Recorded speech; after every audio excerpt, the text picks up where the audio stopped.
Okay, 9 points it is. Good luck. 9 points. All right. Let's see, 9 points. A good luck strawberry.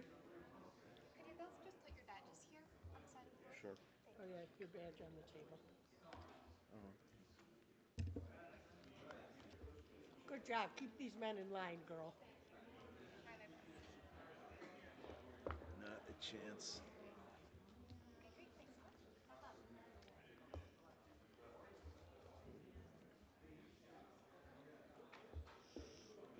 All right. Ceremonial handshake.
We have no doubling sheet. It's right Oh, there. here it is. Okay, sorry. We got to put this here. Okay.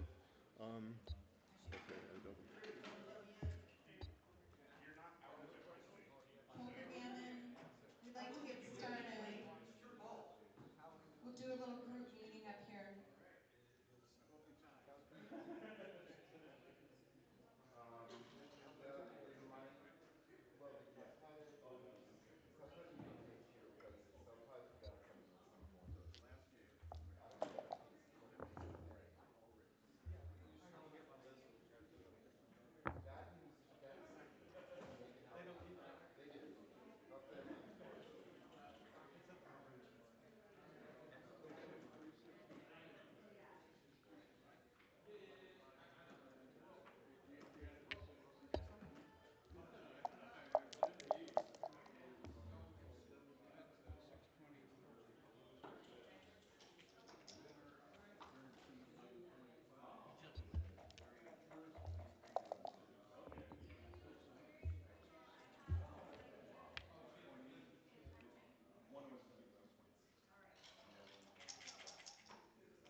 start your next game, can you let Cecilia straighten the board for the camera?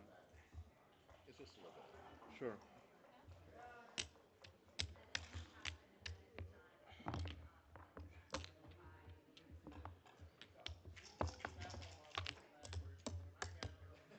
Two.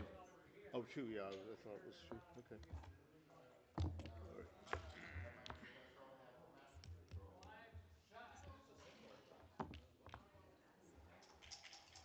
Thank you.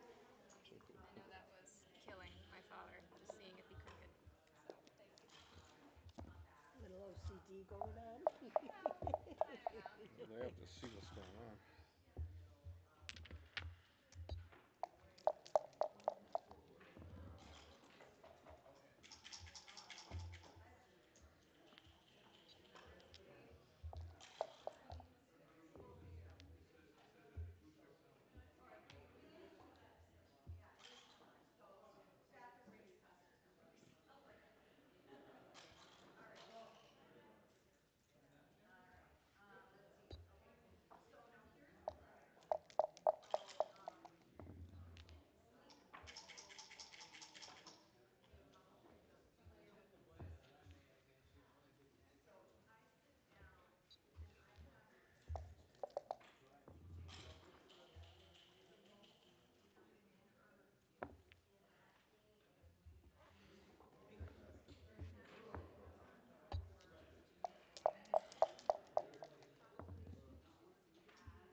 What'd you say? Cake.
You got 4-4. 4.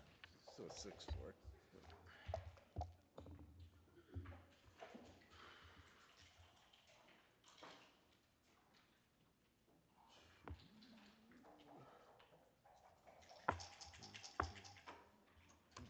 Sorry. Oh, I'm sorry. 2. That's right. I'll do it.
Thank you, Marty. Beat me fair and square.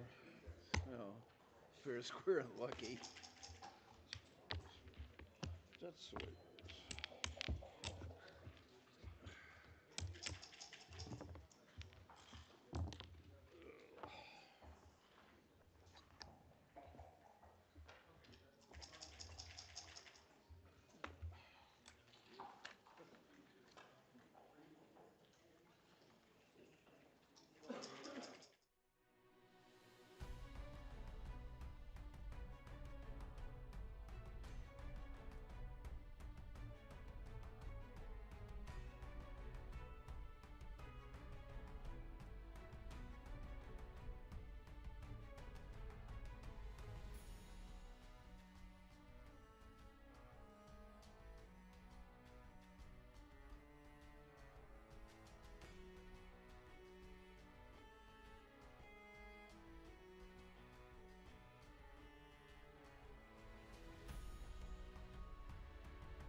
should have an easy next match.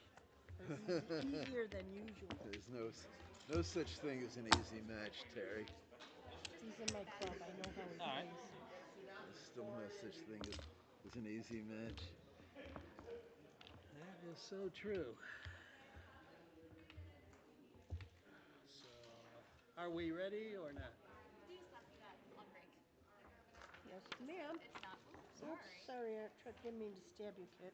That's okay. Yeah, you're good to go. Thank you. Okay. Good luck, Mr. Owen. Okay, kid. Off we go again. 4-4.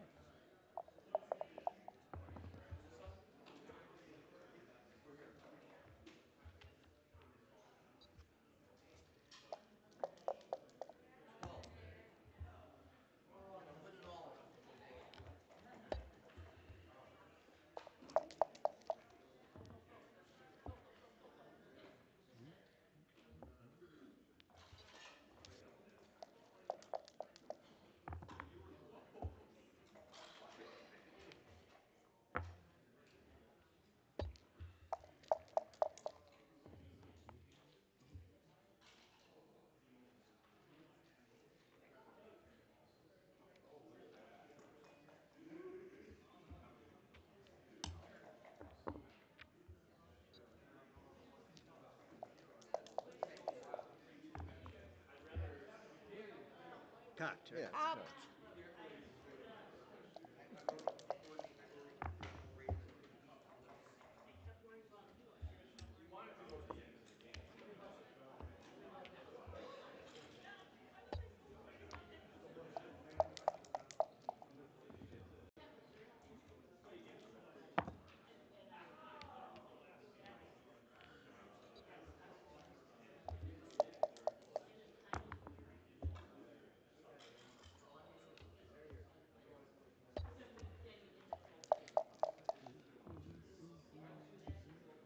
Okay, poker gammon people, we're getting ready to start round 2 in about a minute and a half here.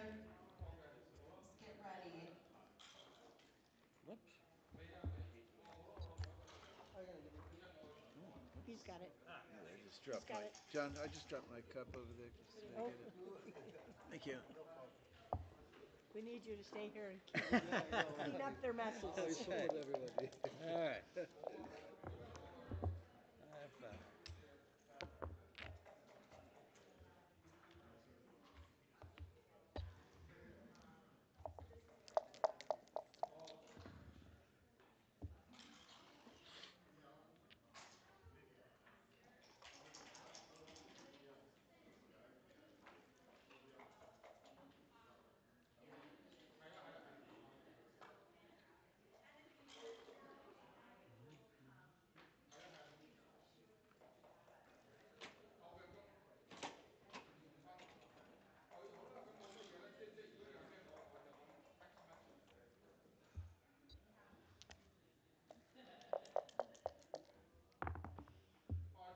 All right.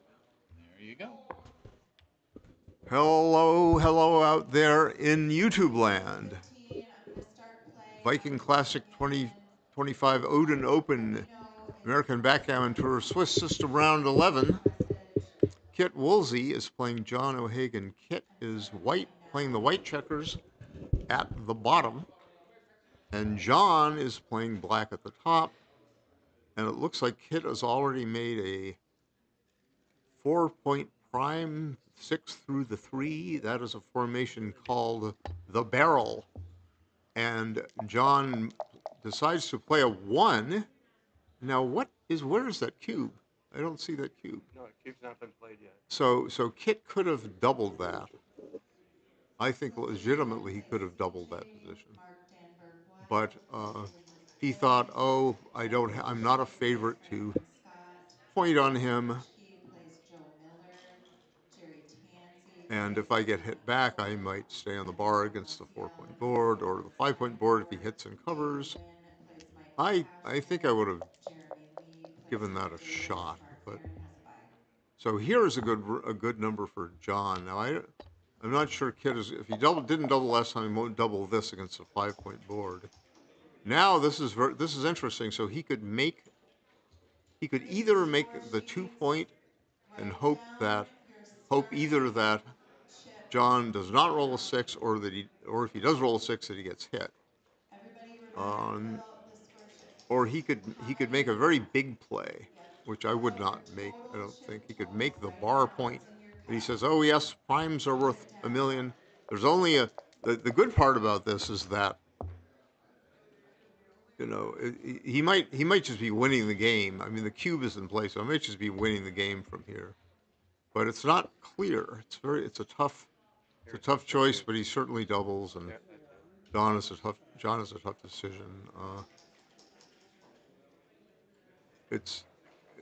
And Kit probably thought, all right, I'll make a 5-point prime. My opponent's not at the edge, and only a 1 hurts. And my inclination was to be a chicken and just make the 2-point and maybe let John play awkwardly. But I guess now that I think about it, I think Kit was right. These guys are top players. Kit Woolsey they're both legendary. They're both in the American Backgammon Hall of Fame. And I've played them many times, and they're great players. So now the cube is from Kit to John, and John is thinking, how am I going to win this game? The way he wins this game is Kit doesn't cover, John rolls a 1. Or He'll still need a 6 to get out. Or a 4 to get out. Yeah, right. He'll still need a 6 to get out. But so it deserves a long think. So he's got a 6. Well, 6-2 I don't think he'd hit. I think he'd just play. He'd come out to the 16 and make the 2-point. But double 4s is a good number. He would then hit, and then John would have 2 checkers stuck behind that 5-point prime. Yeah, it could go double 5s, which would be interesting. Yeah, it would be interesting. And then does he switch points? Yeah. He probably does switch points, but John says no. I don't. John couldn't find a take, which was understandable. I mean, looks pretty tough, but I don't know if we have an XG feed from the peanut gallery. So now it's 1-0. It's a 9-point match, and the winner is going to be in the final against You know my plan. against You do that with a Bob round Kamp. of Right, Bob Kamp beat Todd Obadal the last round, and then you got to buy into the final. And the winner of this plays Todd in the final. Oh, Bob. No, Todd lost, I guess. Yeah, Todd lost to Bob. One syllable with a short O. Confusing. Okay, so John slotted his 5-point with an opening 5-1. Interesting choice. Supposed to be better. Exactly. It's considered not optimal by the backgammon robot Extreme Gammon, but It's really interesting. what the heck? It's not a big deal. The equity loss, according to Extreme Gammon, is not much. John is behind in the match, and so he decided he would slot. So does Kit hit now off of the... So he can hit 1 checker, or he can 2 checkers. It's an interesting choice. He can hit twice from the 8-point and put two of John's checkers on the bar. It's very tempting, because if the idea is that, okay, if he misses the return shot, then he's on the blitz. Kit likes to blitz. I wish he wouldn't stack 2 checkers like that. It makes it hard for us to see. And then if John rolls an icky 6, then Kit Kid is a little bit drooling because he thinks all right. But now he's got an ugly 5-4. He'll probably just make the 1 point and Come up to the 5. find. Well, I'm not sure about coming up to 5. Come down. He could come down. It sort of duplicates a 3 to anchor and to hit, and it doesn't get hit with aces on John's 5 point, which would then be diversified. He would not have an ace to come in, but he would have an ace there. So this is sort of the, okay, I tried for the blitz, but all I could do was make a 2-point board while he's on the bar, and then John decides to make the 20 point instead of the 18 point. A good choice while Kit has a stronger board. Now Kit can't safety his blot on the 10 point, but he can move 20 pips forward and make his 3 point. John is hoping for a 3 to hit, but he's got a boxcar, and the boxcars he's got a choice of. 1, 2. He can make the 1 point, which is or he could. I think he'd make the 2 point, or if he doesn't make the 1 point, I think he'd make the 2 and keep the anchor rather than leave the anchor. I got Pat here with me, and John says, I want the structure. I'm not going to give up my 3-point prime with a kicker 2-point board. And now Kit is Double 4. Kit has a double 4, so he says, went ahead in the race. I'll just hop out and I'll lift my blot and hope that he does not hit me with a 4 or 9 or an 11. And even an 11 would break the anchor. And he rolls a 4. It's a good number. Anything hitting is good, but this is hitting with a 4 is particularly good because now John, I guess he decides to duplicate the hitting numbers and also control more outfield territory. He could have put a builder onto his 11 point, but I guess he wanted to minimize shots, and that is a double 2, which is a nice roll. And John's inclined to, make a broken 5-point prime in front of Kit's blot. And Kit really has no choice now. The hitting is very dicey, so I think he's just gonna. Can't cover. I think he's just gonna cover. He's gonna make a 4-point board and hope to escape either by means of a 2 up followed by getting out, or immediate 2-6 would be ideal. Immediate 2-5 would be almost ideal. 3-6 is not so good because he can either bury a couple of checkers or he can leave an 8 shot, slot his 4-point, and John 7. rolls a 4-3. He can't He can't hit. he can't hit. He's probably just going to go to the 4-point like that and keep his broken prime. And I guess John said, well, if I don't hit or I don't point on him, then I've got some difficulties. As for the race, we've got 106 pips for John, and he's now got 98, and now Kit has got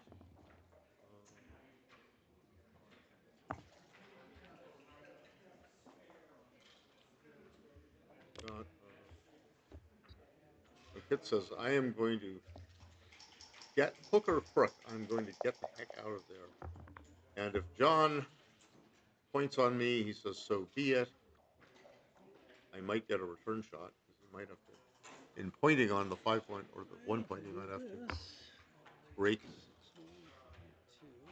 2 points and leave a lot of return shots. But he couldn't do it. He might have done so if he rolled like a 4-3 or something. But he rolled a 5-2, and a 5-2. John is looking at simply moving from the 20 point. But he's also going to look at. He's also going to look at playing with only 1 blot, leaving 11 shots instead of 8 shots. I would not. Those 3 shots seem to trump everything. there's another. He can hit loose from his 12-point. Very risky because I guess he fuse might just be number. losing out for 5. So he minimizes shots and he leaves 2 blots outside and Kit hits one of them, of course. That's how he treated me in the last match. Kit beat me to get here in this round, and now Kit says, well, I could double now. Or try for a gammon if he puts 2 guys on fire. Yeah, but he He's not says gonna it's waste too time. dicey to. I think that's a drop against the 5-point board. I think it's a drop. It seems because it seems that John's got a broken 5-point prime, Right. but any 2 or 1 by, Right. or even double 3s is not the worst. It's a little dicey, but at least he's closed his board. But so in order for John to win, Well, yes, he would have to get in before Kit could get out, and if things do not go well, John could get gammon. So Yeah. it looks very tough, and John indeed drops. Yeah, I think I screwed up. Should've So just left I it. am sitting here. I don't have access to the chat. Maybe there's a chat on this tablet here, Pat. I can't read it, and my eyes are a little dicey. I can't read the little screen and also Yes, comment. there is a chat line going. And Craig Anderson asked why no queue. Well, there was a queue, so that question got answered. Yeah, That was not a good decision there. I was surprised. But I don't know. Yeah, I understand. Could be right. I know Craig Anderson. Yeah, Good player. good player. It's possible. So now Kit says, I'm ahead. He says to himself, I am ahead in this match, Response here is 2-0, and I would like to steer for a game where all I have to do is get lucky and win a race. For money, 22 and 4. So it's legitimate. Oh, that was Kit. Yeah, Kit played. So he just made the 20-point. That's an old-fashioned type of play, but it's a good tactic when you're enough ahead in the match. Now, Kit could have played a little of this, a little of that, made the 4-point and 22-point. But he believes that even at this score, even when he's ahead by 2 points in the match, he should anchor up and minimize gammons against him. And now he's got a 5-4. He will bring 2 builders down. Nothing else is good. He otherwise he'd have to leave a direct shot, so he doesn't do that. And John doesn't hit the indirect shot, but he does make the 18 points. So now it's just a mutual holding game. And Kit will probably make his 9-point with a 4 and slot his 2-point with a 6. No, this is a little different. Okay, this is a little bit different. So he says, I'm going to slot both of my innerboard points. And that will give him the best chance. I didn't consider this one, but it'll give himself the best chance to make an imposing innerboard quickly, like that. He's just going to make both innerboard points, and suddenly he slotted 2 points and he made them instantly. And that was maybe one reason why Kit's play was right. I'm not sure it was right, but it looks, in this variation, it's certainly right. And there are other variations that are kind of similar. Now John has got to decide whether he's going to break his 10-point and leave no blots, or whether he's going to keep the broken 3-point prime and make a 3-point board and strip himself outside and give himself what is called TMP, too many points. Well, it worked out well because Kit is forced to run with a 6. He only had and now John has rolled a joker double 3, and he'll make his bar point. And now he's looking at a double if Kit doesn't enter, and this is just a double. 114 pips for black. Looks like 100. What do we got? We got 100, 111, 44, 96, and 25, 121, and 114 to 120 is up 7 pips. And Kid is on the bar. And John is an imposing blockade. Now I think he's just going to double. Oh, he has doubled. Oh, I see the cube on the board, and Kid is thinking, well, I'm 7 pips behind. I'm on the bar. I might come in only on John's 1 point and be blocked. Those are the pessimistic reasons to drop, or the optimist says, oh, I might be able to come in quickly and then play against John's blocks, potentially. But Kit says, nah, it doesn't look. I'm ahead of the match, and I'll just.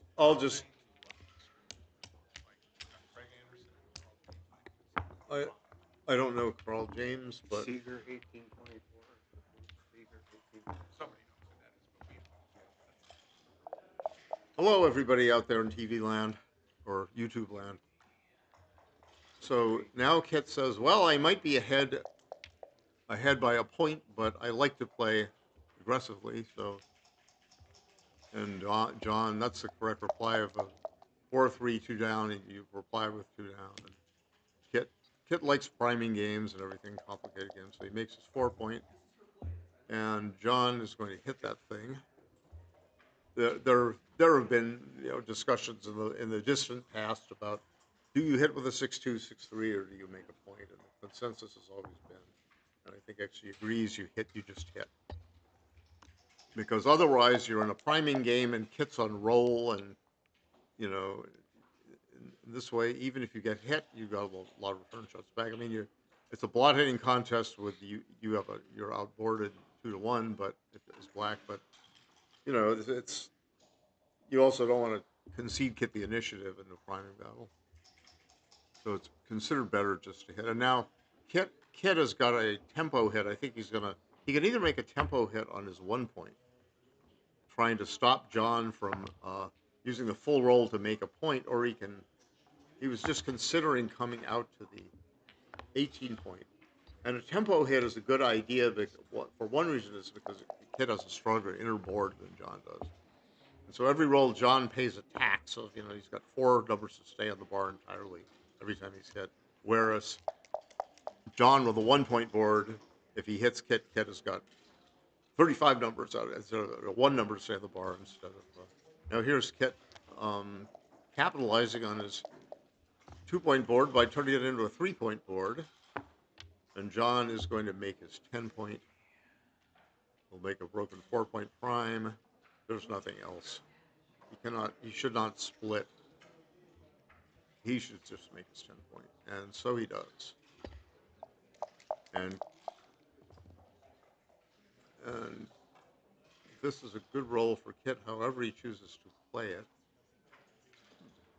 It's an interesting choice.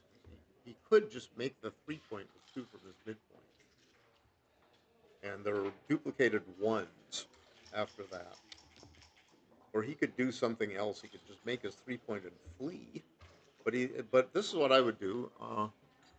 Me personally, myself would, and because there's the duplication 1, it makes it a 4 point board and a broken 4 point prime. And John says, well, all right, I will continue to block you. But Kit says, aha, now I've got double 4s, double 6s, and any 1 to hit you.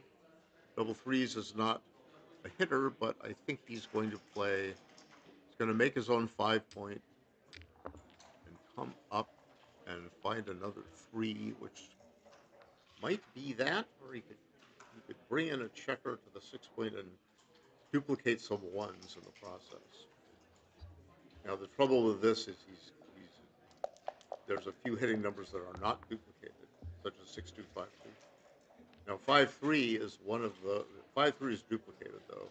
There is a duplication of a 5-3 because John he could hit outside and or he can hit on the 5. Or he could make the 5 point. Now making the 5 point is attractive because he can He will then hope to extend his blockade. And John says, all right, my priming chances trump the immediate 4 shots, which Kit does not throw. And Kit, I'm not sure what I would have done. John's play was at least pretty good, right? Might have been just clearly right. It's hard for me to tell off the top of my head. But he keeps the back anchor, and he starts to make progress up front. And Kit had 4 hitting numbers or 3-2 to anchor up, but then John has got a lot of play against those back checkers. He'll just make the 8-point from. So he's got a broken 5-point prime, and Kit is under some pressure to get out of there, and he hits. Oh, he had 4 oh my God. 4 hitting What a numbers. roll. Wow. He's excessively lucky today. Whatever. I never think in those terms except when I'm the victim, which I whine just was. So, not that I didn't make any mistakes. No doubt I did. And now John has entered immediately, and he's still got an imposing broken prime. Now Kit says to himself, shall I come to the 18 point? While the coming to the 18 point is good, or shall I simply make my 9 point and find a 1? So one legitimate choice is to make the 9 point and advance the back checker to the 23 point, putting pressure on the 8 point of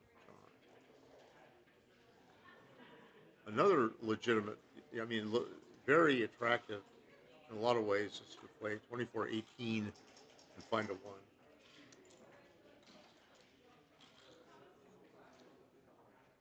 Perhaps the 1 would be 6-5. Minimize what? I don't know. But there would be a 2 duplication after coming out to the 18 point. It's a tough play, and Kit is taking his time over it, and he says, all right, I heard Marty in the other room, at least I'm going to consider that. And that's the safer of all the choices. And John rolls cock double 2, and he says, oh darn. But he rolls 3-2, which is almost as good. And now he's got a broken 5 prime again, and Kit is on the bar, and Kit fans. And John says, maybe I shouldn't quite double yet because I have 3 checkers behind that. Oh, double 5. However, Power roll. that is a joker, and nobody has ever accused John of not being able to throw a joker once in a while. You're entitled to 1 double 5 per game, I think Danny Kleinman said. How would it be? So he's only got He 1 just assist. gonna he can Oh, he can go 9-2, but Right. Or he can come out it's to just bad. I think 18. he's gonna go out to 18 because Right. you got to get out sometime, Right. and if John for some reason doesn't double, he does. Now he's got to think about. I've got a 5-point board, he says, but no, I can't risk that. Well, that and game now, turned on those double 5s. I think up until that point, it was really in control, and that really was a joker roll. yeah, he could have also rolled just a regular old 5 and come out. That's true. Or a regular old 6 and come out and then restrain Kit. Right. But the double 5s was certainly a winner as it turned out. So now John says I'm going to play more conservatively. So going for one of them is right because you're putting 2 on the bar is like you sort of have no future. And this way you unstack 2. It's not you have no future. 2 on the bar is worth something, but this has been looked at by robots left and right. And now Kit says, okay, well, I could make my 9 point safely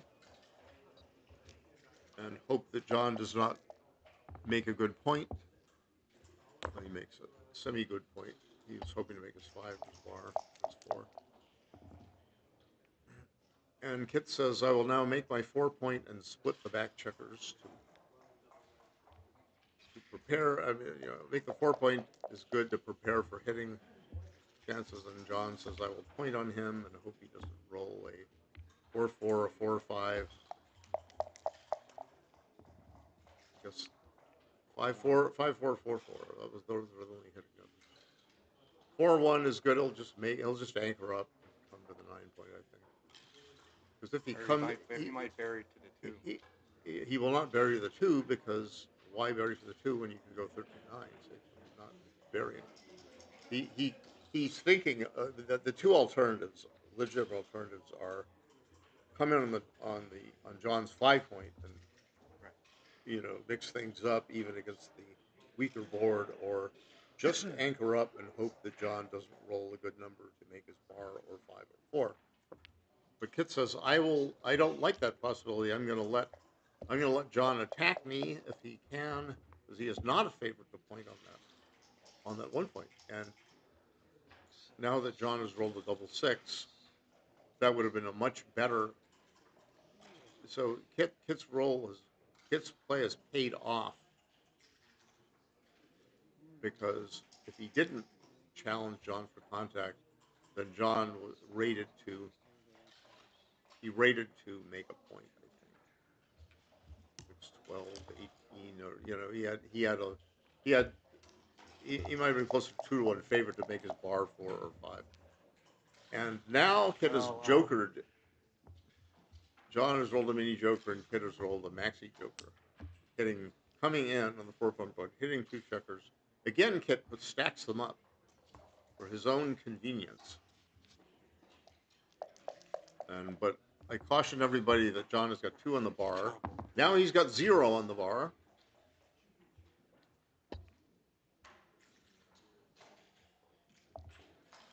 And he's got actually a viable. John has 134 pips, and so does Kit. I think it looks like 134 apiece to me. 68, 102, 134 for Kit, and was 84, 102, 122, 134 for 134 apiece. So Kit counts more laboriously than I do, but maybe more accurately in the end. But he says, do I have enough to turn this cube based on my outfield control and my blockage of John's 4-back checker? Now, Kit likes to double, but he says to himself, I really don't have enough. And now he must simply play a 4 to the 12th point and a 5 to the 8 point. So there are only 6 hitting numbers, 5-2, and 6-1, and 5-4. 5-3 is not so good. At least it can't move a back checker, but John at least slots his 5-point. And Kit says, well, my blocking chances have increased because I now have an extra builder for the bar point. And Kit likes to double positions like this. And he will, yep. And he says, all right, and John will just scoop it up. The question is whether it's a double rather than it's a take. And Kit says, well, you just double in positions like this, that's all. 8 to 2 and 12 to. That's the only safe play. He could have gone to the 4-point and paid off to the 6 numbers, but he said to himself, why do that? And now it's interesting. I believe John is going to come out to the 18-point with a 4 and make his 5-point. But he says no, I'm not going to. I'm going to leave the 5-point in abeyance. So this is okay. I mean, this is okay. It's safer, but I would have been tempted to be a little unsafe and make a point. But so double 5s. Well, he would have been perhaps a direct shot. And now 5-4. What is the count now? Well, it's what is it? 96 for Kit, is it? 6, 64, 69, and 29. It was 96, and now it is 89.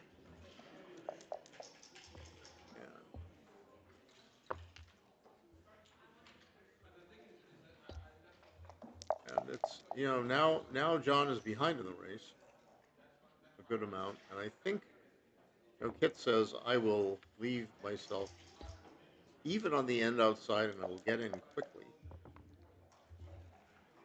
Because he doesn't leave himself any blot numbers at all.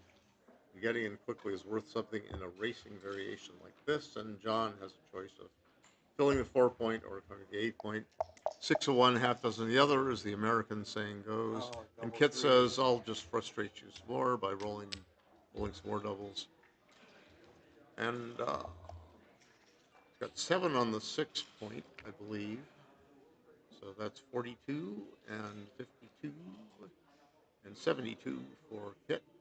And John has got... Well, I'm winning in the crossover department. 81. Thinking he's on roll. Is that right? I think so. Yeah. 64, 72. Yep, 81. So he can play 14 to 10, or he can find another 4. 14 to 10 seems logical. You're not wasting any pips that he might. And Kit says, all right, I'm not going to let you have any respite at all. I'm just going to keep rolling doubles. It's continuing a streak of the game I've played with against him. And John says, I am not going to get 2 crossovers and not fill my 4-point. And Kit says, I'll tantalize you with a 2-1. And John will roll a 2-1 in response. Oh, I was wrong again. 2. Never roll 2 1s in races. 46 pips for John and 49 for Kit. -9, 40. But Kit has got an icky gap on his 5-point. What did I say? 46 for John is right, and 40 for Kit. And it's not a double. Double twos is good. He gets 3 off. And he's got an even number of checkers left. Double twos is not to be sneezed at. 6-3 is even better. Moves 9 pips and takes up 2 checkers and doesn't hit the cap. It's a 2-1, which is worse than a double 1. But backgammon is backgammon, and Kit says I'm going to roll more doubles. And that's backgammon. If you get into a race, you might lose by. And John says I've got an even number of checkers left. I will probably play 4 to 2. But he plays 6 to 4, which is okay. I mean, 4 to 2 would have probably maximized his chances of 3 more rolls. getting max. off. So that's good. Okay. But he's got more chances to miss now. This is 22, but double 2. Double right here. Double 4 would be nice. He did not miss. He's got Double 4s are better. 4s are better. If Kit does not roll double 2s are better. He did not do it. And here it is! It is! Woo! Oh my God! John O'Hagan with a clutch set of blasters. Wow, a blasters. Big roll. Woo. John O'Hagan. Oh my God! Needed 4s and got them. That was yeah. That was a classic So roll. he got the I wonder in the other sequence if he had not played 6 to 4 and played 4 to 2 instead, what would have happened? But I can't remember. Yeah. What would have happened in that sequence? With the The fours, sequence true. wouldn't have been the same anyway because the Right. universe would have been different. But here we are now. John is 5 away. Kit is 7 away, and that is the most common score in a 7-point match. Or the most common match score is 2 to 0 in a 7-point match. Somebody said that. Now, Kit's double 5 is actually a good roll. It makes a 3-point and gains 20 pips. And John has got a tough choice here. Shall he run a back checker, or shall he play like a theoretician and slot something? He says, I'm not going to break my anchor against a front-loaded position with 10 checkers in the attack zone. Attack zone refers to all of one's own inner-board points, plus you talk about checkers of the zone. So a checkers of the zone, if it is in your inner board or if it is 6 pips away or less from an unmade inner board point. So Kit, by that definition, Kit has 10 checkers of the zone. Now John slotted his 4-point.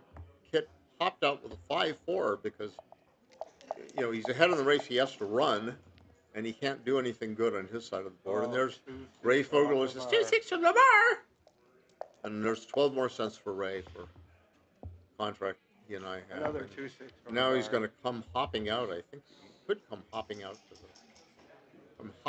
the 18 point, even though Kit has got 10 checkers in the zone. John has a superior inner board, and Kit has blots outside. He doesn't want Kit to consolidate those blots for free. It looks like Kit has nothing better than to play.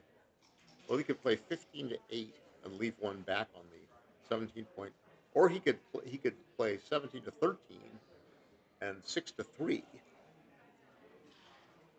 And by going to the 8 point, it would duplicate a 5 to hit and a 5 to cover. It would leave 17 ways to hit. The other way, it would unstack the 6 point, but it would leave what? Same number of shots, I think. But Kit didn't like to leave it on. Didn't like to put a checker on a 3 point. I would have looked a little harder at that than Kit did, but maybe Kit just thought faster than I did. A 5-2. So now there's a whole bunch of plays. You could come in with a 5 and go 8 to 6, saying, "I dare you to hit a point on the 5 point, or to hit on the 5 point and cover the 1 point."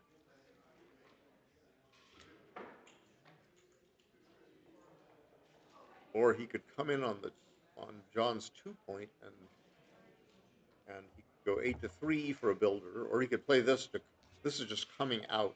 So if he gets attacked, he will not be attacked on the 5 point. And now John has to decide. Oh, he's going to hit, I believe. I mean, he doesn't even have to break his midpoint to hit. So Kit's ahead in the race still, I believe, right? So what would that be? 139 pips for John after the roll.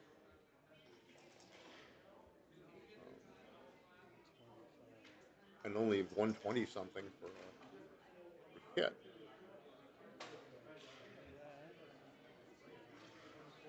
125. So John is going to hit. And he's got a stronger inner board to boot. And he counted the race and he came up with the right conclusion. And Kit now, he can, the choice is he's probably just going to hit and play safe rather than leaving a second blot.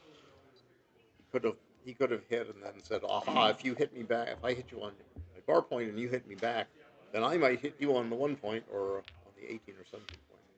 But Kit, with a worse board, he decided to play with only one blot. Play conservatively when your opponent has a better board. And that's what Kit did, and now Kit is hit, and John has got a whole bunch of 1s and 6s hit back. That is a good one. 1-1 is 1-1 does not hoit.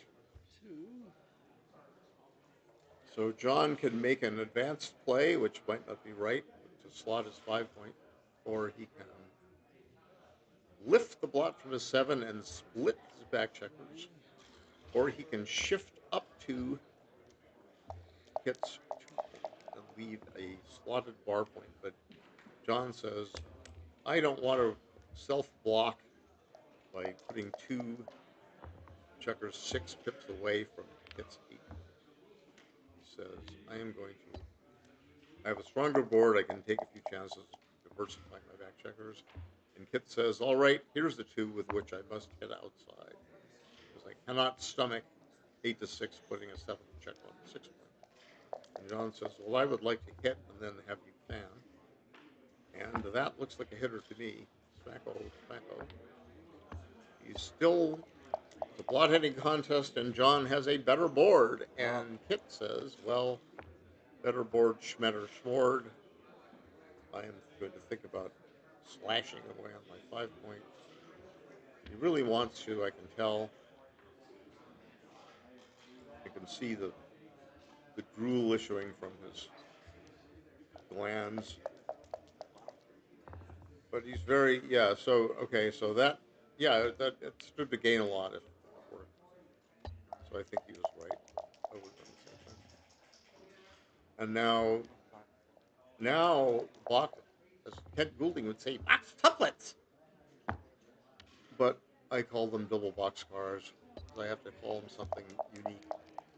And John is coming around, and now Kit has solidified. He's got a rock solid anchor. And John says, well, I still might hit you if I roll a 6 or a 1. Rolls a 6. Might as well. Might as well hit and make the 8 point. Yeah, For all of me, because if you do something like, yeah, I mean, he could make the 18 point or something, but that gives a lot of freedom for Kit. But he says, I want that 18 point really badly, so I'm going to do it. Maybe he's right. He's John O'Hagan. And Kit says, well, I'm Kit Woolsey, and I won't hit you.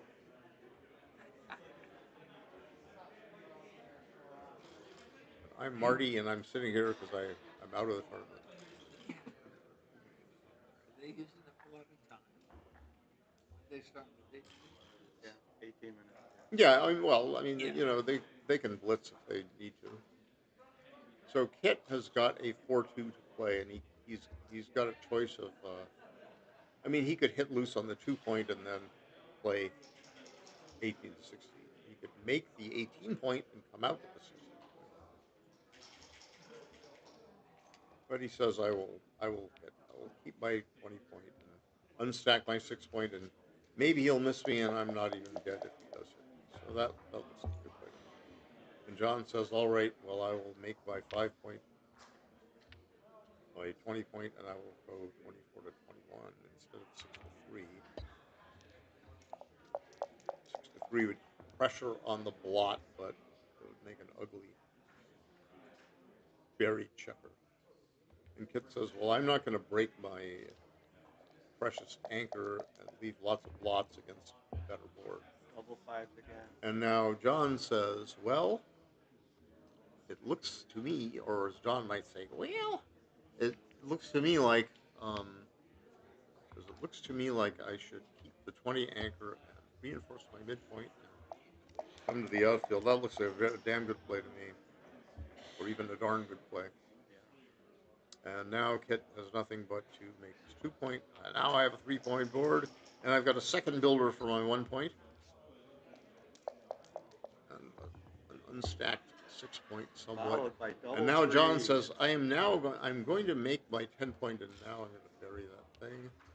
Because I don't want to leave any blots. Even though it's ugly looking, Kit has got some awkwardness, and that's a mini awkwardness. At least he doesn't roll a big horrible thing. I guess he's just gonna break his 10 point. If he comes around, then he's leaving Kit a bunch of numbers to hit and cover something. So he's just gonna. I predict he's just gonna break his 10 point and say, "All right, Kit, you can come to me." Maybe stripped in the outfield. Yep. Pip count 121 for black. 114 for white. So white's ahead, but he's got some timing problems. And he'll just say, all right, well, I'll keep the anchor. I'll leave you a 2 shot, but if you miss me, then I've got some playability up front. And John says, miss you? All right, I shall. And he can't, that's the safest play he's got. And Kit says, well, I'd better lift that thing and make my 1 point. I have a nice 4 point board. I'm ready to hit an indirect shot whenever you choose to leave me one. And John says, I'll not leave you anything, sir. I'll come in. I've got 105 pips here. And it's about even. I think maybe raw pip count is a little in its favor. But the asset that Kit the asset that John potentially has, he can hop out and control outfield. But if he hops out, now he does it at the expense of a direct shot and some indirect shots, right? I mean, he could move both back checkers, which would leave 4 9s and 11 aces, and that is a very big price to pay. But he says, I got nothing better, so I'm going to do it. I don't want to let Kit control the outfield unless I break my 8 point. And Kit says, well, I don't have enough.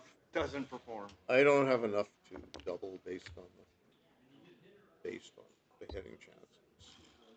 Maybe he was right, maybe he wasn't, I'm not sure.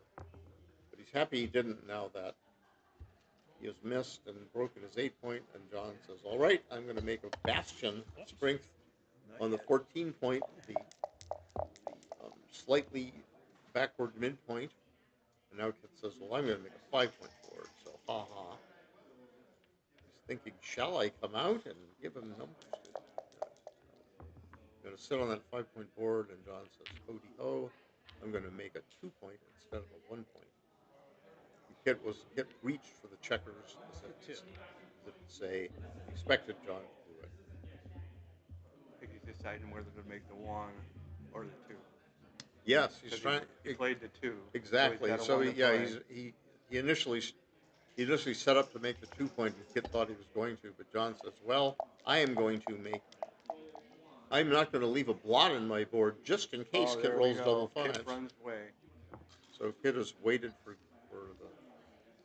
and now double he's 5. got 56 raw pips, and John has got way more than that. So it's double drop.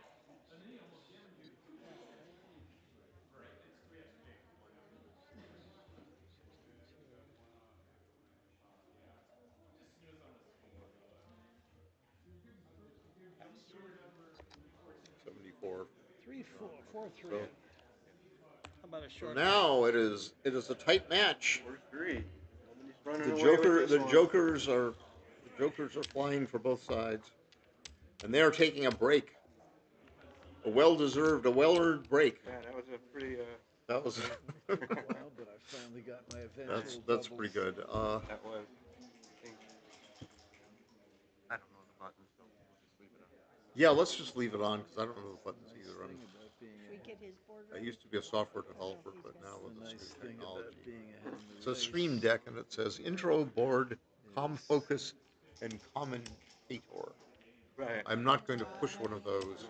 I'm afraid I won't be able to recover. I'll go into hyperspace or something like that. Go down a wormhole, and I think when you go into hyperspace, you get sick or something. No. It's not good. I know that. I'm ahead.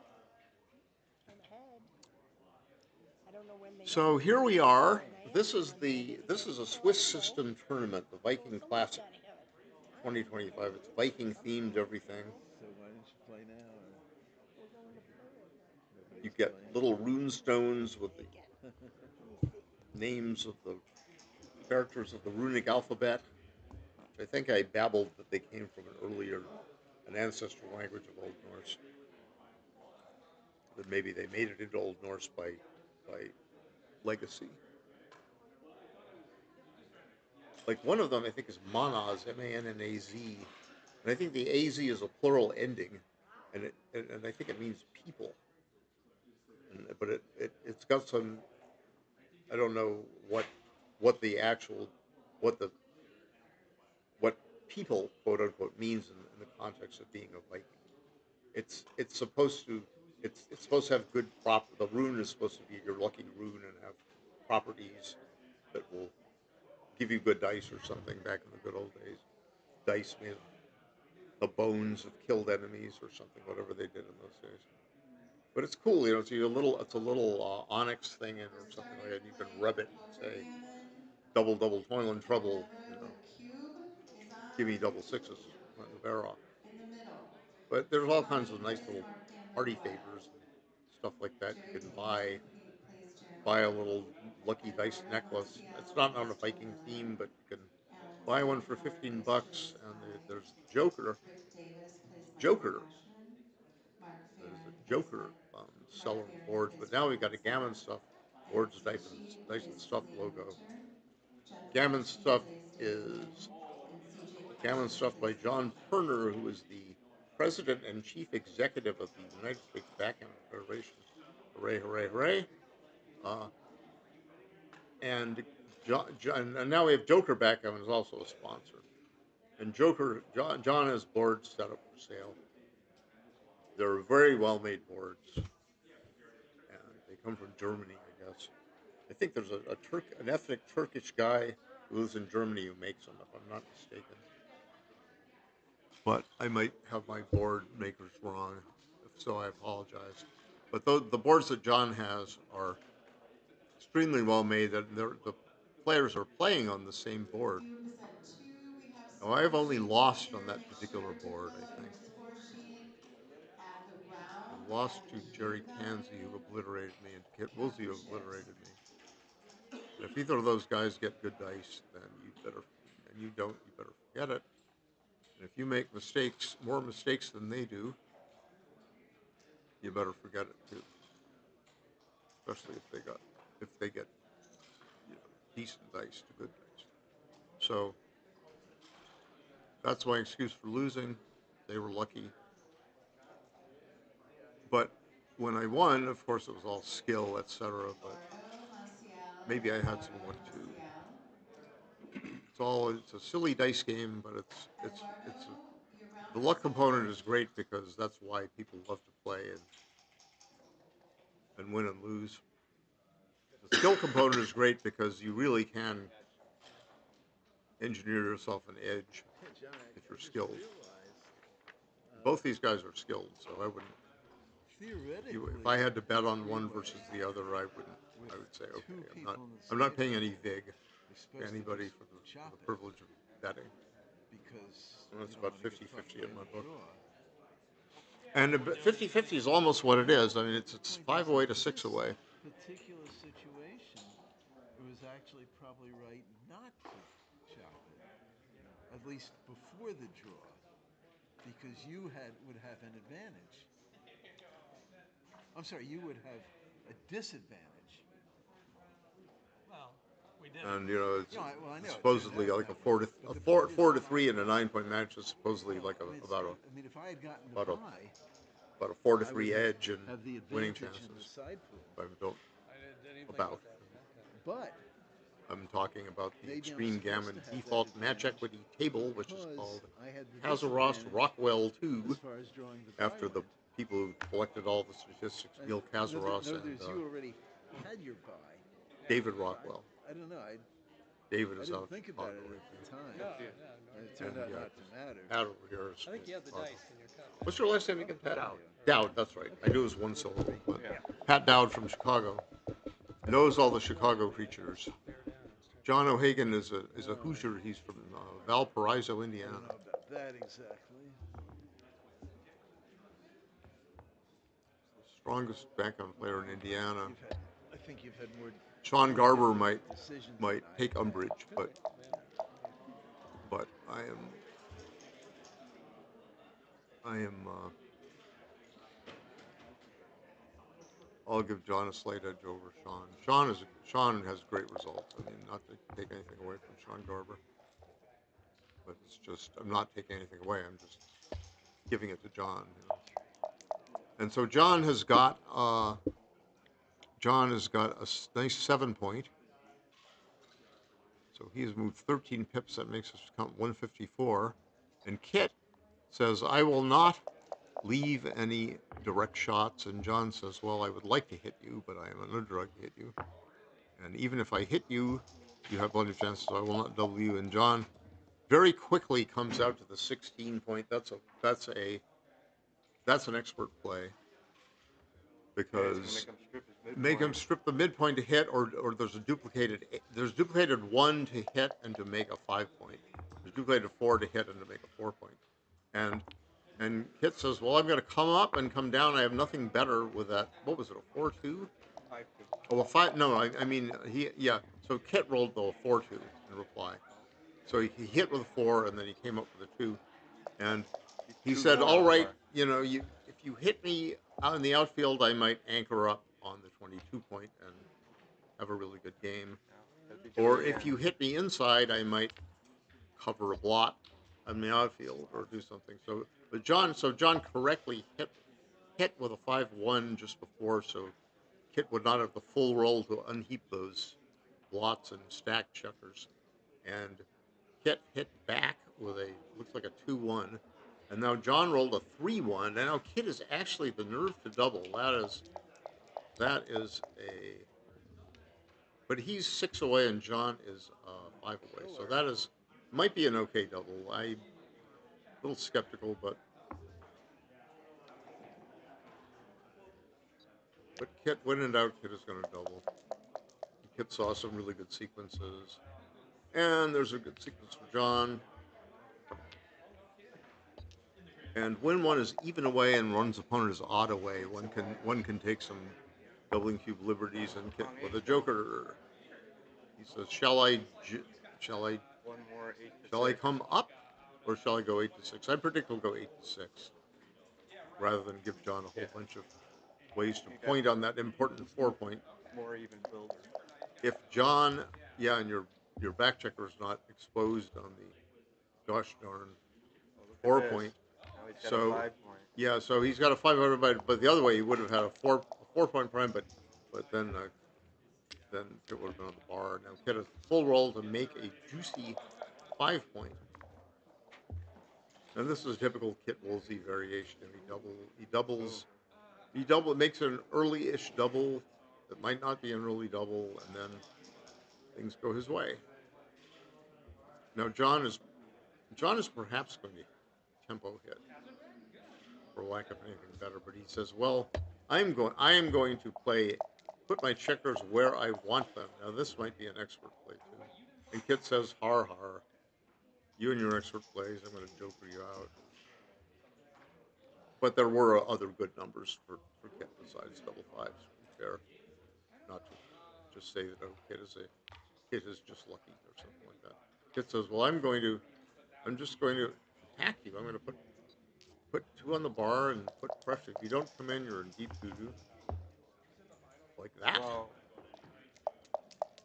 And in any case, I'll have more time to get up and out. What shall I do now? Shall I put 3 on the bar? 3 on the bar is better by far. And Kit says, "I have to put 3 on the bar just because I can." And John is, if he does this now, if John stays out, he really might be in deep doo-doo. But if he hits 2, he only hit 1. so now this is what the kibitzers and we commentators want. Pat Dowd and myself, we want that to happen. And now Kit says, "Okay, I'd better come to the edge of the prime, or shall I hit again?" Come to the edge of the prime so we can get out to 6. I would come to the edge of the. I would not be able to resist. We get 4 on the bar. 4 on the bar, Pat. Right. Why bother? You know. 4 on the bar. You're not gaining anything. You got to get out. You got to get out sometime while you're gaining. Either that or you're gaining something. So Kit plays like a human and comes to the edge of the 5-point front. And John, he rolls an anchor. Oh, he's not going to have 4 checkers closed out and lose the match with a backgammon. He might lose a backgammon at now. The prime keeper's nightmare, double 4s, and he's probably. Shall he go there? Is that really good? He could have stacked on the.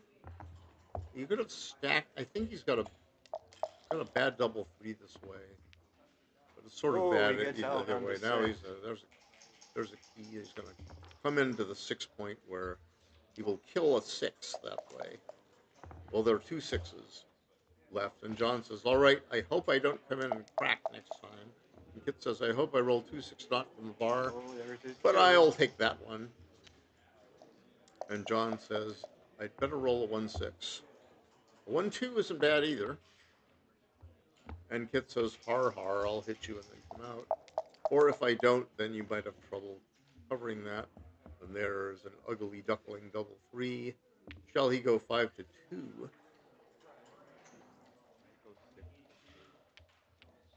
The 3 looks. 6 to 3 kills a 4. What is that? A double deuce? 2-1. Oh, it's a 2-1. No, it's a 2-2. No, I think. 2-2. Yeah. So I think he's just going to go 8 to 4.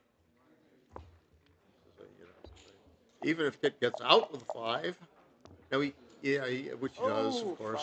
5-4. And now John says, well, I do have a double boxcar to hit that. And if I roll it, I roll it. Wah! At least there's a... Now he could, okay, now he could stay back there. Only because, let's see, now he has a greater chance to hit. He's got a greater chance to hit. The only way he's going to hit after he comes out all the way, the only chance he's going to have to hit on the next roll is if Kit rolls a double 6 right away, or if he rolls a small number.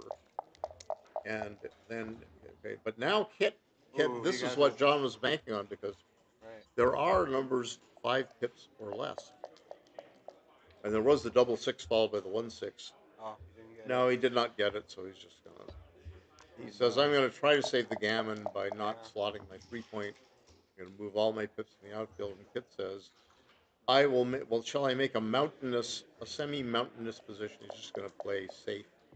That is gonna prepare to clear the 6-point. And John is going to say, I'm gonna save the gammon. I'm gonna come right into the 6-point. And Kit says, I'm gonna put 2 checkers off. Because that is the more mountainous position, sort of flattened by whatever you call that thing, strip mining. John hops out. Uh-oh, that was a bad number. He didn't go to 6-point. Now he's got 4 double blot numbers, namely 6-5 and 5-4. And speaking of 5-4, John rolls a 5-4. Is that legal? That's legal. He says, I'm going to get a crossover. I will. And there is the double blotch number, and John will not. Wow. John will not double based on the strength of just a mere. Oh my God! And it's only the 20 number shot. Wow. 4 out of 9 to miss, and he did miss. And a double 5 would leave a blot for Kit. So he just safeties up. And a 5-1 would have left a blot as well. Oh, double ones again. That was a very good. So I'm not sure. Is this saving the gammon often enough? I guess maybe it is. I mean, it's a little bit worse if. So now John has got a choice of staying put. If he stays put, now Kit will have a few more double blot numbers, making his decision easy. He can only move. He can't move his now 4-3 and 6-3 and 5-3. There we go. There it is again. The second double shot. Wow. Now he's due to hit it. So that means he's got more than 20 numbers. There it is. Oh, he and hits there, both of yeah, them. because he the dice do have memory, and they remember that he missed one last time, so they gave him the dice gods of the Norse dice, the old Norse dice gods did this, and now we're going to redouble. I think. We're going to redouble. Yes, he is, because Kit just folds, and now John O'Hagan. It's looking probable as the old turnaround. That's why backgammon. That's why people keep coming back for more masochistic backgammon matches. Yeah, that was an amazing turnaround. Well, my friend, our Jennifer Zorek Pressman, to be exact, she said to Kit, if you could, or maybe it was Maggie Sweeney, said, I think it was Jennifer said to Kit, like, okay, if you had to choose from between these 4 separate motivations for playing backgammon: love of the game, money, prestige, or trophies. Ego was what we said. Pat was at the same dinner table level. And Kit said none of the above. The way I play is I'm a complete masochist. But Kit is sort of a calm fellow. Not doesn't get all excited like the normal humans do.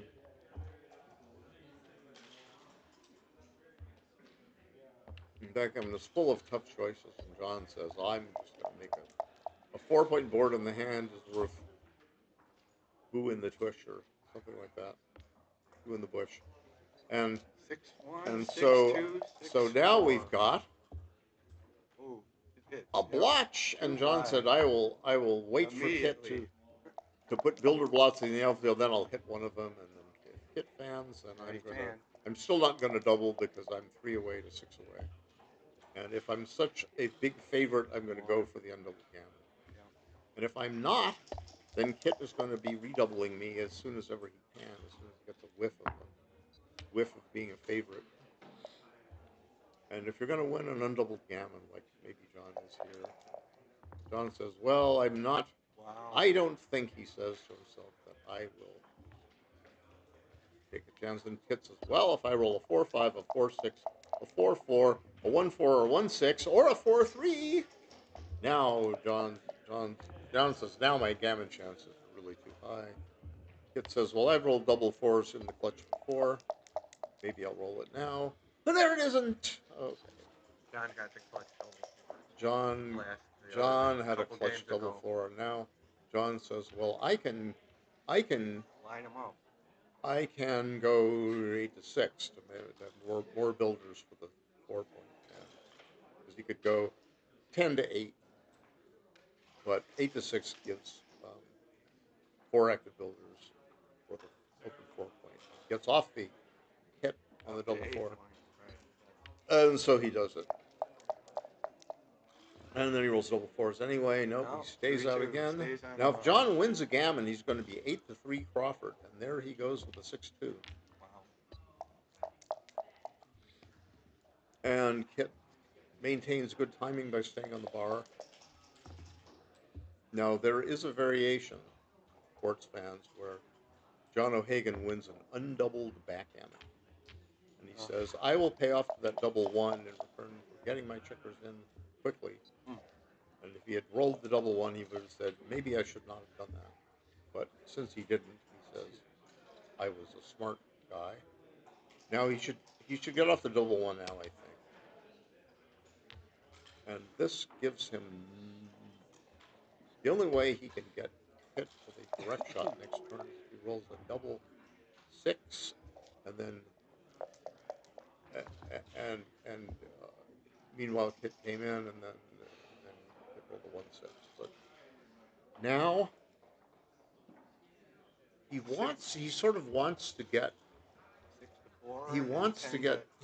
He sort of wants to get in quickly, but he also sort of wants to distribute his checkers well. So this one is a little less flexible than some of the other ones, but the good part is that he puts spares on the 5 and 4 points where they sort of want to be. He could have done something else. So 6-5 is a little. See, the 6-5 and 6-4 were a little goofy looking. So it was not a slam dunk whether John should have made the play he did. And I don't know what the right play was. Pat suggested a more smooth, flexible play. And it might have been better than John's, but I don't really know. I can't remember the whole doggone thing. Now I think John should just rip one off the 5 point. Oh no, this is not. Oh no, because he's on a 3 squeeze. He's on a 3 squeeze. You know, the trouble is that, you know, he might be less likely to do the shot if you want to run this way, but he might not. And keeping the checkers on the bar is worth a lot. That's true. Because if he rolls a 6-5 or a 4-4 next turn, and he gets hit, maybe Kid only has 1 checker in, and there's a double 3 car. So this is a tough one because he could go hellbent for backgammon and take 2 checkers off. I doubt he should. And John has seemingly already decided not to. Now he could strip his 5 point for clearing next turn, or he could rip a checker off the 3 point. And this is probably a safer play in the long term. But for the near term, it is not as safe because this way he's got bad 6-4, 5-4, 6-6, and 5-5. That is 6 bad lot numbers. And if he takes one off, he only has a bad 6-5. But then he risks, you know, he might have 2 bad ones now and 6 ones later. But in return, he's got 2 checkers off, and there is a backgammon in the mix. The streaming line is calling for an undoubled backgammon. All right, they're howling for blood. That's the usual story. In the spirit of the Viking berserkers and the Viking marauders, all of our ancestors here in America. Every single person in the room is probably descends from some old Viking. Now this might be the long run safer. I mean that's what it's no double jeopardy, but it's a lot of jeopardy now, and there is a no jeopardy one. And he clears the. Now he's reasoning. If I don't get hit, I'm very likely going to win a gammon. Right. And there's back down in a gammon that's something, but it's not the biggest deal. And there's the blotch, and now he's got good God, he's got 17 hitting numbers now, and there it is. The Kibitzers are happy now. They see a real slugfest. Now John might lose this game easily. He's only got look at 4 checkers off, but he's going to come in, and Kit says, "I don't have enough outfield control to double this thing."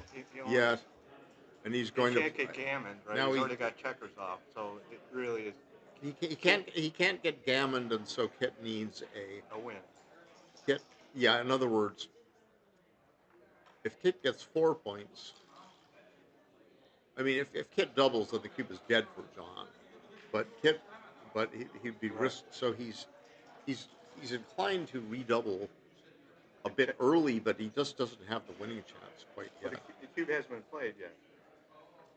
Oh, the cube's not. Oh, No. it's a 2. Yeah. It would not be a redouble. It would be a double to 2. So that would be horrid. So he's want to take a point now, or because no, he can't take a point now. There's no way in hell he could take a point now. In other words, not to be too vehement about it, but John has got 4 checkers off. Kit does not even have. He's good to outfield control. He's got a 5-3. This Kit's 5-3. He's thinking about it. He says, "Shall I? What can I block?" He says, "All right, I'm going to try to make the 3 point right now. Damn it, I'm not going to let him pop out." And John says, "Okay, I will hit thee, thou Viking opponent." That would be excessively polite for a Viking. I'd say to call him thee. But now it says, "Well, all right." There goes the cube rolling about.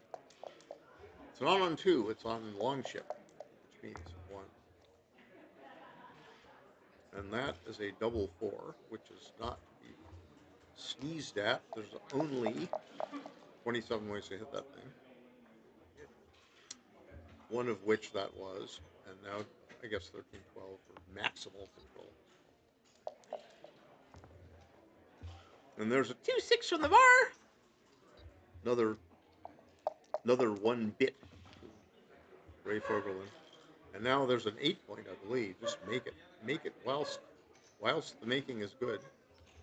Another 2-6 from the bar will go clunk. Entering only.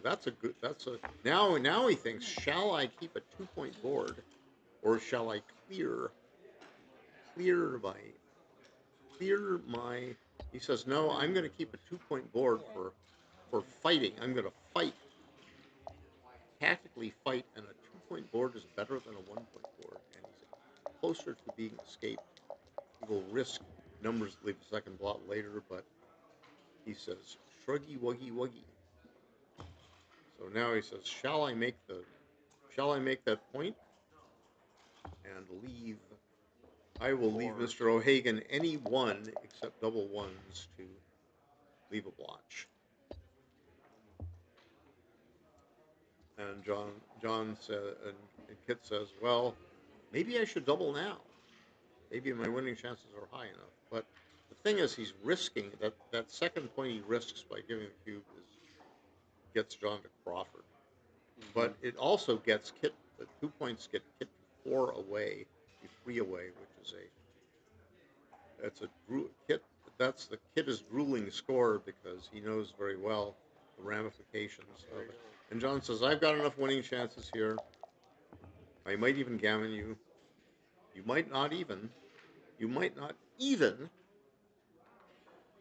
be able to hit me. And Kit says, shall I go off of the 24 point and give him a bad 2 and a bad 1? Although giving him an excellent double 2 or double 1. And he says, I'm going to go for that That's illegal. Is that a 4-3? Yeah, Yeah, that's 4-3. legal. Sorry, it's legal. 24-17 is legal, and there's the There's the fatal. 4. Could be the fatal lozenge. But Kit is allowed to. Oh no, he came out. Okay, so there's a He had to play duplication the of 4. 1, and double 2s would be really bad for Kit, but 4-3 is really good. But John, if he'd seen this, John would have probably dropped. But he's still alive, and there's a 3-1 which covers. It covers the 1 point. Oh no! Please no! Please cover the 1 point. Oh, I don't know. He says I don't want to get attacked. He didn't want to give up 6. Yeah, he doesn't. Well, he was afraid to have both checkers attack, but I would have. I was not. It gives him 2 points. Constitutionally able to resist making the 1 point to the one. But John is in a different zone than I am. He's actually playing in this round, and I'm not. So there is a. So that. So he's covering with a double 5 or a double 6. He's covering that juicy 7 point. So there is a double hit. Hit with a 4 and hit with a 2.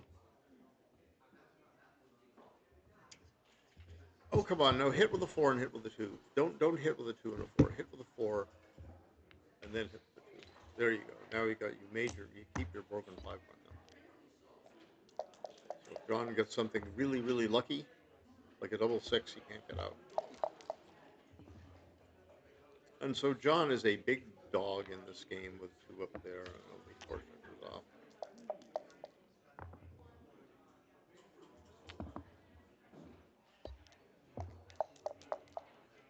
And we'll make the bar point, and John really hopes to anchor up with a double 1 probably or something like that.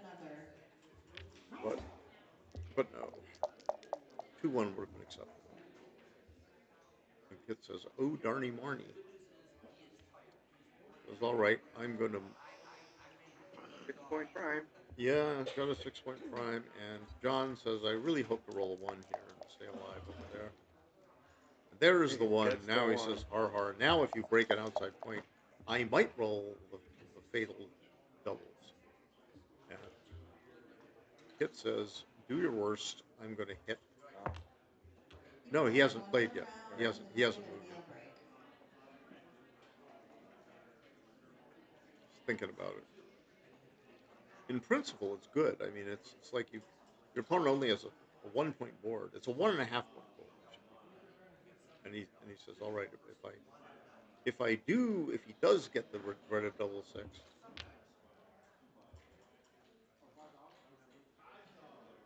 He says, this way, I can put more restraint on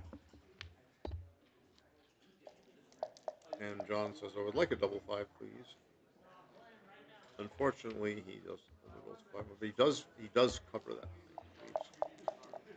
And Kit does not wish not to hit something, but he can only hit and leave a blotch, as Kent Rubin says. First of all, blot is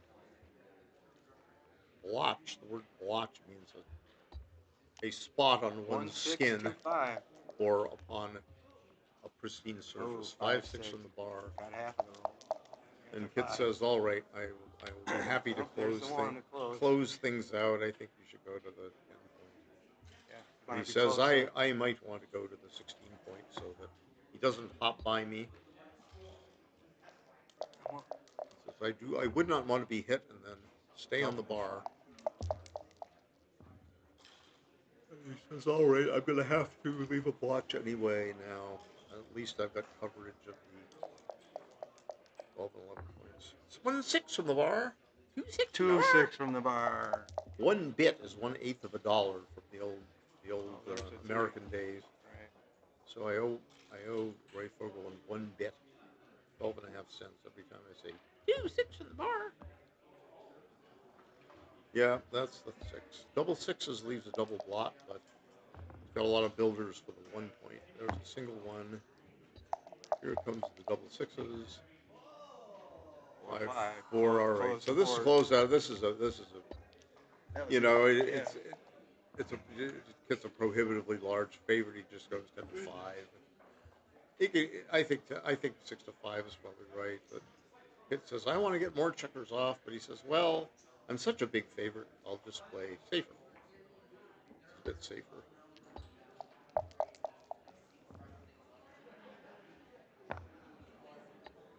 Smart move going to the 5.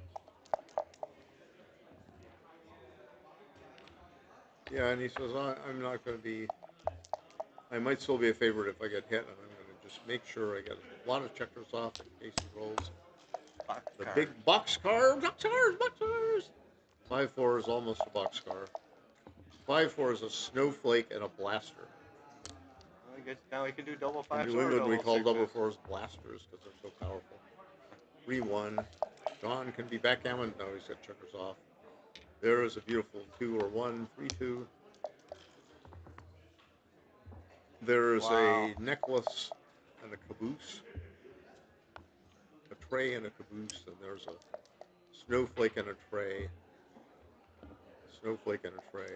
And big doubles will take. Give John a shot. John is hoping to stay on the bar. He doesn't. A blaster and a caboose, I guess. What's that, a 1? 6 is a boxcar. 1 is a caboose.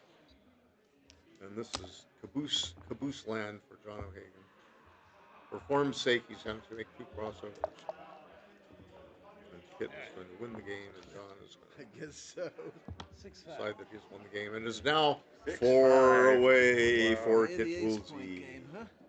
Yeah. and 3 away for John O'Hagan. John was thinking about backgammons. John made a safe play, or sort of safe play, instead of taking some risk and getting extra checkers off and maximizing his chances to get a backgammon. I don't know the answer, but I would have. I get greedy, and Kit says I am going to play just like I want a W upon getting some gammon chances at the 4 away to 3 away score. Now he says I simply can take very little risk and put you on the bar and make a 4-point. And John O'Hagan says, well, I can make a tempo hit, or I can come up. And Kit says, well, shall I double yet? And I knew he would. I too would have done it. And John was thinking, he's only got 9 checkers of his own, but I will be extremely unhappy if he points on my head on the 5-point, or even if he does so on the 2-point and I stay on the bar, or if he hits in the outfield and I stay on the bar, or if he hits on the outfield and I roll 2-6 from the bar. I won't be very happy either. He says, do I get gammoned often enough to 6 up. take a cube like this? And John, it's very, very reasonable to just drop the cube. How many games do you think there would be? The nightmare scenarios are very, both players. very easy to see. So now it's 3 away to 3 away. They're both laughing, Mine wasn't even remotely the bantering. problem as far as I was concerned. Bantering with one another. Recognize They're not snarling, really. I'd be snarling. These guys are on a higher spiritual plane than me. So here's that 6-3, Kit Woolsey, and John says, well, I might. There's a look. We rolled here over to 6-5 and 6-3. John has rolled a good 9 to hit, and Kit says, no problem, I'll just hit it back. But no! I'll take your 5-point.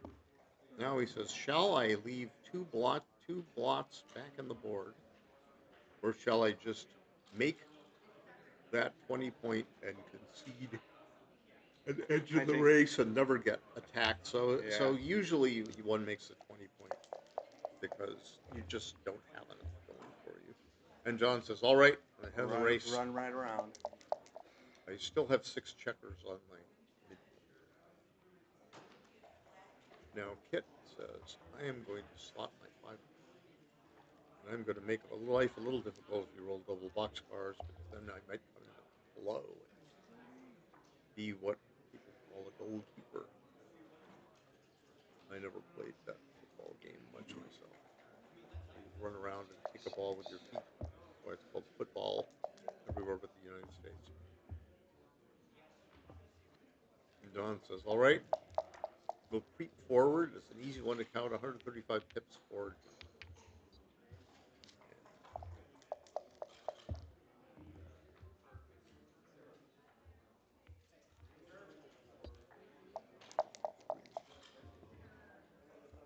Ooh, double fours. Now he's got to get some race. Some serious race. He goes around to the 10 point. 137 for white. And he's got 131 for black. Black is ahead 6 pips, and he's not going to double. He's only ahead by 6. Now, shall he go? He might have slotted his 4 point, but he wants to have a more orderly area. He said, I'll fill the 4 point sometime anyway, like right now. And Kit says, well, if I want to run, I can run. I'm probably not ahead enough to run. He knows what his count is, probably 76, 84, 94, 120 for white. And we've now got 112 for black. So it's a close race. 114 to 112. 112 in row. Was that 68 and 73? Yeah, 112. And that's a 5-4. And he says, shall I make my 1 point? Or shall I prepare to clear my midpoint with a double? He says, I'll make my 1 point because I'll have more ways to play safe, and I will take advantage of yucky pucky 6-1 by Kit.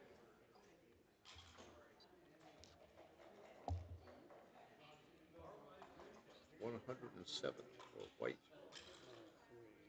180 for black. I make it a no double. Yeah. Because even if you hit with a 1, you might have awkwardness elsewhere.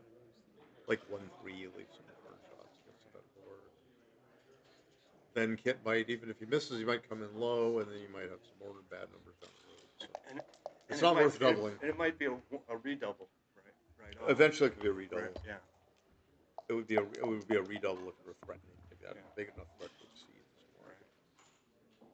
So I think maybe Kit says to himself, "I'm not going to take any chances like 1-4, 1-6, or even 1-1, where he could lift the damn thing. The last one would be a problem."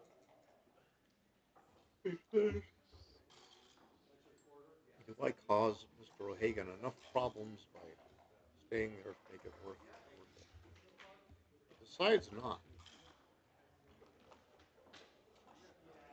We got 92 for John. And we got 101 for Kit. And John rolls a 6-4 and he says, shall I leave an 8-shot, a gammonish 8-shot? No, I will not. Six numbers ahead, I'll play safe. And Kit says, well, I'm going to go to my 4 point. Sort of good for the race. And John says, well, now I'm ahead by a little bit more, but I still have to get by. Clearing the midpoint. And some numbers do not clear the midpoint. Even and leave a. If he rolls an 8, he says, all right. He says, I have enough of a lead and enough of a winning chance to spin the cube. And Kit says, well, I have plenty enough to take, but John says, you have to take a little conservatively at the score. John is going to make the 3 point, of course. But the question really was, did John have enough winning chances?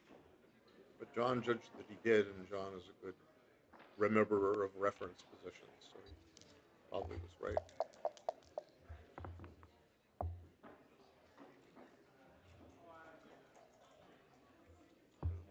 We could play safe. Yeah, go to 1 point. Or he comes down. Pay off. and You could leaves- pay off. and You leaves could the pay shot, off. leaves the ace. Pay off to the. But he says, I'm not going to leave 6 whopping numbers without a darn good reason.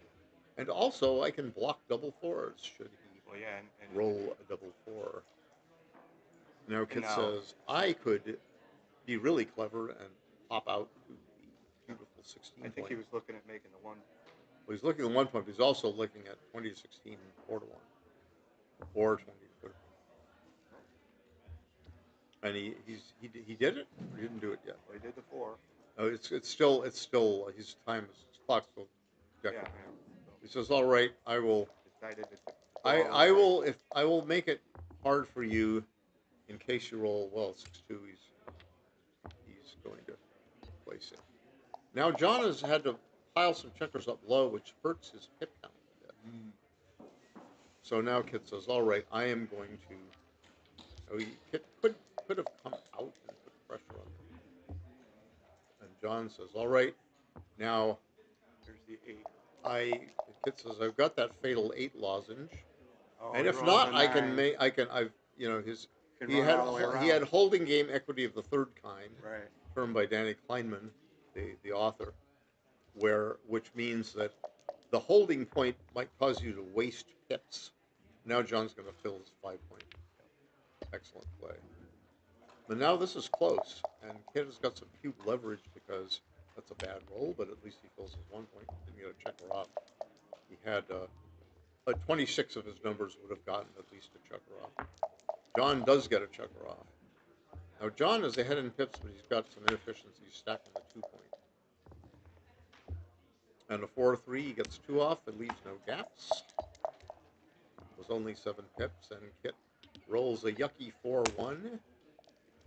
Kit has 42 raw pips. That helped. And that was a 5-4. And it's still kind of close because John's got some inefficiencies, but there's a miss, but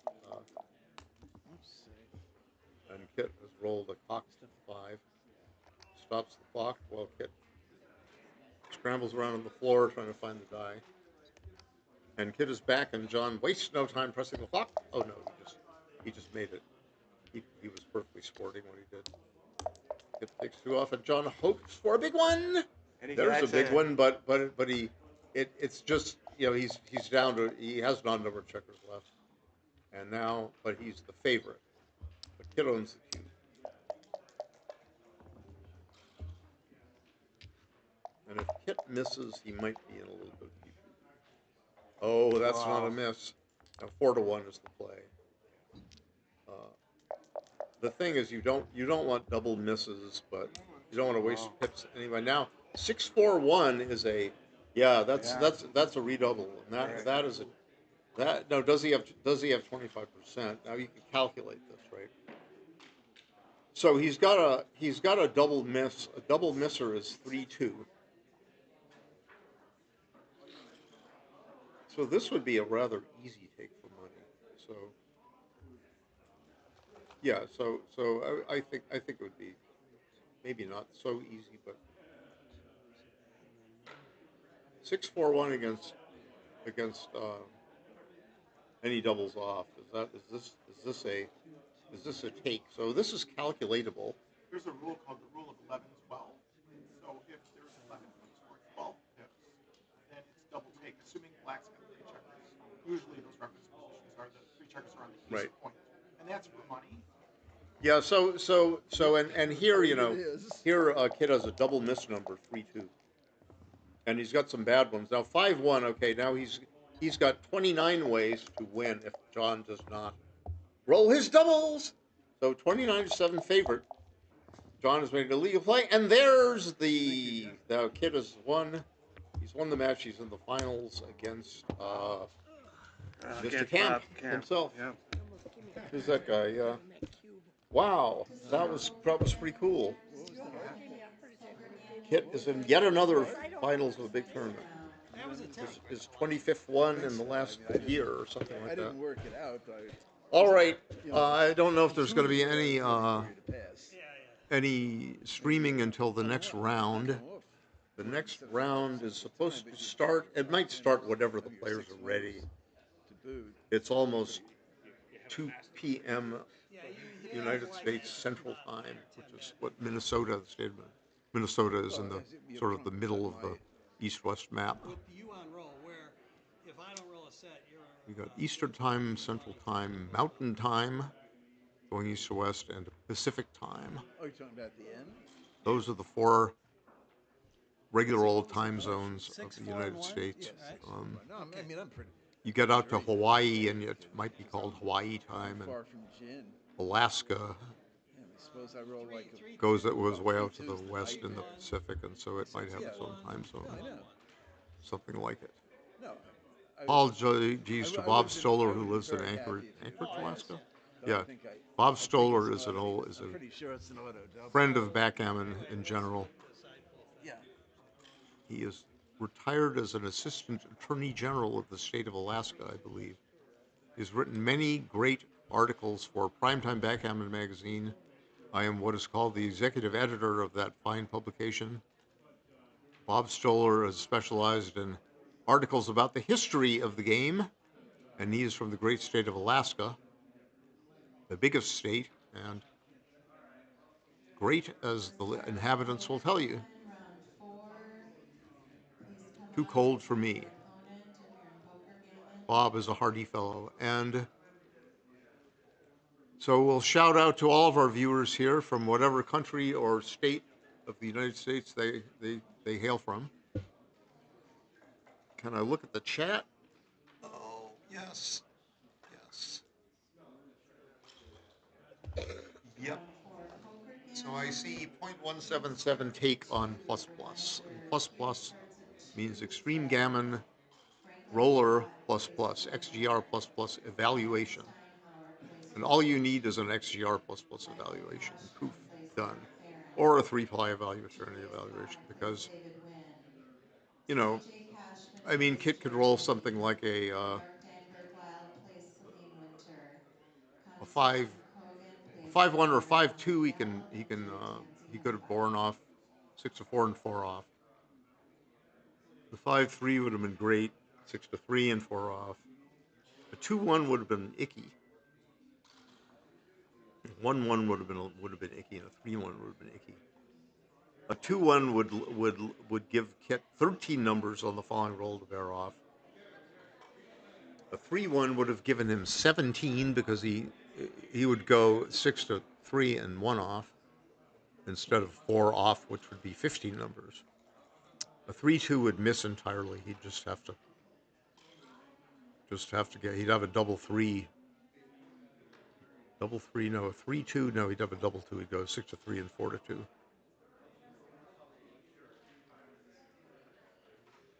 And even if he rolls something good like a 6-1, he could fail with a 2-1 if John O'Hagan had not borne off with a double. Anyway, so we're gonna have We're gonna have Bob Kamp. I keep Bob Kamp against Kit Woolsey. Yep. So Bob is an up and coming player. I'm going to root for Bob Kamp because Kit Woolsey beat me. There you go. All right. And I'm mad at him still You should, Rock. for playing well and rolling well. I'm mad at him too because he knocked me out. Kit has knocked many people out of the money. Yeah, right. No, well, John might finish second, or is he finishes third, but Bob is you got Bob. Okay, he can't get a lot of money if he's third. Yeah. Okay. Yeah. Well. Yeah. Well, I have no piece of Bob and no piece of Kit, unfortunately. So I am going to. I don't know what's happening here. A small break before we go on. We continue on. I will come back and commentate. I'm pending for a little jackpot tournament where I can lose a few more bucks. Whatever. I got a minor cash, 4th and 5th. And I got a little money in the ranking tournaments. But I was out of everything else. I had to withdraw from the Grand Crystal Beaver because I had back problems. But I took painkiller, and then I recovered to lose in the Longship Jackpot, being obliterated by the great Jerry Tansey. So here I am commenting, and that's what I do kind of okay if you concentrate on the geeky stuff. But as for color, we really want Ray Fogerlund in here. So I'm going to see if I can grab a color commentator from the commentator pool. And I will be back. I will see you shortly. Smash the like button. That's what I forgot to say. Smash it. As Justin Noel says, that helps the YouTube algorithms be algorithmic and give credit where credit is due. All right, here we go. I'll be back.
Jack, you beat Ray?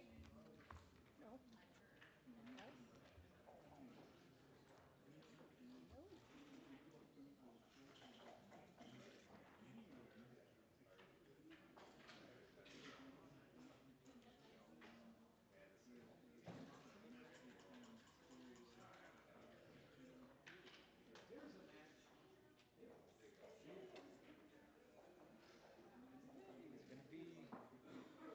Your still horse here, and mine. huh? Well, we're in the finals together here, so we're gonna.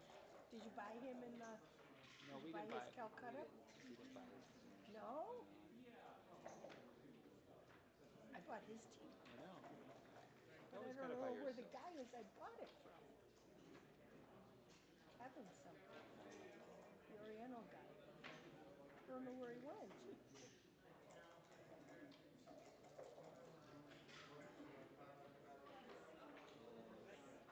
Our intention was to buy John's. That was we were trying to go for John's. Pat Dowd has him. Yeah. Pat Dowd had him.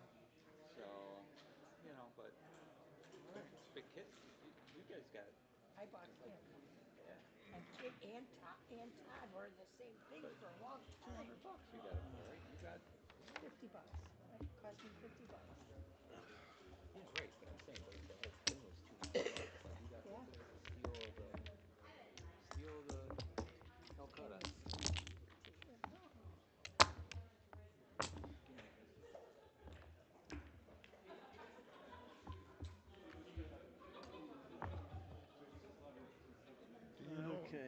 the stream is on. Can you set this? Sorry about that. Ask her. She's in charge. What do you want? Oh, Is the stream on? Are we ready to start? We're good to go? Okay. Good Okay, luck. great. Good match, Kit. Good match. Put your name there, Kit. Okay. Sorry. You good? Yeah, don't worry about it. Calling Soupy Doobie. What'd you do? 6-5? Yes, sir. Oh, you're already good to go. We're good to go? Yep, Okay. if you can see yourself on the screen, they can hear you. I see. Hey, I'm doing the commentary on the finals right now. They're going to save our finals till later. It's me against DT. That'll be fun. Okay? Oh, that's great. Okay. So watch this. See it. All right, everybody. It's me, Ray. I'm here. And this is the only event that I didn't cash in. Oh, it's Bob Kamp versus Kit Woolsey. All right. This is the young versus the old. Kit's been around for 50 years. And I think Bob just appeared on the scene recently. But he's had a hell of a run. And Kit started off this tournament by losing his first match. Then he didn't lose for 2 days, I don't think. He's in the finals of the doubles. I had hoped to get there with him, but we lost in the playoffs. My partner and I, Tim Lawless and I. And so we're here in Minnesota. I gotta tell you, this is one great place to play backgammon. Friendly people. And I've always been lucky here. There's some places I haven't been lucky. Here comes Marty. Gonna help me out. You can help me out. Kid sending over a cube here. As Bob snapped it up white. like it was candy. I would snap it up as well. All right. But Kit says I could lose my market. Look at those blots over there. I got to attack that man. He's way up in the race. He can attack with those blots. Yeah, I mean it's kind of a, yeah, it's a bit scary, but Kit has not hit, but he's slotting his 4-point. What else can he do? He can slot his 4-point or his 5-point. So his 4-point has more flexibility, more builders, fewer ways to hit. And Kit says, "Now shall I make my 5-point? I think so." But he says, "No, I might get a shot right now. If I get a shot right now, I'd rather not have a blot on my board." Right. But he says, if I you cover the 4? I would no, I would make the 5 because it is unlikely enough that Kit will hit a shot next turn. Right. Okay. And if he doesn't, then you can have both. If he doesn't, he's got a nice. Double sixes. He overruns it a little bit. And now, Kit, next 6 is going to be kind of a nightmare. Kit is the more skilled of these two players because Bob is relatively new. And he's definitely the more experienced of the two. Slightly more experienced. And Kit says, "All right, I am not going to." I think everybody else would clear the 6-point not to leave a shot, but Kit knows he's got to maintain his board. Yeah, so he's got a 21 number. No, 21 numbers. He's got 4 and 1 and double twos. It's 21 out of 36. It was great for him. The guy missed the. But he missed that. That was his best misser. Double sixes. So Bob says, I will leave 2 blots on my board, but I will put contact against them. And Kit says, well, I will now play 5 to 4. They're good, very good. Narrowing the gap. He doesn't want a lower gap. He doesn't want 4s to boink and bonk. And now Bob says, what? How far? Bob can count pips. I know that. Is this the absolute 20, 35, 65, well, one 70, thing, you know what 8, he's been doing when he first came here, he's one of these guys that likes to talk while he's playing. Oh, I could do this and do that, but he's got silent over the last few matches. And he's concentrating. Yeah. So I am not real. So this is. I talked to him one time. He said he's the leader of his local club, wherever that is. I don't remember. Yeah, which is good. I mean, but. Yeah, I forget where it is too, and he told me, but I forget. Okay. I forget things very quickly. Well, let's see. Kit, man, he made a brave play, and he got away with it, so he's a pretty good favorite in this race. to take the lead, and it's a 9-point match, and this is the absolute final. I mean, whoever This is wins it. this This is wins it. Yeah, the tournament. This is Bob Kamp and Kit. Bob Kamp, I was telling everybody Bob that, Kamp, the dark horse, and Kit Woolsey, the white horse. I don't know. What's the opposite of a dark horse? I think that Kit lost his first match in this event. He might have lost it to you, or maybe. No, I didn't. I haven't played him But then he won 7 matches in a row. He was the first one to beat Jack, and Jack had just a terrible tournament because he went 6-0, then lost 3 straight, and then he got to the money round of the Longship, and I beat him at double match point just now. So it's going to be me and DT in the finals of the Longship. That'll be fun. That'll be a fun one. Well, there might be a couple of blunders in our match.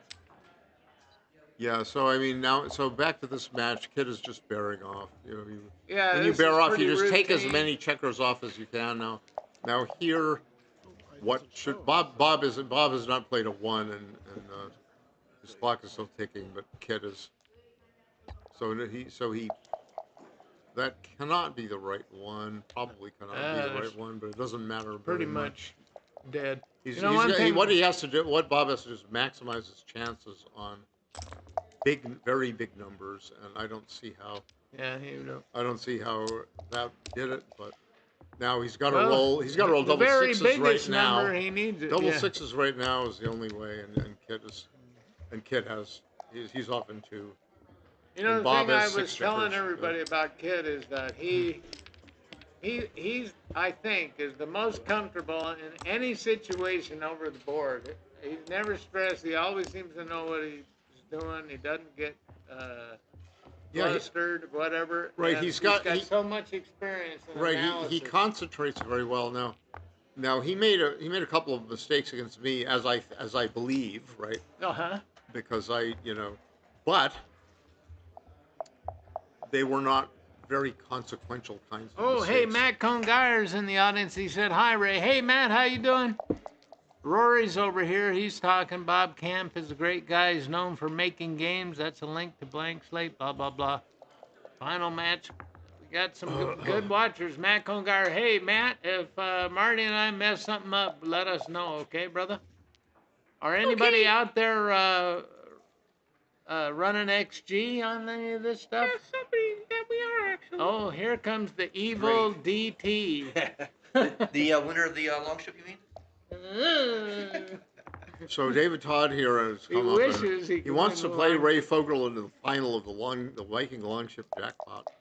Oh man! I played in one of those. We were heavy favorites. I won it a few years ago. We were real big favorites.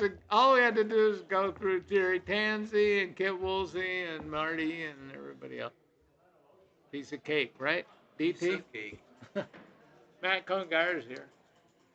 Yeah, Matt Congeyer is. He used to play backgammon, didn't he? Yeah. I think the game's passed him by. I think he's retired He's retired in favor of making $10 million. No, in all seriousness, he still plays. He's actually the #1 guy on Backgammon Galaxy when I came here. Yeah. So now, so Bob Kamp has just hit. Bill Phipps likes my beard. No, I mean Kit has just hit, and Bob has come back with a reply, and so to hit, and Kit is probably going to enter on the. Ian Terry says he's not going to enter anything on XG because it's Labor Day. Ian, you're a fine fellow. Now Kit could have. Here we go. Could have entered on the 20. Kit played 2.41 and Bob Kamp played 3.08 in the first game. So that's pretty Rory good. is doing some work for it. That's pretty good.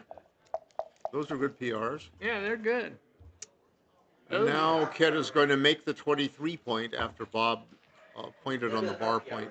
I love that. Me and Dana Nazarian love the deuce hanker because you don't get gammon very much, and there's a lot of win equity that sneaks in there because of all the ace point suction and stuff. But Dana and I think that's a special point. It's something, and Kit will hop out with his spare back checker. Right. And now he's got a 23 anchor, as Ray said, and it's good for defense. And now Bob is under pressure to run out, and he immediately looks at it. And volunteers a triple shot. Yeah, now he could just I split. think He's got to. He I must would split. come down and slot. That's Give a him little, a chance to lose. Yeah, that's. He says, all right. It's not the worst play I've seen, but It's not the worst play. It's not the worst play I've seen. It's probably. It's pretty good Now if it's you roll good. a 5-4. Oh, but if okay, so he's only he may he's a favorite to make a 5-point prime, but he's forced, not a huge favorite. He but forced Kit to hit him or so face the consequences. I like that kind of play. but this is that's a little weak. That's weak because would you come off the midpoint? I would have come off the midpoint, sure, because I don't want to. You want to put checkers where you want them in a prime versus prime. You don't want one behind, and there's a duplication of ones to make Kit's 5 point. Well, then why isn't he doubling? And should he have doubled? I think he should be thinking about that. I don't think so yet because it was a little he could be counter primed and okay. And Kit was free. He might be free at some later point to step up. And you cannot scare Kit anyway, so you might as well. Right. You don't want to bury checkers on top of a prime when there's a duplicated one to advance. Oh, this is a great shake. This is a great shake for Bob. But Kit is still in it because he's got a 5-point prime. So he's. And where is the deuce? Prime versus primes exactly are takes, sure. right? Normal looking prime versus primes are takes. Susan Kamp says her money is on Bobby K. Now there may be some kind of familial rooting section there. It's called the Campy rooting section. So Kit says, "All right, I don't want to." He says, "I don't want to cut that. That is." Now, that's a little odd to me. I don't think I would have done that. Left a blot, but Kit said, "Well, I want more flexibility and even if I get hit, but it's there's a psychological reason to do that. You want to see if the guy is going to double you on the come, like if he's going to very true, very true. I didn't think of that, but Kit did probably. And now he's going to come in and go to the 5, but go to the 1 point to save a 6. I guess is his idea. Yeah, this is like a rubber band that's stretched all the way out, man. It's getting ready to snap back. Yeah, because one thing Kit does not want to do right now is break his 5-point prime, and if he had stripped his 8-point, he could have done so. And there's a 6-2. Can he handle it? He can barely handle it. All right. So that is that shows why Kit's play he made it. And that's a great roll, failing a 6. It's the best roll. Now coming up, Bob might have a cube. Now, is this the falafel? No, this can't be the falafel thing because he could take 2 guys off the 4 point. Yeah, but the trouble is he's already at the edge of the prime. Okay, right. If he weren't at the edge of the prime, then that might be a good tactic. But he's at the edge of the prime. It blocks 5s that way. Yeah, it blocks 5s. I don't know. It might still be right or something. It's just something. I mean, I don't know. It's something to consider. I mean, if you're also 5-4 or something like that, then. And he says, well, 1s are sort of good anyway, and I'll block his 5s. Double 5 says, yeah. So it's and Bob says, well. All right. I'm not going to give you a chance, perhaps, or if you want to take, be my guest. Well, Kid did that. Now let's see if he's got the nerve to take this. Oh, he might. I bet he does. Okay, I bet he does because he's got some bad numbers here. And he's got the deuce anchor. There's the 4-1. That's the good news and the bad news. Yeah, that's the good news, and here comes the bad. The bad news is 8-4. Oh, and that exposes him to 2-6 from the bar.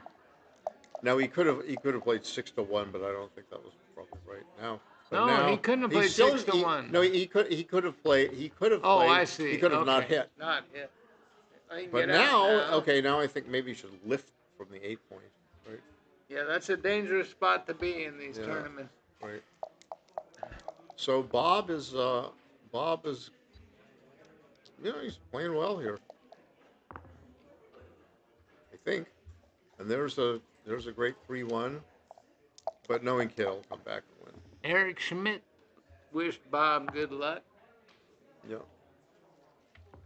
I think Kid's just one of the greatest players of all time in backgammon, and how could you say everybody needs Because he's he's been only around won- forever. He wrote books. He's only won 83 tournaments in the last in this century or something.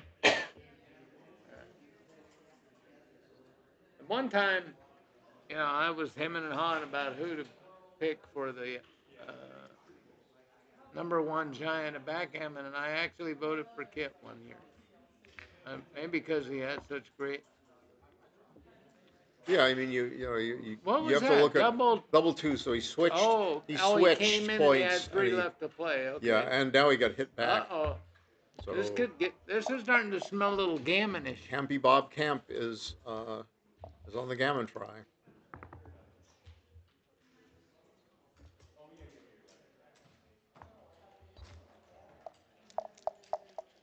And Kit's winning equity went down because he crunched up his board.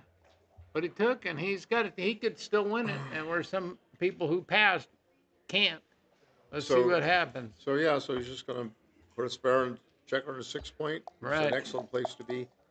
What he doesn't want is for Kit to roll a deuce and then for himself to have trouble clearing the 7-point. So if he can clear the 7-point now, this is interesting. I think he should just leave a blot there. Yeah, leave it. Just leave the century one shot because your future safety will be really good. But this is not ideal because he'll just pay now because he's only got a 4-point board, right? Yeah, if he it gets takes a hit, he's a big there's favorite. a that's there great. You go. I hope he doesn't hear us, but Man, we probably should probably doesn't. close the door. I guess. Yeah, let's close the door. I don't think they can hear us. I think we're kind of far away. Kevin will get it. Thank you, Kevin. You're all right, Kevin. I don't care what Yeah. April said about you. So this is oh no, this is not. Oh no, I don't. 3-6 is no, in and off, right? Yeah, you're not supposed to put spare checkers on your ace point. Oh, look at this. While you were bearing off his against the Hui game, board. and he actually this is actually less safe than the alternative. Well, he didn't pay for it, so here we go. He hasn't paid. Well, he's paid Not for yet. it in the sense that he doesn't have another checker off. Right? Look at that. Kid remade his board, and he got a guy out, so his shots are going to be significant. And that's a 4-3, which is pretty rotten looking. Would you take 2 off? I think so because Against you're supposed to sort of bear off aggressively, right? Yeah, I would bear off aggressively. If you get lucky and you get by all the block numbers. I mean, the safest play is probably 5-1 and 3 off. In other words, the fewest blot numbers right now. But you've got 6-5 as a blot number, 6-2 is a blot number, and 5-2. So that's 6 already. The other way, you would have had. All right, here we go. 6-3 and 5-3 only, I think. 4-2. Yeah, no, that's a good one because he can bear off and he can get off of the double shot with a 3 thing. Yeah. Now Kit could have put a direct cover, but he's saying I want to cross quadrants so that I can win a gammon. So now the best play is to go clear that and to take 2 off. Because clearing is so valuable. Somebody who's in the audience, tell us what club Bob plays in. It seems like I should know that, but somebody who knows, let us know. So Kit rolls double 4, and he's still trying to save that gammon. He's not wasting any pips by making a 3-point, especially since Bob doesn't have any blot numbers right now anyway. Right. So now Bob can give himself 6 blot numbers by bearing 2 checkers off, or he could give himself 6 blot numbers by bearing 1 checker off, or he could give him 6 blot numbers by bearing no checkers off. So I vote for 6. I vote for 2 checkers off. There's more future jeopardy. He's being a little too careful. There's more future jeopardy. Bear them off. But you want to win a gammon, so you better bear them off, and you want to win after you get hit. Right. And more checkers off will give you. Plus, that's the best play for a backgammon. Then you roll a big set, and now Scared. Yeah, skeered, as they say. So. Kit doesn't waste any pips. And Bob does not leave a blot, but he only gets 1 checker off. Yeah, he didn't roll a 3. And he's still got his 6-2, 5-2, 4-2, and also 2-1 now. Not And now he much brings chance. two checkers in, so there's a two. There's 8 block numbers. There's 2-1. So There's a shot. yeah. So I think it's tough. It's tough to play this kind of weird stuff because he can. This is safest in a way, but you're not. The thing is that if you take a checker off, which is best for the gammon. So I mean, hit you and could bear actually one off. hit. You could hit, and it's And better bear for the one off. gammon still. You could give him 2 extra shots and set him back 2 pips. Yeah, Or you could make an extra crossover. Yeah, right, and exactly. But he says I'm going to clear my 4th point. Now this is not the best for the gammon, but he's not going to leave a second blot after getting hit. But he's probably not going to win a gammon now. Now if he had taken one, because he's got if he had 7 taken, checkers. if he had taken one off and gotten missed, whether he hit or not, he would have been. So that's a gammon city. 2-2. So all right. he could have borne 1 checker off and left 11 shots, but a few little chances to come in with a 3 and leave the second blot. He could have hit and taken 1 off and get 2 extra shots and also left a double gap, but set him back. Oh, a Neil's crossover. out in the audience. Hey, So Neil. did anybody run that 2-1, Bob's last 2-1 through XG? I'm looking at Neil. He said he should rip the 3 for more gammons. Yeah, but should he leave 2 extra shots or not? 2 something He could hit and rip for 2 extra shots. Yeah, Matt says enough he would gammons? get even to save a roll, so he would have hit and borne off. He would have hit, but no, you could bear off without hitting. Okay. That would have gotten even too. Oh. Okay. So that's my question. Oh, that's interesting, but that would not give you the extra crossover by hitting. Hitting. No, you take away a crossover from Kit. Yeah, by hitting. But if you don't hit, you don't take away a crossover. But you'd have to calculate the hitting chances and like that, and All see right. how often you'd win a gammon either way. Which I can't do that very fast anymore. I can't do anything very fast anymore. I can't even walk fast. I can lose fast. I can lose. I lost fast when I played Kit. I can go to sleep pretty fast. I have to take pills to do that. It's like when we were young, Ray. It's like, hey, you got any good drugs? What's in your stash? And now the good drugs are painkillers. Yeah.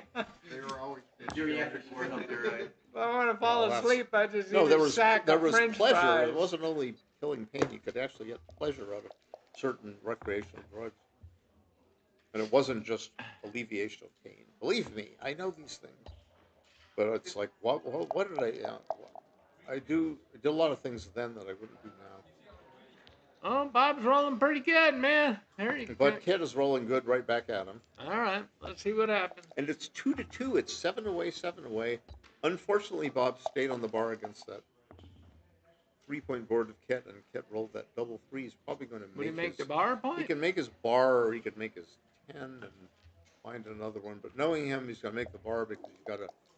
If he gets hit back there, it's with a duplicated 4. He has a 6 back anyway, and Bob really has nothing better to do than an incipient prime now. Come up and try to escape. And Kit says, I probably won't double because it's too big a parlay. And he missed. He missed totally, huh? Kit missed a shot. And shall he? Could he make the 9-point out there? He can't with a 6-5, no. Well, the 16-point. Yeah, he could. 16. But he says, what I would rather do is I would rather make an outfield point and get my other back checker going. Okay. Because he might be ahead in the race here. And he's also controlling some outfield in case he plays. He rolls 5-4, that's 17 shots. Bob has 6 guys on the midpoint, and Kit has 9. And if he comes out there, that also is 17 shots. So he could. Which 17 shots shall you leave? I mean, if you. 58 and 65 is 140 pips after the roll. And Kit has got less. He has 3 men back. 138. And So now there's- the question is, so you would bank those 5 pips, 13 to 8. I think there's going to be a cube coming unless I'm Bob... not sure. I'm not sure Bob was right about that. About playing to his 12 points instead of 8. I think he's going to be seeing a cube. Yeah, I was going to see a Kit's cube. got 2 men all the way back there, so he's down 44 there, but he's up 65 on the midpoint. So and Kit's got attacking chances. Yeah, 131 for Kit, and this is a psychological thing. You send it over. 134, I think. So 134. That's 78. No, 78, 98, 110, 126, 147. What did I say? 134 or something. 34, 84, 98, 108, and 22. Is 130? Is that it? Here it comes. 32, Kids can put the pressure on. 80, 130 for Kit, and 147? 147? Did I say? I did. 78 and 21 is 99. And 8 times 6 is 48. It's 147.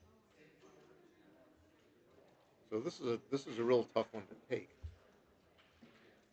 Because it's game over if you get pointed on. It's pretty much game over. But if you get hit loose and you sort of miss, yeah. So Bob says I'll let it go, and I think he's right. All right. Because you have to say, okay, if he's probably going to hit me, and if he doesn't hit me, he's still ahead in the race. I don't have a lot of restraint against that thing, that anchor back there. Matt said Kit was up 7. Yeah, that's right. It was 130 or 147. Okay. Yeah.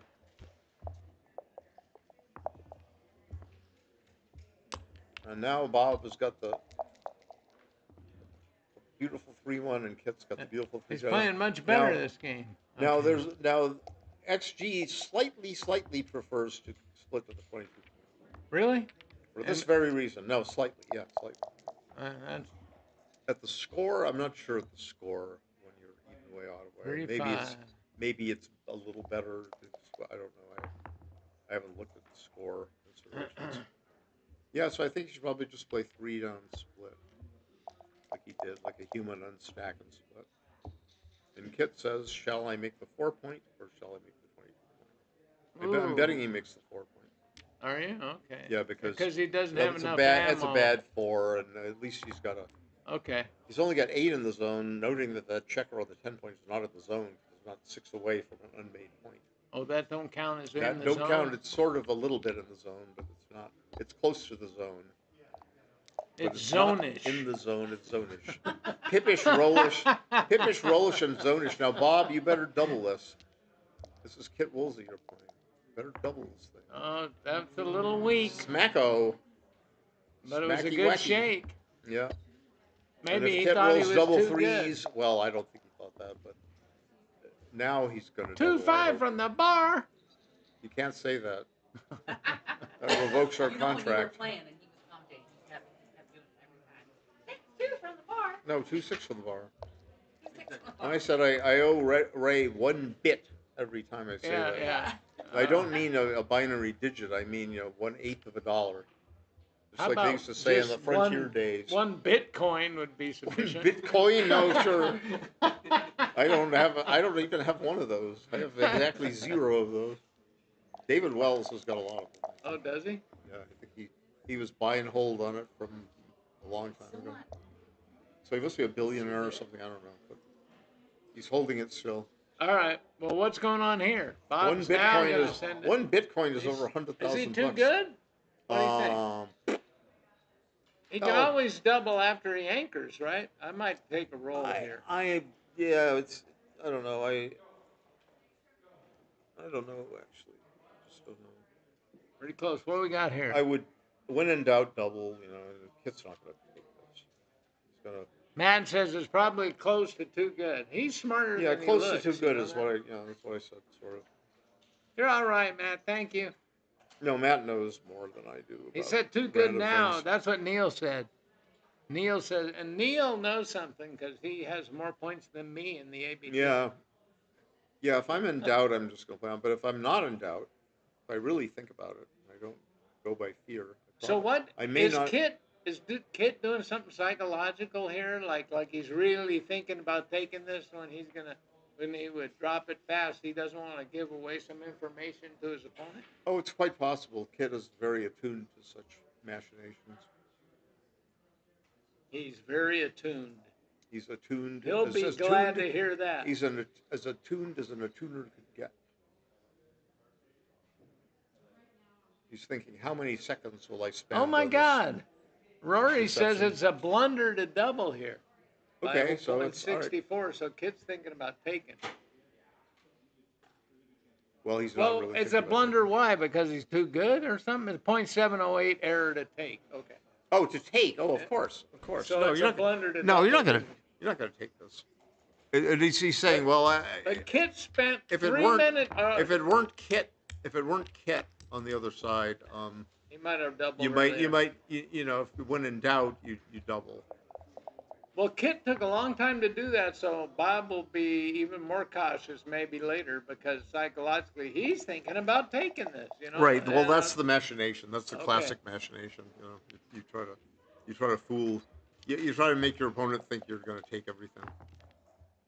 Therefore, your opponent might not double when he should. Dice Man USA. That's I can't think of his name now. He's over there. I can't remember. It'll so I think that Black has had 5 pips before the roll. What do you think? Well, I don't know. I don't care because it's a holding game. Yeah. Well, I did the difference count. I'm just to show you that I could right now. Thank you very much. Now, Ray might leave us as soon as David Todd is ready to play. Well, the thing is something or other. This is right, I believe. This is the right play. Send that checker back. They're streaming this one, and David Todd and I will be performing right after this. Oh, I see. Okay, that's a good idea. So this might not last too long, or it might last for a whole another hour. And there is a beautiful consolidation. Went ahead in the race, went behind in the race. Hope for. I've assumed that Bob, because I haven't seen him very much, and he did a lot of talking, that he maybe wasn't all that yet, or not very experienced, but he's playing nice and confidently, I think. And well, he's not talking either, so that tells you, that's like you said, he's not trying to in the later round, now. or have fun at the expense of but he's thinking nervous. About the game. It's the finals, maybe his first ABT tournament. I mean, I haven't seen it. He must have played in a couple of them, but this is a big deal. I mean, Kit, it'll be number 85 if he wins. Yeah, adjust those checkers on the 3-point Kit, please. Thank you. Good, you heard me. Yeah. We heard you. Oh, I didn't know you were obsessive compulsive, Marty. Well, it was sitting on the doggone 4-point. So. Yeah, well, I like to slide it back. I've seen that done. So Bob says, I am going to gain a few more pips at the expense of letting Kit roll a 1. You want him to roll when you got the 2 and 6 points because he's more likely to faint. Yeah, you don't. Yeah, now he's got a little. See, this is the trouble. He's got to play 8 to 6 and 2 to 1, right? He's perish the thought of getting a block. I mean, it's ugly looking, not to, but maybe. Oh yeah, I always like to strip my midpoint, 14-point, and 8-point. Yeah, I mean it's just a 4-point board. No, it's like this is what I do just because I might actually count shots or something like that. We might roll 6-1 or a double or a 3-2 or 3-3. There's a double. Wait now, wait, please wait. You don't have to do that. You can just. He could just bring 2 down. This is dangerous. He's looking. He's volunteering a direct shot because he thinks, well, I'm good if he misses. I asked Matt one time, and he said, never leave a shot. I would have been extremely hesitant. Now he says, aha, shall I double? Now, why didn't he double that? Maybe I shan't because he might. I still have some strippage out there. I might not cover. You got to threaten a guy. Now. You'd better cover it now, and he does. And now if he fans, I might. But even then, it might be a take. I mean, there's a 3-1. Ship it, Bob. That's some TV joke or something? Or No. Oh, just ship. Oh, yeah, ship it. I used to hear ship it in systems we were building. He waited We'd say, until he we'd covered joke. that thing. So I I thought like it was that. some TV show where some character said ship it. He's held back a couple of times when we thought maybe he had a double. It says, I don't know. It's too dicey. All right. Now it's 5 away for Bob Kamp, KAMP, not CAMP. You can see it on the screen, actually, KAMP. Well, if we thought Bob talked a lot before this, during this tournament, if he wins, we're really going to hear some stuff, you know? But that's okay. Well, as long as he buys me drinks. Oh, okay. I can drink now that I'm out of everything. I won the Grand Crystal Beaver, by the way, and now I'm in the finals of the Super thing, and I told Julius that if I did such a thing, I was going to buy one of the tomahawk chops in the restaurant here, and they're $140. Oh, they're like steaks. So I'm looking for people who want to eat some meat tonight. Well, I'm waiting some meat. I got some hands up in the audience. I'm not going to eat steak. They're all ready. No steak for me, but well, you know what's really good in there, though? But if I have my choice, I'll get a tomahawk chop and some the scallop potatoes are just sublime, man. All right. All right, Bob Kamp, 5 away. Kit Woolsey, 6 away. Bad 6-3 for Kit Woolsey. Yeah, I suppose 13-4, but there's also 13 and 8-2 the Wimpy play. That duplicates ones. But he's going to duplicate ones and slot a point. I mean, okay. That's. But he's a little bit up against it. That's Bob's what I would do. He's He's up against it no matter what. So at least he says, I might make a point. If you slot everything, you might make something. Now this could, well, see, the trouble is you have a bad 4 now. Well, we could have double Spanky. So double Spanky would be my play. Ah. So it's 6-2, and this hit is not.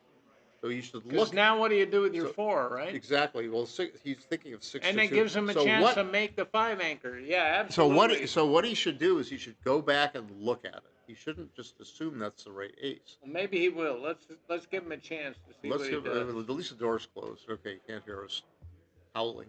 Now 8-4 would be a rank blunder. Oh my gosh, that's I think this was probably. So maybe this is nerves. Yeah, I don't know. Because if he had looked, maybe he would have just. And he would have got missed. Maybe he would have just hit twice, you know. Because if he hits twice, he has some more time to hit on the 21 point. But now here's Kit with a beautiful anchor, and Bob has lost his 8 point. 2-6 from the bar. And 2-6 from the bar has been declared, and there's Jennifer. Hi, Jennifer. Bye, Jennifer. Bye. It's 2-6 from the bar. 2-6 from the bar. That's what I do. That's my imitation. There we go. Ray is one of the most fun backgammon players in the game. There's a 16. That may be fun. The Praseodymium point, whatever that, Dimium, I mean, not Dimium. You have the best auction. Oh, okay. Yeah, I don't know about this pick of the field thing. People didn't do that as much in auctions. It just goes faster that way. Plus, if you don't know who the intermediates it generates are. less money though, maybe. All right. It does go faster. You're right. This is another boring holding game. No, it's not. Okay. It's not boring anymore. Oh. There goes. I think he should make the 7 point. Yeah. I think so because it. But that sort of strands those back 3 guys. It strands a little bit, but it also interferes with Kit's outside motion more. And oops, what did I say? Kit just runs right out. This is where you wish you'd done the other one, but double 1. All right, now double 1. This is interesting as hell because he could. That's a pretty solid move right there. He could move up to the 15 point. Yeah. That was pretty solid. Now he's threatening the hell out of Kit. Kit's got 15 and then gone up, but now Kit says, 4 stripped points and a blot. Now he's got 2 blots and 3 he's got 2 blots, but he's only got 4 hitting numbers, and that's not one of them. But he goes 62, like a human. A fortuitous roll for Bob. That's called the hoary old chestnut of a joke. Now I guess he's got to go. He's got to make a point. Which point shall he, or lift a blot? Kit's not exactly rolling jokers. Which blot shall he lift? He can only leave 4 numbers outside instead of 6 if he goes 7, 3, and 17, 16. Oh, I see what you're saying. No, 5. Because 5 because he'd have a double 5. I'm sorry, 5 instead of 6. It's not too big, but he could. Then he could leave 6 numbers by I think switching, it's only but 4 he says numbers if he does it this way. no, 2s and 4s are blocked. Double 5s. Oh, okay. Got 5, 3, 6, 2, and double Okay. 5s, and the 6. That's the 6 1. So Bob makes the 1 point. So one number is a joy to feel smart about. Save. Yeah, and the dice always seem to know. You know, you think, okay, he can only get me with 8s, and then he rolls double 5s, and you relax, and then you find yourself on the roof. Ouch! So now I think you should make this 5 point, and the question is where shall we go with the other? Oh, we can make the bar point. I didn't see that. Okay, this is fine. Yeah, this is fine. This is blocking him better. And there's the 8. Oh no, wrong again. Now Bob is feeling like his hand is in a vice, and Kit is tightening it up. So I might have thought to myself I should make the 5 point and where are the other 2, but without looking at making the bar point. But Kit's idea is to restrain Bob. Now he could restrain him by putting 3 checkers on the 15 point and capitalizing on 6s and lifting his blot as well. Or he could say, all right, I don't care, roll a 5 and come out. What's he got left? Who? He's got to hold. Kit has all 4 double 1s to play, so I'm thinking he should move them all to 15 point. Because now if Bob rolls 6 something, except 6 3 or 6 that's a direct shot. 6 3 or 6 6, it's a direct shot. He's minimizing and he could. Okay, and that's a crunchy. Yeah, just crunchy. Keep What kind of peanut butter do you like, Bob? Crunchy. And Slot it. There is Slot it. An icky 6-4. But he's gonna hit. I'm afraid to. I like slotting. I'm afeared to slot, so I. The game's over then if he misses, and it might be over if he hits it. He's gonna have to sweat the whole rest of this game. All right. Is he? But he says, Bob might actually pass this. Well, let's see. Bob has got to get 9 pips to get even in the outfield, but he's up 14. I would not pass 22. This. No. Even though I'm out of way. Kid's trying to. He's given Bob some time to think and realize that, he's thinking about doubling me. And then sometimes you make a small improvement and double fast, and the guy will let it go. Kid is grooming himself while thinking.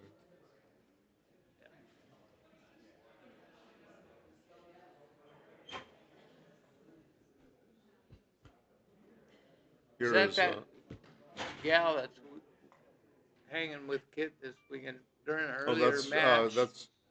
What's her name, Christy or something? Therese. And Teresa Flynn. During an earlier match, Todd Obadal made an illegal play. Kit didn't see it, but he set over a cube. And then afterwards, she tells Kit, watch out, he's making illegal plays. And then Todd starts going, hey, you're coaching Kit. And anyway, it was a dust up. Yeah, I mean, it's dust up. I rule for David. Kit's thinking, man, he wants to send it over or something. No, he wants to, and he figures he will. Well, sometimes when a guy takes a long time, I've found that they're trying to talk themselves into it, and they usually can. So he sends it, fee-fi-fo, it'll come in. There's thumb to the 6 point. And there's a non-thumb. Oh, that was and there's the inevitable making 5 point with a double 5. Ooh, a double 6. Crunchy. It's got 3 out of 4 now. An entry would be. Yeah, that would be dramatic. A happy event. 2 6 in the bar. A double 5 would be a happy event, or even a double 4. 5-4 is okay. knocks the. Should he knocks, come in? He Yeah, certainly you don't want to should. leave two more blocks. This is only three. This is only double. 5-6 from the bar. 5-6 and 5-5. Okay, so 3 And shots. now fan, and now this could be the old extremely. Now he could leave a 5-1 and a 5-5 versus a mere 5-3. And that would. Or he could say, "I'm going to." But he can't make leave double myself a sixes. double. He can. He can make it safe with 3 to 2. With 3 to 1. He can could. make double sixes safe. Is that? And he says, "Well, I don't think that's important. So I'm going to increase my flexibility." 5-3 could get Bob especially Gammon. since he stays on the bar. And if he's staying on the bar, he says, "I might win a gammon." He bears it off. I stayed on the bar for an excessively long time, and I lost gammon against Kit. Would you stay there? I would not stay there. All right. When in doubt, stay there, but it's not very good. I'm almost always in doubt. Oops! Now here we go. Now here's the double boxcar, and this is a variation where Bob comes from behind and wins. Kit would have to roll he fanned all those times. You have to roll something like a 2-1. Still win the race. That a shows small miss with a 5-4. Maybe the flop. More double sixes are in the offering, as Bill Roberti once wrote. All right. And that's sort of right in the you're offering up something to your opponent. There is a double 4. Wow, He's got 3 off. And gets it. Oh, it's enough to be tantalizing, but Kit will say, "All right, har, double 2s, 3 off."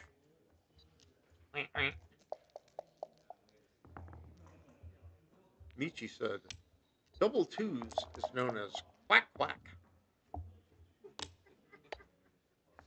And I said, "Well, yes, that's one thing it's known as." Oh, here's 2 off, followed by 2-1, followed by 4 off, followed by 2-1. Now Kit can fail with a 2-1, followed by a 2-1, but he can roll a double right now, a big 1, and Kit can roll a 2-1 and then another 2-1. But if he doesn't, then that's it. Okay. So now Kit is at 4 away to 5 away. It's kind of the last time you can be a little bit aggressive with the cube because you cash all those gammons and win the match. Well, you could be 4 away, and you could be aggressive in the gammonish. Although I've learned to be careful with that because then your take point on a re-whip is like 33%. Yeah, right. But at the same time, but they don't if you have a gammonish enough position, then that's what you want. Okay. You might be a little conservative in a non-gammonish position. You don't want to give them all that much recube equity, but you also want to get 2 away. I mean, there's all these countervailing considerations. You want to get to 2 away, but you don't want to be redoubled. And you don't necessarily want to be 2 away when he's 4 away. You want to be You want to get gammoned. Yeah. And but if you here's if you're 2 away to 4 away, then he's got. Here's an update on the PRs. Kit's playing 4.08 and Bob's at a little over 10 now. Yeah, because he made that blunder. Not hitting twice. Yeah. And I don't know about the take. He might have missed a couple of cubes. I mean, I think that in a relatively short match, if you make a mega blunder like that 4-1, then that could be a lot of equity. Nobody's really better prepared than Kit to understand what's going on, what kind of mistakes I'm in, and then take advantage of them, which can be. All right, now I would 3-6 from the bar. Ouch. I would not necessarily double this, but I might if I'm playing 10 against Kit and I know it, then I would double this. Yeah, I mean. So what do you do here? Do you come to the 22 point, or do you move 2 to the? This is better for blocking. That's fine, and that's. I think the guy back on the ace point's like a hunter. Right, and here is and now it becomes the hunted. Shake. It becomes the hunted after the double 2, but double 3 would be nice for Bob. Oh yeah, double 3. Or even 6-5. Or even 2-1. Should he hit? Should he man up? I don't know. I think maybe I would spank him. Maybe so.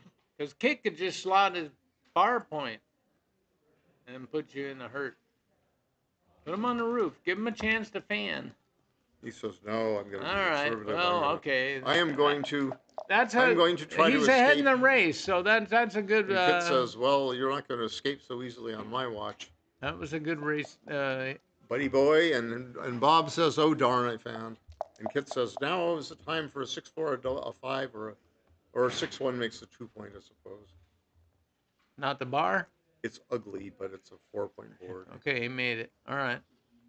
Yeah, Bob was playing because he's ahead in the race. He got over to where he could get some air. Now he could play duplicate the 5s game, or he could say, all right, I'm not going to duplicate anything, and I'm going to leave more shots. Just playing with one blot. One if he blotch. gets missed. But the thing is, with you play with 2 blots, you get missed more often. But he said, and now you're 2 6s from the bar, but you're. So you have to be careful about. Oh, this such is not moves. Kit's best. But I don't know if Bob even looked at. He didn't appear to look at 13 and 9, but he might have looked at it and quickly rejected it. Well, leaving 2 blots hanging around on the board in the finals the first time of an ABT event, that requires a little bit of courage. Yeah, you don't know it. Yeah, of course. So he just chose it. Backgammon's a hard game. He's not stressing too much, and that's a good thing. And he's hanging in there with Kit. So Kit has just rolled a double box card, and I think, does he have one more to go? He's got 2. I think. Oh, 2. So he moved out to the 15, and he made his bar with 1. So he's got 2. So he says, I'm going to make a 5-point board. Prime be damned against 1 checker, and now he says, well, I'm still blocked back there. I might win an undoubled gammon. It's a bit risky, but it's also I also have a 5-point board. I like Kit's pace. He's thinking about it, and it activates your opponent's imagination too. You never know what the other guy's thinking, but you're letting them know that you're thinking about sending the trap is that you have to stare at this bad position longer. Yeah. So that makes you feel more fearful or more frustrated. Kit just wants to get his guys split up, right? He got a split, so that's good. Yeah, so it's going to be at least a strong double if Bob fans. And they're right over.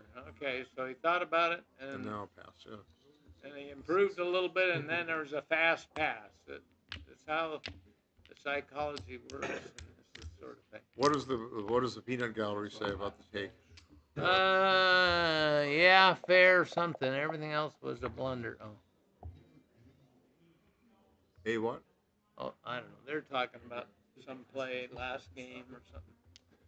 Yeah, I have to squint. It's all glare. I can't see it from here. I can see it. I wouldn't want to see it anyway because I can't walk and chew gum. Well, what's really neat about this thing is you can ignore whatever Rory says and just read the stuff Matt puts. No, I'm just kidding. Hi, Rory. How you doing, brother? Well, Rory's got the XG going. He's really, Rory has become a grandmaster. Throw that cube, Mr. Kamp. And he was in the U.S. Championship, something or other, semifinals or something the other day. Got a lot of respect for his game. I would double fast, but at the score 3 away to 5 away. Oh yeah, 3 away to 5 away, sure.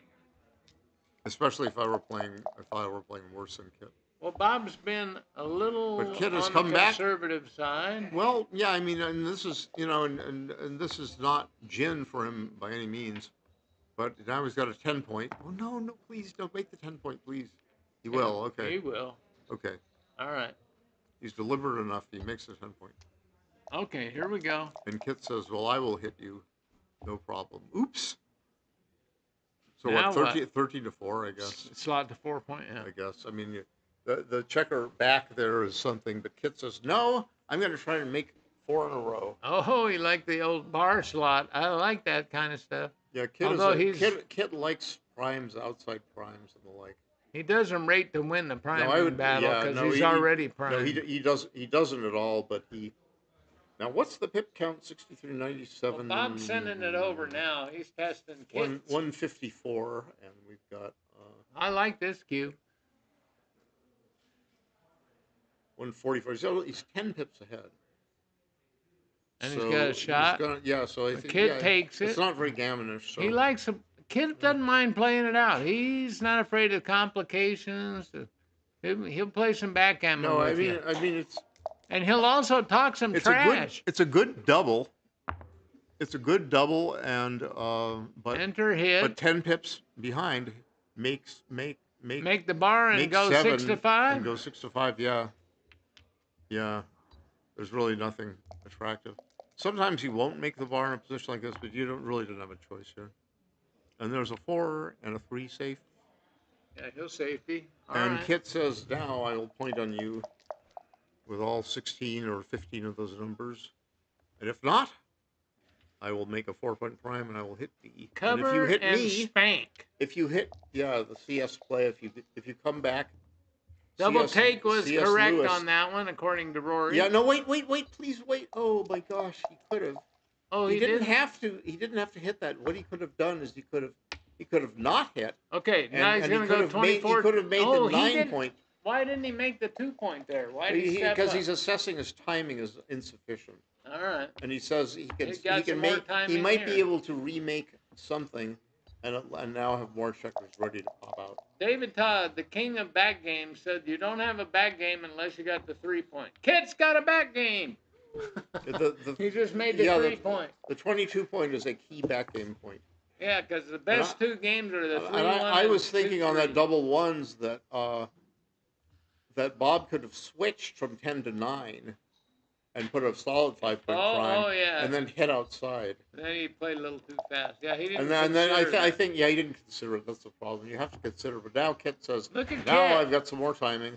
But Bob says, well, I'm still the favorite, he says. Because Bob didn't make that, Kit was able to get 2 checkers. Yeah, exactly. So a solid prime is better than a broken prime. All right. And Kit is showing us why.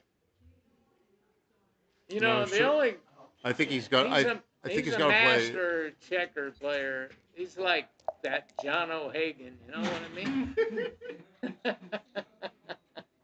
Oh, hi, John. Hey.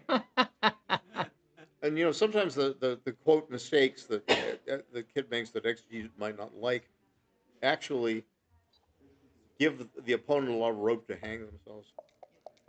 The opponent, I should say. And Kit says, I will not break my 4 prime. And Bob says, well, I will hit. Now, would you leave that slotted? No, man. I don't think so. I think it's a little scary because they might roll that. Kit, man, is he teaching him a lesson about if he could have had that 9 point? Doesn't he wish he did? Yeah. Now he's got to break his midpoint, and he might as well leave the fewest shots, any 2. Yeah. Versus double 2s plus 3-1. Kit's in a pretty strong position here, except the only thing about a back game, and you get the double shot, then you miss it, and we lose 4 points. And there's the 2. Oh. 3-4 doesn't. No, but he could. No, so this is the 2-way back game, the 2-way back game forward game. Now, if you roll something with a 3, now that's a 3-2. That's a very good roll. 4-3 would have been much worse. He would have had to. He would have doubled the 2 here. point. Yeah, here's a 6-5. Now Kit has got his choice of what to do. He could say. He doesn't like. He could say, I will now keep my.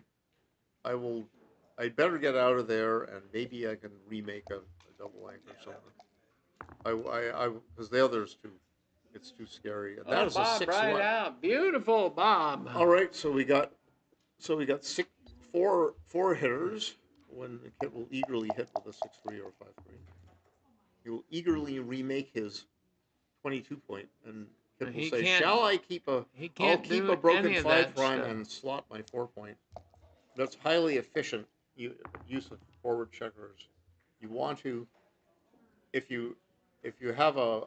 Should he clear the 10 point now? No, this is not. No, I don't think that's going to be because what you're doing is you're giving him a chance to roll, not only to hit right away, but you're also giving a chance to roll an Get the ace, second to anchor. roll an ace and get a second anchor. 2-1. There's an There's ace. the second anchor.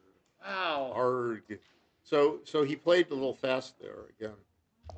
So you know, newer players have not played very many back games, and so there's a lot of tricks that they have to rediscover over the board, And you know, or not discover at all, or kids played 1 or 2. kids played 18,000 back games in the last week.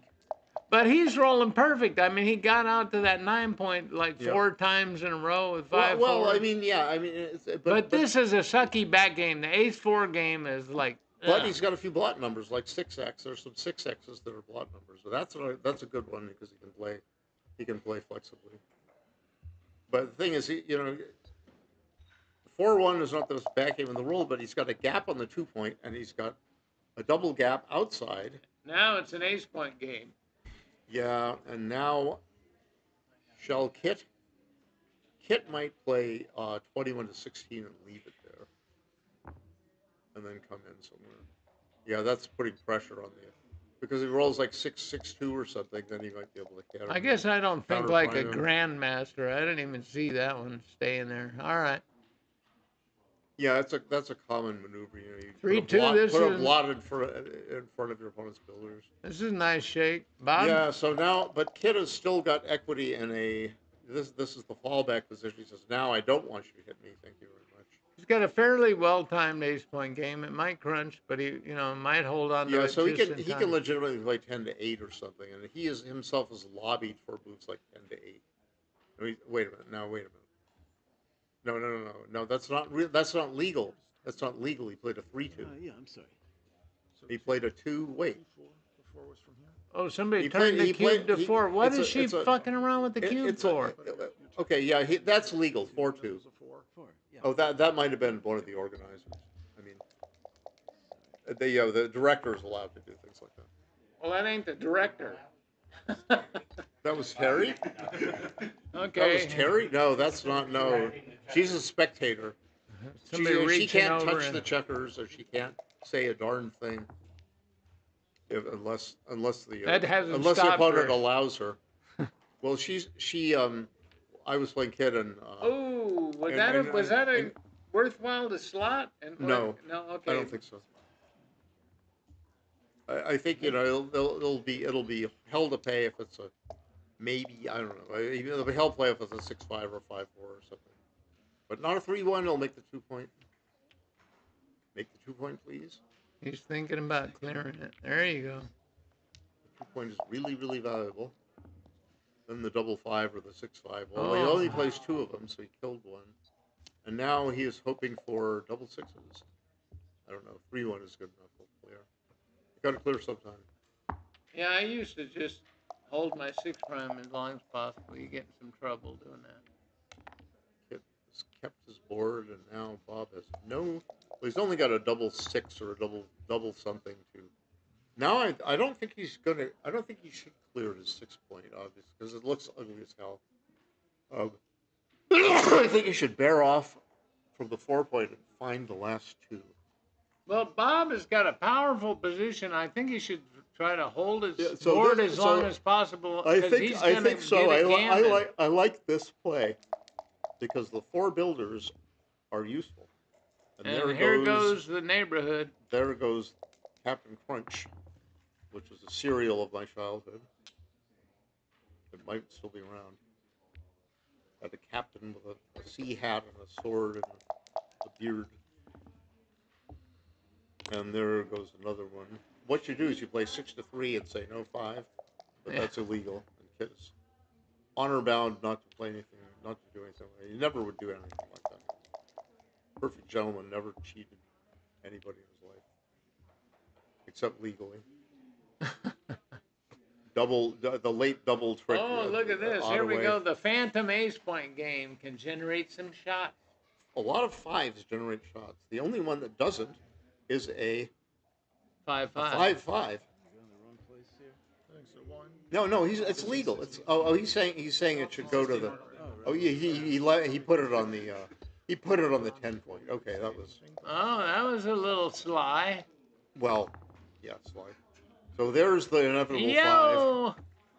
But he's got how many checkers do you have off? 4 off, and then Kit might roll left, but he might equally save this gammon. This could be just a 3-point match after this.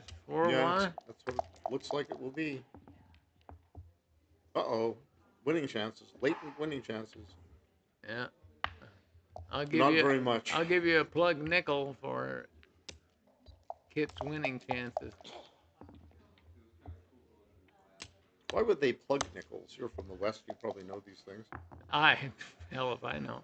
I just know that the maybe it would replace. Wait a minute, Kit said, Ray, I do. So have all he has to do is roll 2. Oh, well, there we go. The spoil sport Bob Kamp.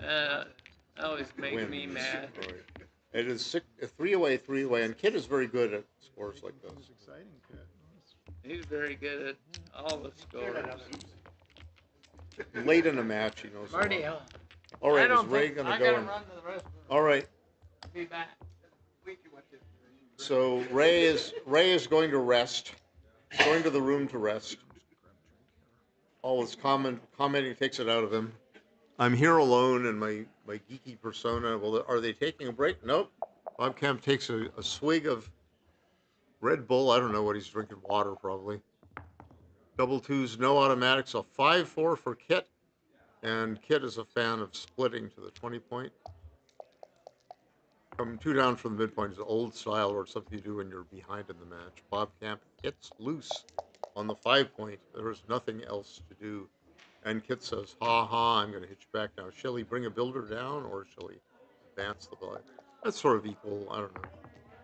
Builder down is a good Kit style play. Bob plays well to come out, but Kit has now got 10 checkers in the attack zone, and there is either a double hit or make the 2-point.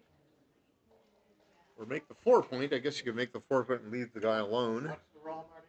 It's 6-4. I'm sorry, 6-4 is the roll, and White has a lot of things to do. White can he can hit on the bar point and the 2-point, and leave direct 2s back and other jokers like the 1s, 3s, mini joke, somewhat of a joker double 5, or he can just point on head on the 2-point, which has the advantage of making, or he could actually play 20 to 10 and say I'm ahead in the race. But Kit says, well, with 11 checkers in the zone, I'll fool everybody by stacking the 2 checkers on the bar, and Bob Kamp says I'm going to do you guys a solid favor. And now Kit's glad he did, because now he has 10 in the zone and he's still on the attack. He might make his bar point if things don't go well. He can make his bar and his 2-point. I think he's just going to go 10 to 7 and 8 to 2. And he'll just do it, and now Bob is under some pressure. He's got a 24 anchor, but he doesn't have a board. He doesn't have a board yet, and so shall he run away? Kit's only playing all with the 13 way, or checkers now, so Bob's got that going for him. If he can build this is putting the this is putting the question to Bob. And Bob is not afraid to take the thing about this is when he's split over there, if he rolls a 4, he'll probably stay split because he's very hard to make. He's going to go to the 11-point with that particular one. But he's not going to make the 20 because he doesn't have a good 5. And now there's a builder. He's glad there's a builder on the 11-point, and he's blocking 2 checkers over there. Oh, this is not a good shake. No, and he goes out. He's going to go. Oh, he's going to slot and go to the 2-point. Interesting. Ouch! He's got 3 guys down there. Interesting. I might sooner. I don't know. This is a little rich, but it's wide open. It's keeping everything in play. He could go here. What I was thinking, go here and then 8 to 2, but this is not a How about Bob? play. If you're Bob and you're in your first final, how would you like to send this one over to Kit when you got triple shot at 2 plots? Kit doesn't lead the triple shot. Look at that. No, he didn't, but he got 3 guys on his 23. Yeah. Well, I still wouldn't, because he only got 8 in the zone over there. There's a miss, you see. Yeah, well, that happens, but Yeah, there are a lot, it happens. It happens one. Even I have missed a shot 1/3 of the time, and that's an interesting play. He's left a deuce shot because there's a duplication over there, but he sort of forced him to. Well, okay, this is good for. Kip. Okay, anything but a 2-6 from the bar. How about a 4-6 from the bar? I'll take it. 4-6 from the bar. I'll say it in my own sort of voice. Sotto voce. Okay, now Means sort of at voice some point you got to start liking your chances as black with all the stacks.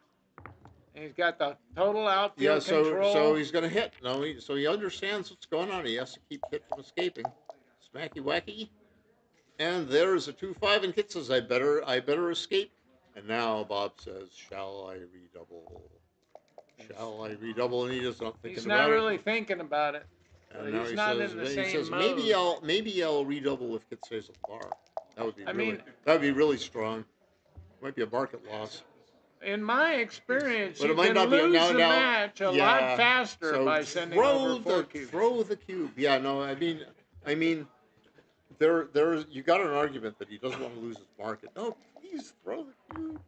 Maybe he says I want to gammon him. Well, that's part of maybe why Kit sent this cube over. It looked a little early to me, because he knew that he wasn't going to face a, sexy Bree cube. Bob looks like he's going to play. Well, in other words, in general, a less experienced player is going to make mistakes, and Kit says that's part of my equity. Now 6 to 5, 13 right? to 9. Yeah, he had to go 6 to 5. No. He covered with a 1, and he played 15 to 11. Look at this mess that Kit is in, man. Come on. I would Give throw this. You're threatening to prime him. Unfortunately, he did not roll. If he had played 6 to 5, he could hit loose now. Well, he had a 4. You see. Oh. Okay. He had a 1-4, so he went 8 to 7. I would have played 13 to 9 though. Okay. Instead of 15 to 11, I would have paid off to the 3-6. And but the 5-2 would not have been the best anyway. So now, shall he go 13 to 8? Ah, man. Or should he have gone? Should he have done something else like 11?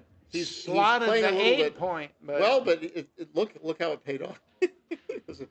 He has no 3 if he comes out. He's going to make the 3 point. Kit's going to make the 3 point. Paid off a little bit, but the 3 point is good to have. And now, I might not be doubling this with a check on the 1 point. No, not now, but suddenly he rolled for double 4s. He threw a 4 away. When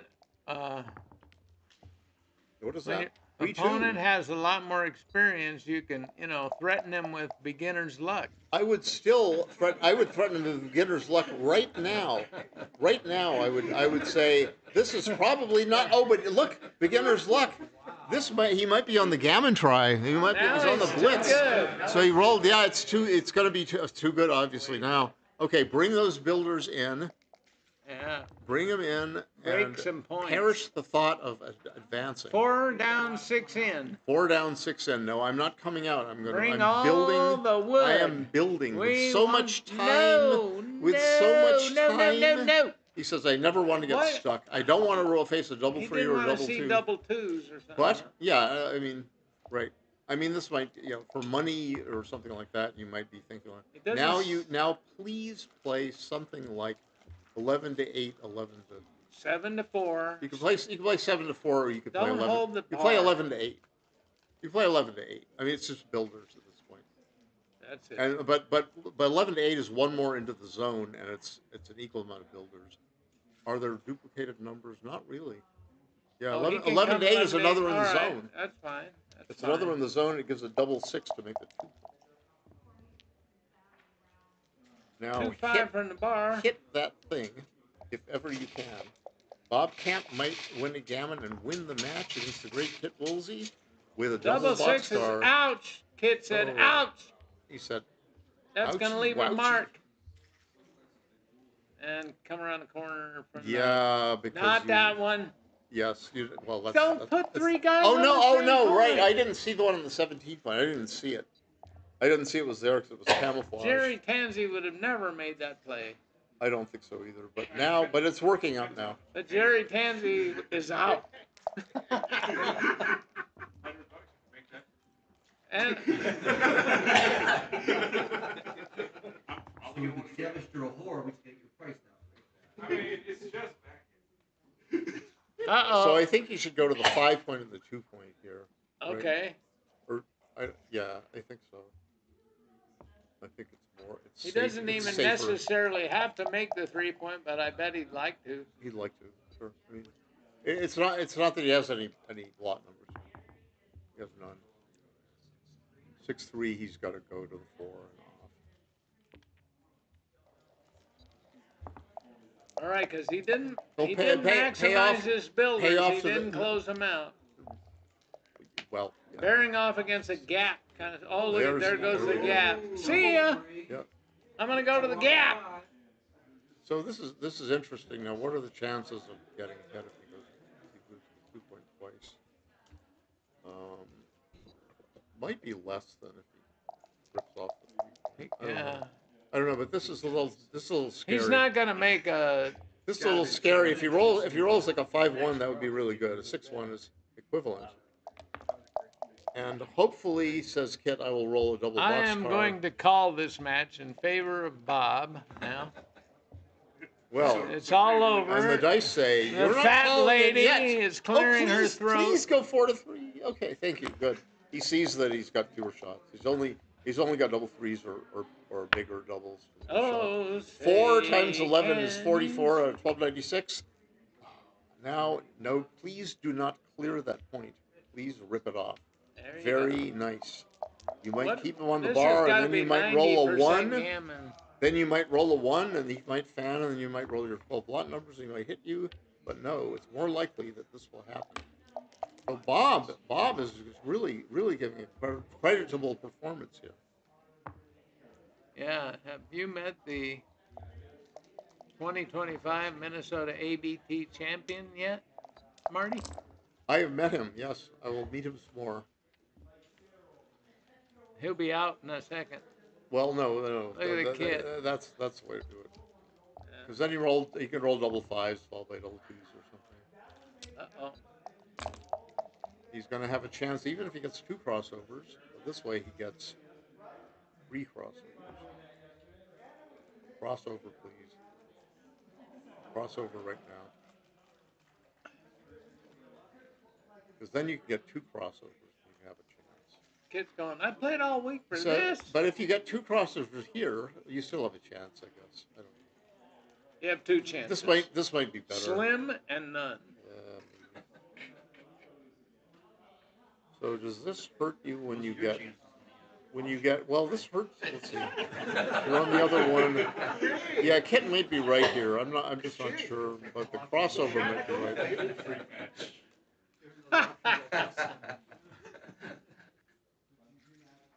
Yeah, this is tough. You got to calculate. That's what my other 2 opponents in the finals with the Longship said.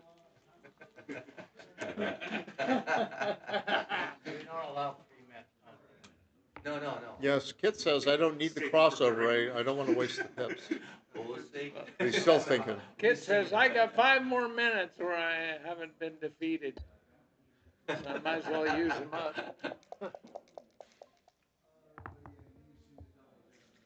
Jim. Oh man. Well done, Bob. Congratulations. He wielded the mighty beginner's luck and crushed. That was really good. Gammon, that was really it? good. So are you gonna? Yeah, it was somewhat unlikely, but I don't know. I might have a little snack or something. I don't know what David's doing. Yeah, I've got my snack here. Okay. I'm gonna go eat my snack off camera. What a match, everybody! What a match! Congratulations to Bob Kamp, champion of the Minnesota Viking. He gets a real wickedly good trophy. And Kit is no slouch with a statue of Odin on a horse or something. I got that same second place last year. Darn, I didn't get it this year. Oh well. That was a very interesting match. And I'm sure we will be analyzing it to some extent somewhere, sometime. Last night, and the brother beat Ray. Next up is the Super Jackpot, or the Longship Jackpot, I should say, final between the colorful David Todd and the maybe somewhat less colorful Ray Fogerlund, if that's even possible, but once you see them play, you will know what I mean. It's my privilege to talk about that match that is upcoming. But right now I have a yogurt parfait to eat. I will go back with John Turner.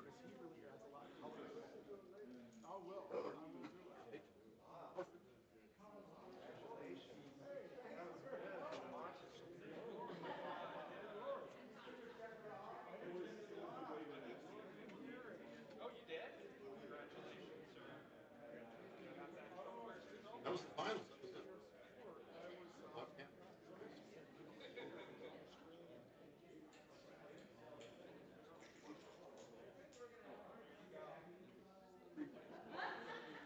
Well, one of them, Bob got a buy-in, but the anti-buy-in.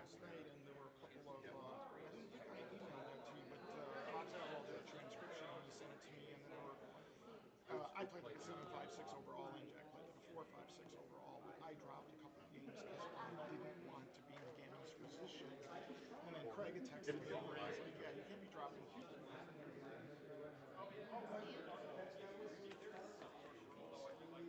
Yeah. Well, I appreciate it. Awesome. Thank you. I didn't get, but Bob beat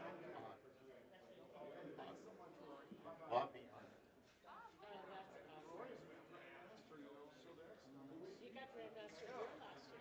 He's going to be made Grandmaster. Bob got a lot.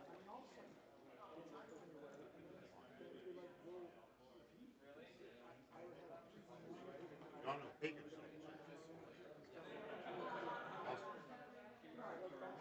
I didn't get any Bob.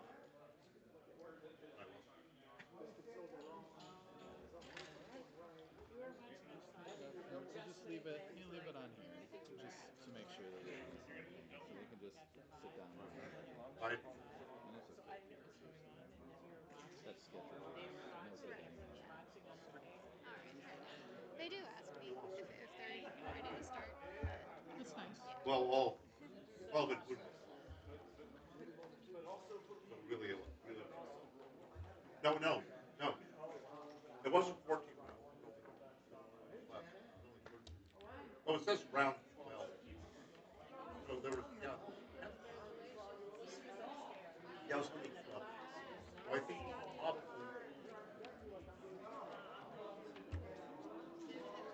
Probably 9.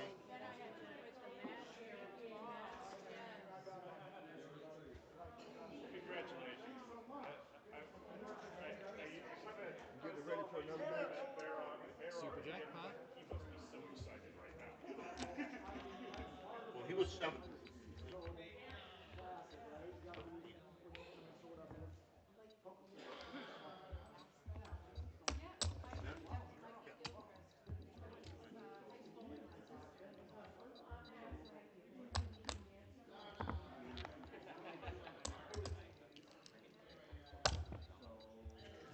The Longship?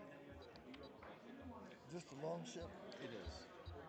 That's Ray and David Todd. We have some results in the 9 tournament and to 3. This was announce. the Longship. In our 4 advanced division, 5-6 tie goes to Jerome Ray Preston versus and David Kurt Todd. Peterson. Most beautiful. Comment. 3-4 All right, I did not have a goes to chance to Alex finish my Allen and Steve Hammond. parfait from the hotel. But I am Marty Storer, and you are not, happily for you. Is hometown boy And Joe Briggs. we are going to start now the final And of the champion for 4 advanced, also Longship from Minnesota, Jackpot, the Super Jackpot. I guess they just announced the winner. Bob Kamp is the winner. Kid is the finalist. We also have results in our Odin Open. Tying for 6th and 7th is Jack Edelson I guess John O'Hagan and was Gordon third. Witzenberger. I was tied with Todd Obadal for fourth, fifth, and Roberto Litzenberger was sixth. Those are the cashers in the Odin Open, as it's called, the American Backgammon Tour main event. Now, you can look on the brackets website, Second place is Kit Woolsey. or you can see the results on the U.S. Backgammon Federation website as soon as they get posted there. Champion is Bob Kamp. I don't know who won what. Ray Fogerlund won the Grand Crystal Beaver side event, and he got a fourth beaver trophy. It's a crystal beaver mounted on a wooden thing. We also have And results it's, from our Grand Crystal Beaver. those are much coveted. It's good bragging rights. Ray likes to. Bernard. He has a story about how his three beavers, up to now, are easy to break. And he has one that he calls Lefty because it's broken and one of its front paws is off or something. But now he can tell more stories. So now he has four of them. They've been going on over the years, right? So we're going to start as soon as Ray Fogerlund and David Todd, the colorful David Todd from St. Louis, originally from Michigan. As soon as David Todd and Ray Fogerlund are ready to play, then that will be good. Take a bite. Yum, yum. Congratulations, winners, and everybody. Thanks for coming. We still have some games finishing up.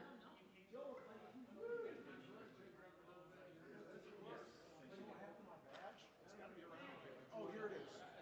Cool, I should say that.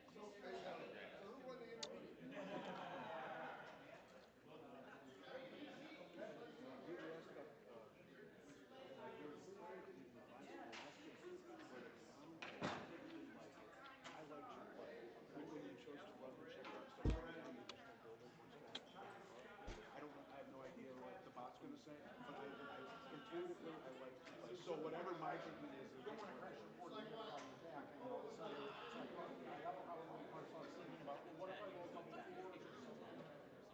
There was a general hullabaloo in the playing room. They were saying go for the gammon.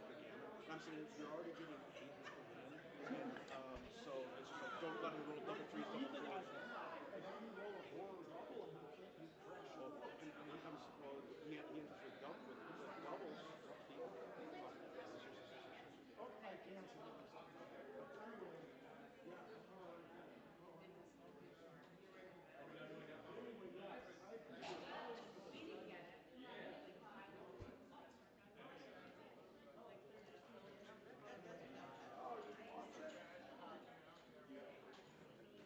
I think Ray and David will be ready presently to play their match. It's a 13-point match.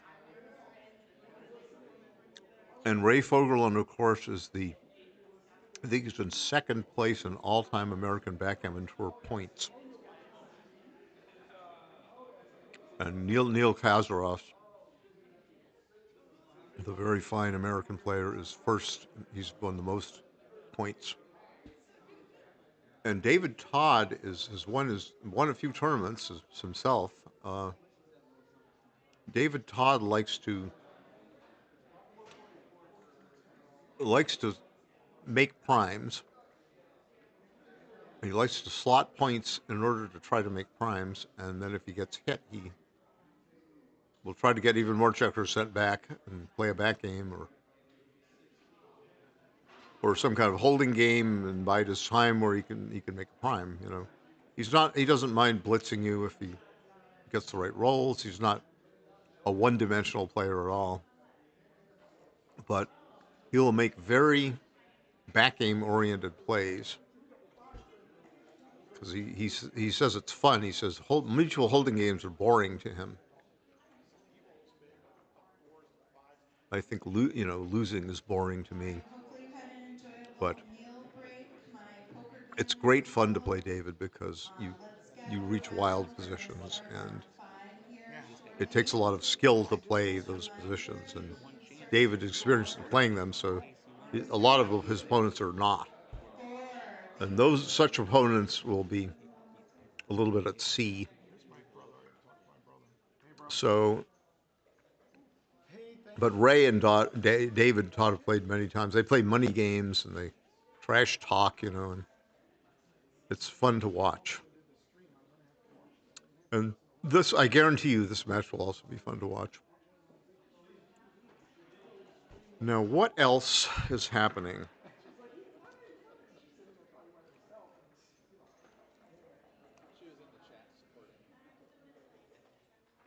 Next on the American Backgammon Tour calendar is the New Orleans tournament called Gammon Go, Go being spelled in the French way, Geaux,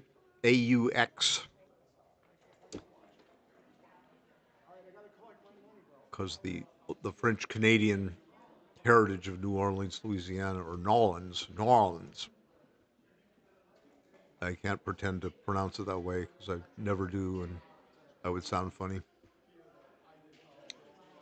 But that is going to be a gala event at a beautiful venue, and Bill Riles and Tara Mendocino, who live in Dallas, Texas, and they run the San Antonio tournament, and they do a lot of streaming for big events like the Monte Carlo, like the Backgammon World Championship in Monte Carlo, for example. They're going to have a real setup. I won't be able to make it, unfortunately, but had I been able to, I would have gone. So that is in a couple of weeks or so. It's on the ABT calendar on the U.S. Backgammon Federation website, usbgf.org.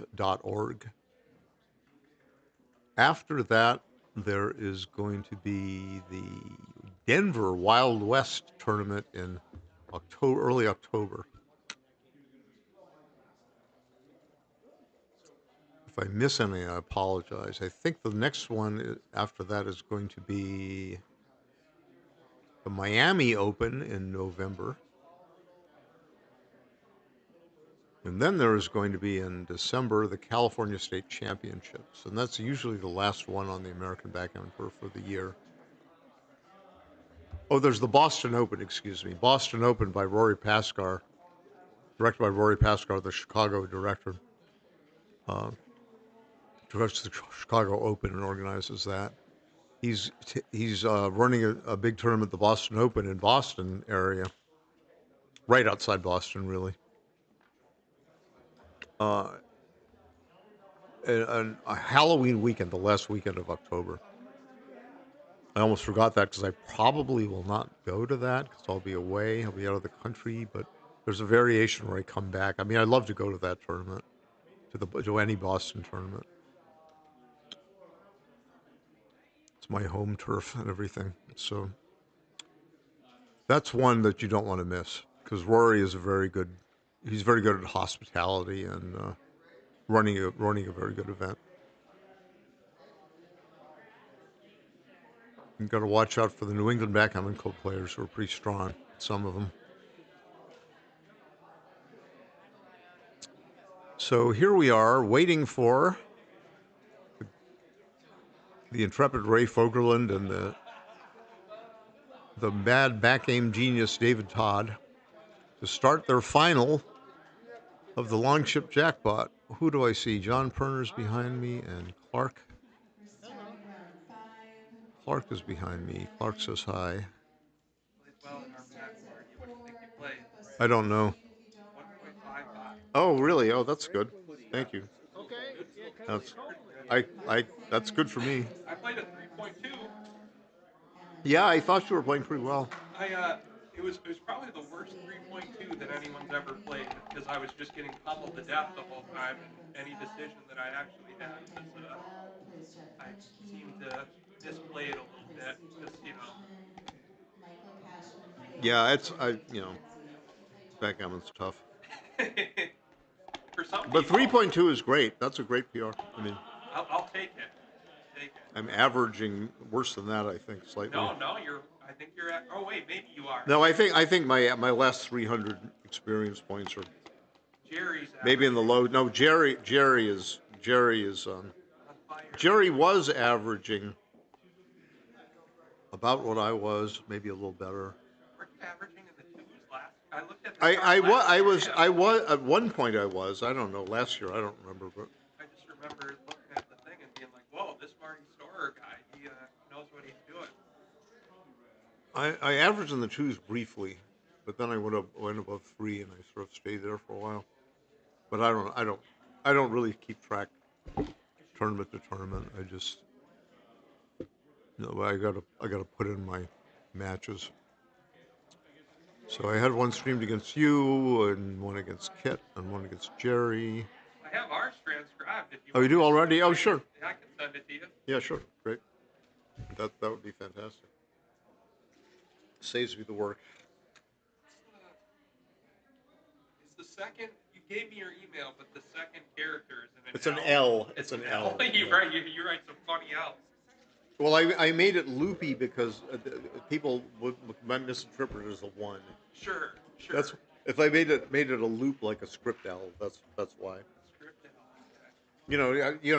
You're probably too young. They didn't probably teach penmanship at school where you have to write cursive letters. I think I was the last generation that learned cursive, probably. I never use it. No, well, that's I the scribble. thing. I scribble in, plain text block letters, and I can't even read it myself sometimes. I'm always scribbling and then putting the serifs on the R's and the T's. Right. So are we ready, Ray Fogerlund?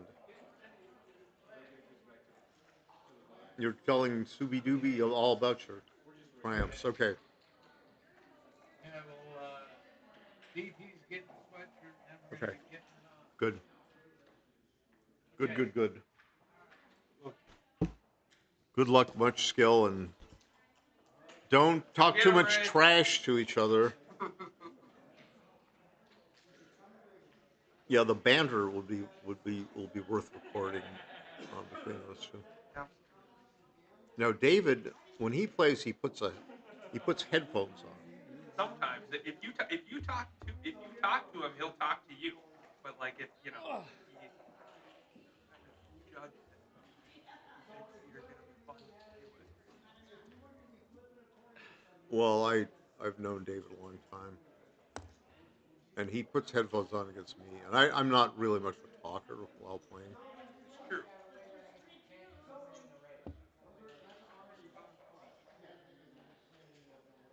Which I appreciate because I like a little banner as well.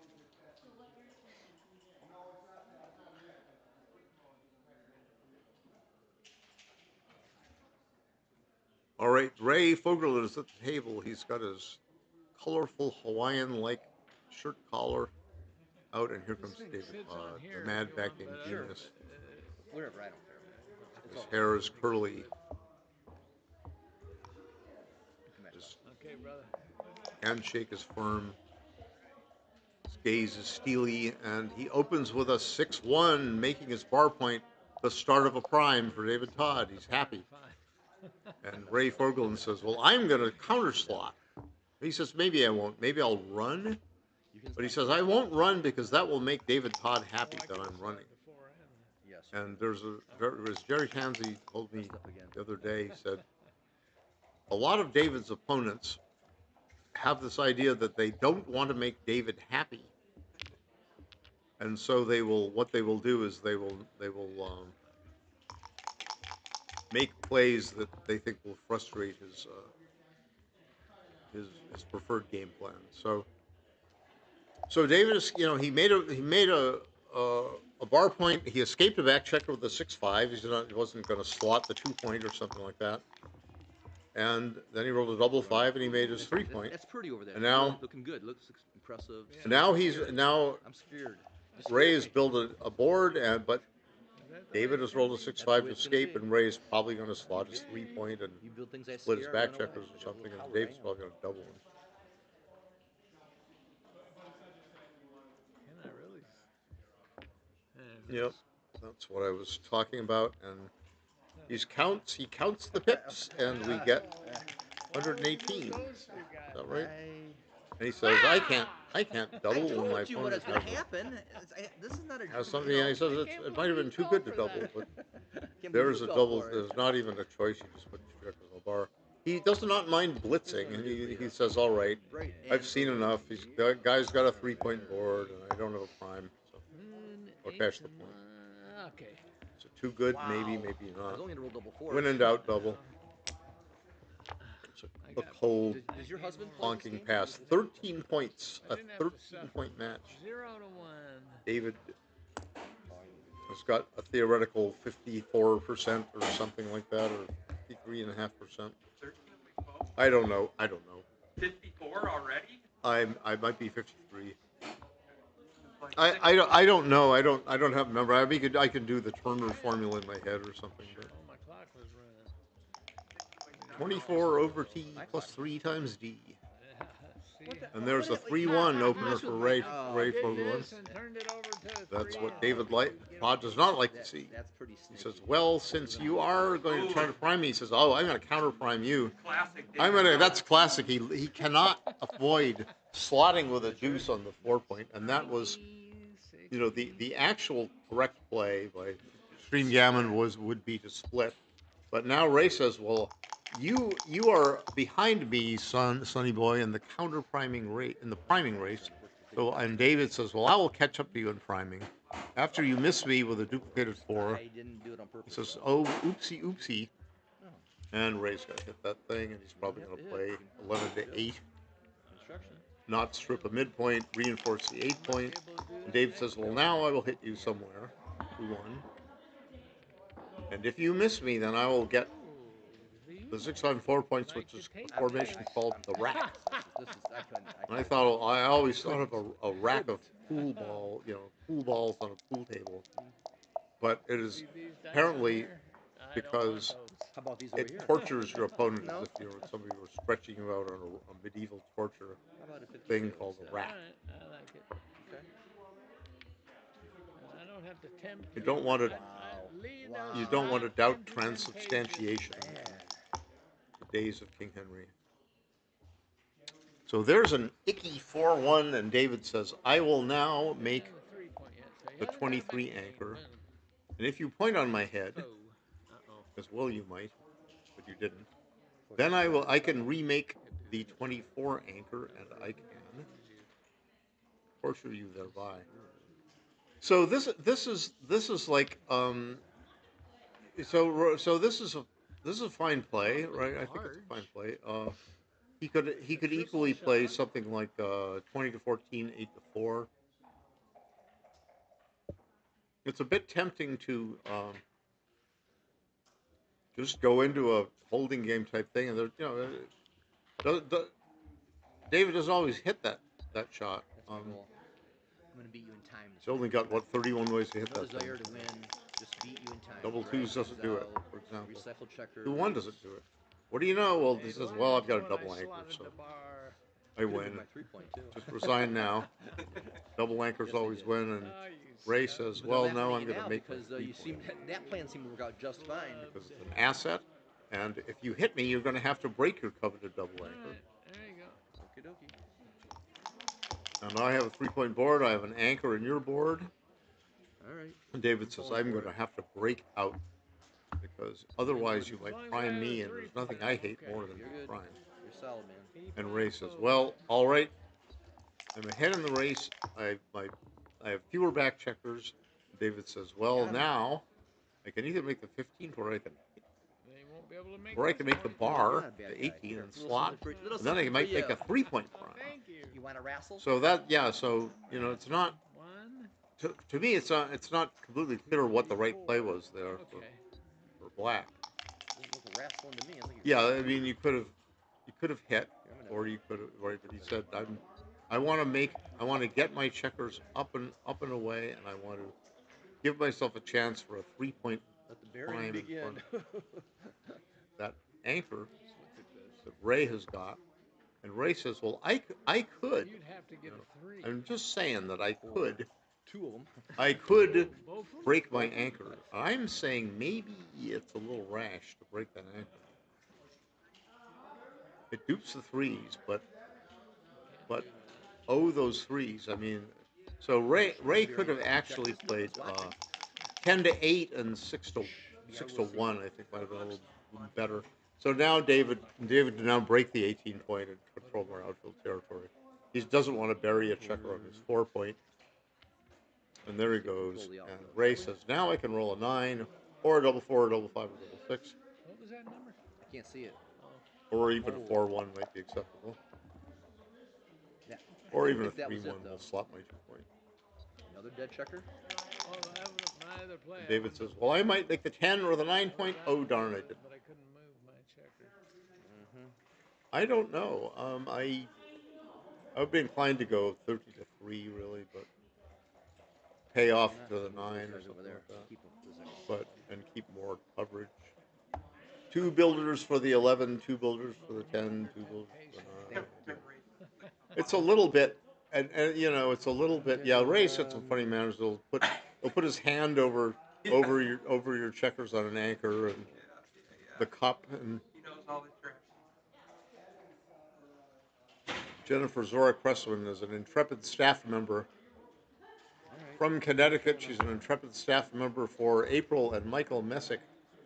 Another intrepid staff member is the daughter of Rory Pascar, the director of I mentioned earlier, Amelia Pascar. And now Ray is starting to, he's ahead in the race, but that means he has worse timing to hold anything. So David says, all right, I don't want to leave any indirect shots. I can't make a point directly in front of those things. And now Ray says, is it time for me to leave, or shall I stick around, or what shall I do? Now he is inclined not to break the anchor, so he says, all right, I will have to not break the anchor. I like it too. I'd be scared to break the anchor. And Ray says, well, now I will hit you like that. No, he didn't actually. He's going to play 12-8. He was thinking of hitting and then jumping out and taking control of the outfield, putting an outside prime on the hapless victim. And now Ray says, I'm not a hapless victim. I'm going to make a 5-point board.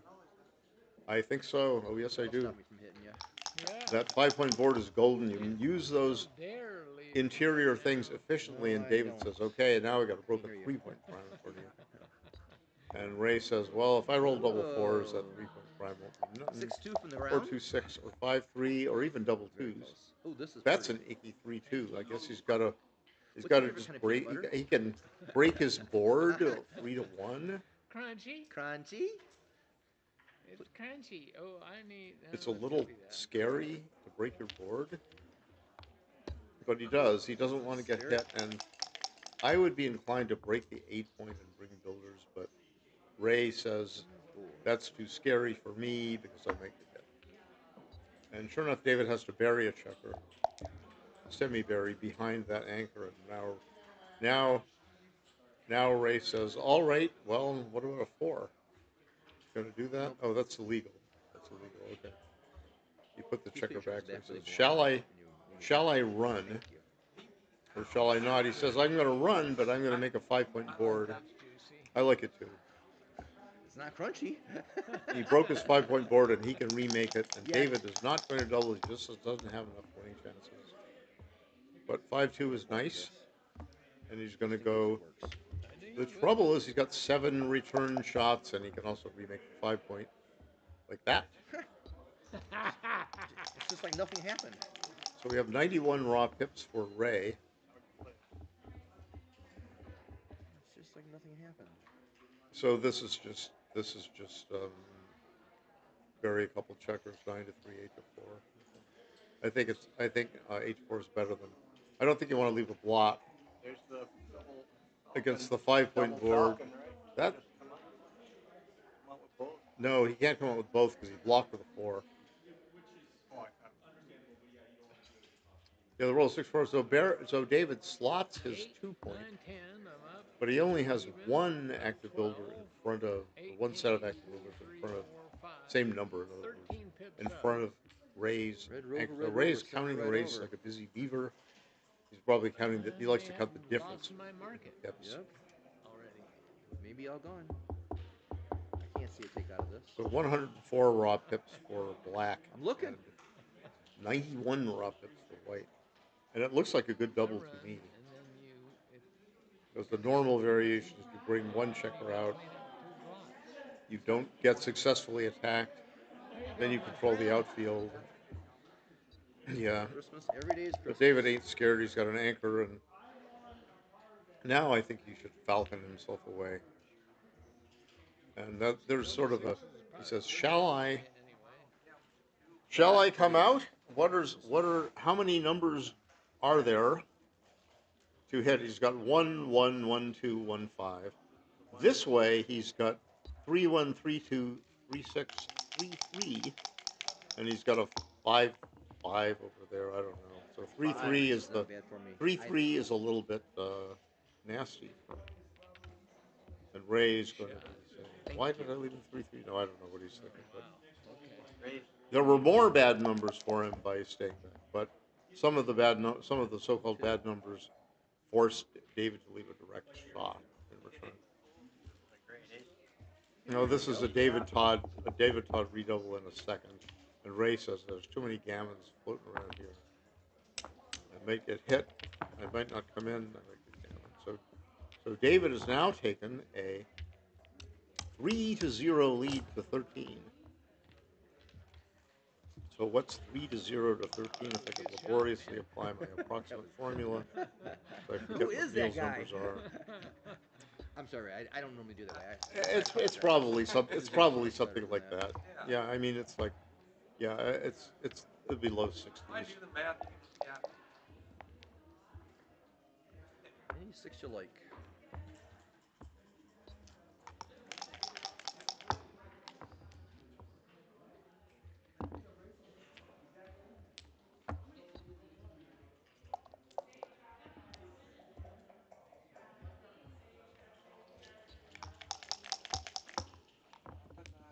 Hop in the co-pilot seat, Jerry.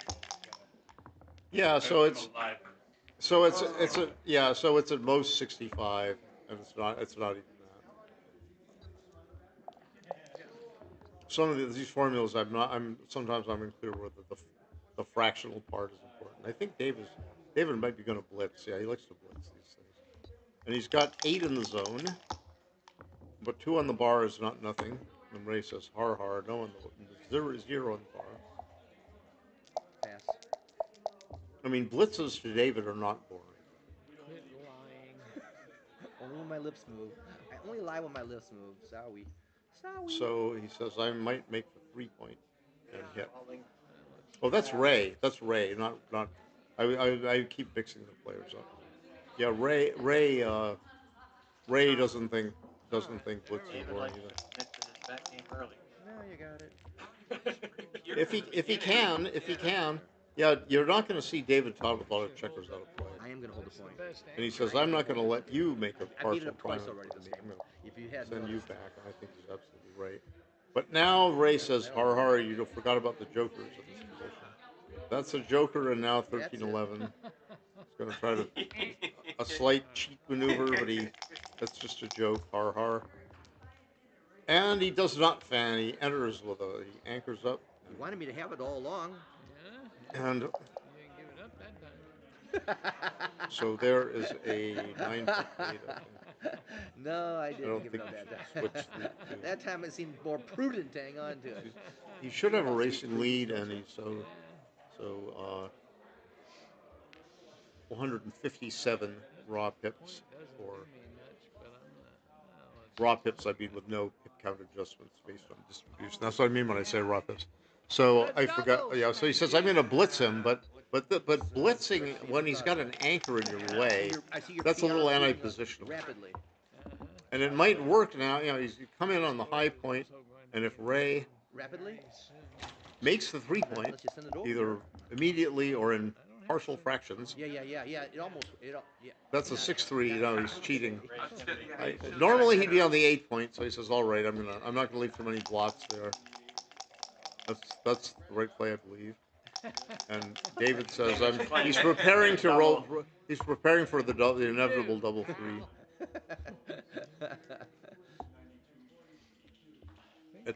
It's still, you know, he's got It's over. It's over. 28 numbers to cover and 5-2 to Not possible to win from here. point on the 1 point, but he says, well, even then I've got a lot of work to do. So that's yeah. So now I think he should make the 9 point and maybe make the 22 or even come 22 to 21. There's another one. Okay, you hit loose on the ace point, but I don't like that. I think he should make the 9 point. Too valuable an asset. But he says, I don't care about the 9 point. I want my checkers. I'll duplicate threes to hit. I'll keep the midpoint, he says. Right he might be. Probably not right.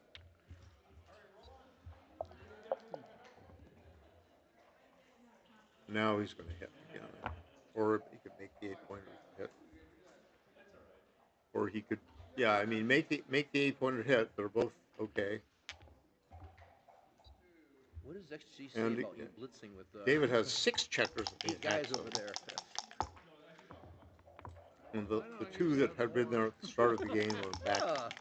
One is on the bar and one is on Ray's 5-point. Get out of here. I've had enough. Fun's over. And Ray is hoping for the tactical coup. And Ray says, all right, I've made that 3-point. You see the theme here? You're building points. I made a pure blitzing play, and I filled in the next most desirable point in my board. And David says, shall I? 2-6 in the bar. Unlucky. Well, the thing is that going places. I think that David just wanted to gain time. Don't forget crunchy. Peanut butter. Peanut butter, baby. I might keep that board and pay off to something outside. I don't know. It worked so hard to get that thing too. But okay, that's a good roll. David now he's got sort of a front-loaded forward position, and now Ray can remake the 4-point board. Now he's got what is called TMP, which stands, of course, for too many points. That's when you have 7 points made and 1 spare checker. The 1 spare checker was on Ray's 8-point, and David has just hit it. Now he's thinking, shall I really hit it, or shall I bury one on the... He says, I shan't even really... I'll keep it back there, and I'll build for the old... I'll slot my 11-point, and I'll put a builder attacking my open 5. Might be important if he rolls a 6 and 3 sevens or something. But with a 5-1, he has to hit. That doesn't look No, good. he doesn't have to hit. He could play 20 to 14. Good. He could play 20 to 14. I guess that's all we got. So he says, so he might as well hit on the 3-point board. He says, if I get hit back, I may come and make a point, and the TMP rears its ugly head. Too many points, so he's got 1 spare checker, and he's got to play either enter on the 3 and break something, either 3 to 2 or come in on the 24 and play 13 to 10, which might be right. 3 to 2 is ugly, but David Todd's got a lot of work to do, and there's no guarantee that Ray will ever remake that 4-point board. So he says, I am going to keep the midpoint, and I'm going to challenge you to hit and cover. I cannot. And he says, I'm going to double you, just based on that possibility. And Ray says, I better after making a play like that, Ray would say as commentator, he says, you gotta take it if you're gonna have the guts to make a play like that. So I thought I'd better take it, and then he hits and covers. That's Ray recounts the action, and there is the fatal lozenge of the game. Perhaps there's the that was shift. Look at that shifty, nifty way he shifted. He picked up the checker and then he pushed the checkers from the 6-point all the way down. Having put an affinity for them. I could not care less whether somebody does that because I've seen it so many times before. Right, but some people have. You deserve it. Yeah, that's true. If you're playing a newbie, I mean, a country boy, or you know what I mean, somebody who hasn't played in the club, played Wasn't that a John Denver song? Yeah. Oh my God, I'm a country boy. We got a lot of country roads. No, there's country Thank roads. God I'm a country boy. No, Yeah. oh my God, I'm a country boy. That's what my friend Mark said about that. Sorry, I didn't mean He to wakes up and he says, "Oh my God," later. but well, got cakes on the griddle. Life ain't nothing but a funny fun riddle. Thank God I'm a country boy. But if you're playing John Denver, who hasn't played in a lot of backgammon tournaments, you don't like shift around. He thinks you're doing sleight of hand on him. David trying to hard make the bar instead of He doesn't need to make it because he just wants to bear in his outside checkers to the 6, 5, and 4 points, while not leaving too many blotches. So this is fine. Well, yeah, it's fine. He might try and clear the 6 it's before he just brings fine. them all in. It's just fine. Not me with 3 on the bar like this. I want a comparatively weak 4-point board. This what I want to do. Yeah, what I want to do is I want to Going away real fast. backgammon the fellow with a lucky sequence. So if if David were to backgammon Ray, so he should just go 10 to 4, maybe 11 to 10 to. This is all right too, but I might put one on the 6 point, just for the extra backgammon big. But Ray, but 1, 2, 3, 4. the trouble with this is you've got a stack on the 4. It's not bad. It's not bad to have a stack on the 4 point necessarily, but the thing is, you don't know if you get another spare with a 3 point outside. That would be nice. But I think I would have tried a little harder. Okay, so now if you play into you could play what can you play? You could play in. You could play this like that, and that looks pretty good because your double fives and your double sixes are both play safer. And this is very tempting to me because you've got the diversification, and you're preparing to clear the 6 point, and there's no number that's really horribly bad for you. Double sixes goes 10 to 4, 8 to 2, 2 off. Double fives goes 10 to 5, 8 to 3, 5 off twice. Sorry. Not I would like to keep him on the bar, because if he comes in and then he can leave a shot later, and then he'll have more of a containment stance ready because he has come in. Now this is interesting. He can just play 10 to 4. Now this looks like a good play to me. Now this might be the time if you're going to pre-clear, it's called the 6 point. You're going to do it in a position like this when he has 2 on the bar still. Like suppose you roll 4-2, you can go all right. I think so. Instead of I don't 6-5 is the 6 point against these fans. So I'm trying. And now it's David's turn to roll. Guys on the 6 point. I can clear 6-3, off so now. he's gonna just. He could bear off the 3. He could also have gone 5 to 2, but he wants to. He doesn't want to leave a double blot. That was my whole theory. That's why. 5-3 is a blot number, by the way. 3-2 is great because now it clears the 6 and it fills the 3. So there's no interior to strip the point. Doesn't much matter how you play the 5, but might as well get a little bit of backgammon insurance. That would be my thought. And there's a 5-4 for David. And Ray says, all right, I'm starting to control the outfield. Go 13-11 for the 2, I think. Aim at the 5 point. I think he could afford it. I'm not sure about that 5. I just think, I think the 5, is he going to go 13-8, 13-11? No, he's going to do that. All right. So. No, he played 13-8. Yeah, why?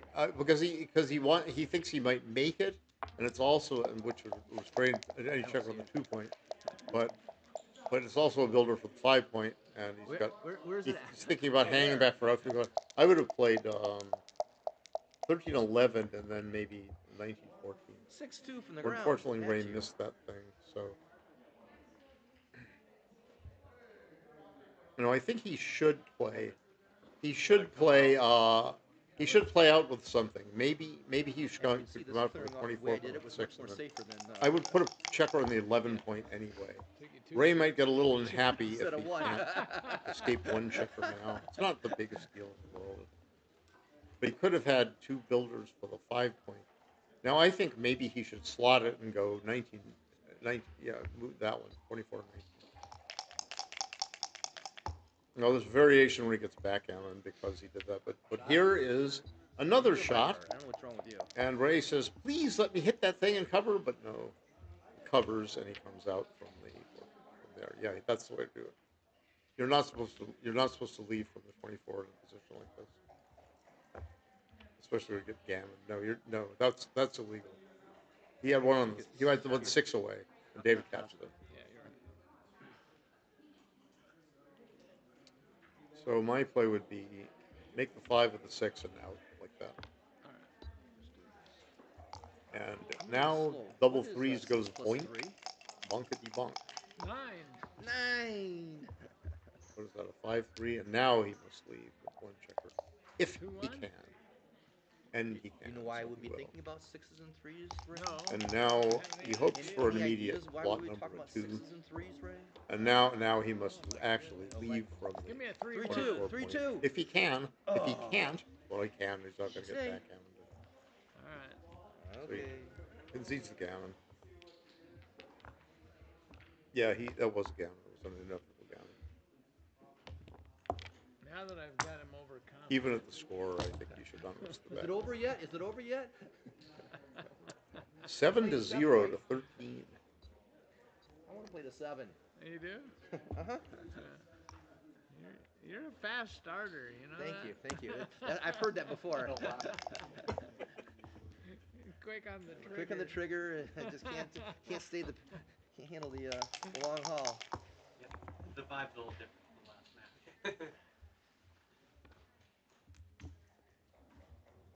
So we're getting into the mid 80% winning chances. You're pretty good at missing every single blot you see. No, it's possible. I don't know. Just one of them. Now Ray could hit and split. That would have been my temptation because it's a good tempo hit, especially at the score. You know, at the score, you're not that eager to. Well, this, yeah, I mean, this is that was a David. I mean, David Todd is going to be aggressive. He doesn't like to play like 9 to 8 boring holding game, but there's Ray sitting with a stronger inner board, but double ones is because that's the way he knows how to make the game go in his favor. Well, he's sorely thinking about it. He's probably thinking, shall I move 24 to 23 and self-block? Or shall I lift? Shall I leave 2 blots over there, or shall I lift 9 to 8? And this was his compromise.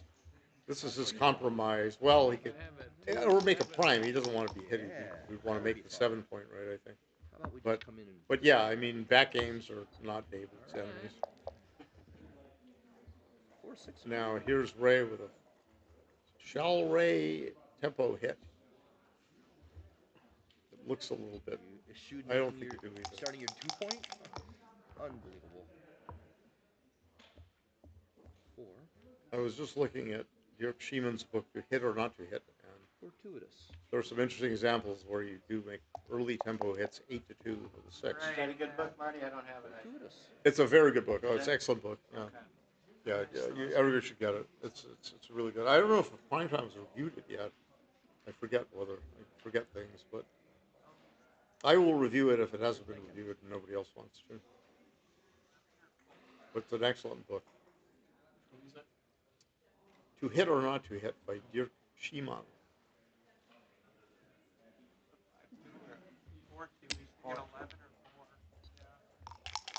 So this is not the worst thing to make an inner board when you're behind in the match, but the safest play would be to make 11 and eschew the board and hope to get the last back check out.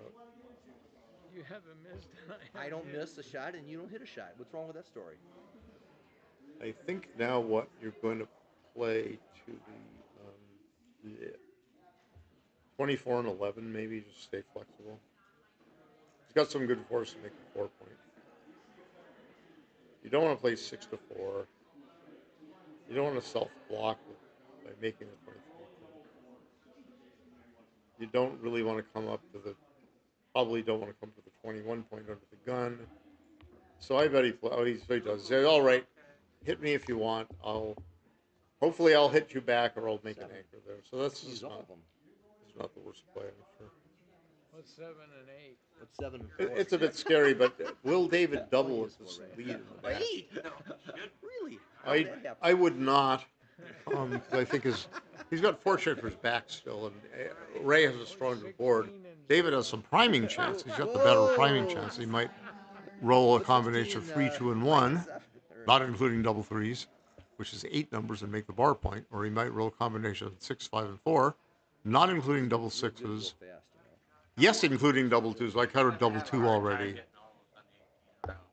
So, and there's certain 8s he can make the 10 point, but I would not double this score. David indeed does it, but he makes a 5-point prime. But Ray might stay alive with a 3 or even a 6 somehow. Now I'm scared. He made the weenie play. There's the out scout and 13-8. I would not cube this. This is an anemic roll-in structure. You're gonna give me leverage. Can't roll that prime forward very easily. An ideal number would be double 5. Don't do it. Or even 5-4, or even 4-4, or 2-2, or even hitting. Prime is going south. But that was kind of icky because it forces him to. That's the only prime keeping. Yep. Okay. So Ray will now happily hit that. Happily hit that. And just push to the 14. Go south now, pal. Where it could escape safely to the 8 with a 6. Although the next 6 is going to be out to 15. Ray is free to move. Phone or something. David says, darny Barney, I can't even hit you outside with anything. And Ray says, maybe I should double you, or shall I wait till I get out and then double you? Maybe he should wait. Something back there. But will David pass out of fear? I don't think so. Not with a 5-point prime. Not with an 18-point. I've seen David pass out of fear of a blitz, which wasn't, to me, too fearful. But it's not this blitz. Yeah, he could have pointed on the 2-point, but he likes the structure. A 2-6 from the bar. 1-6 from the bar, not the worst. Now we've got 6s back, we've got 4s back, and we've got 1s back.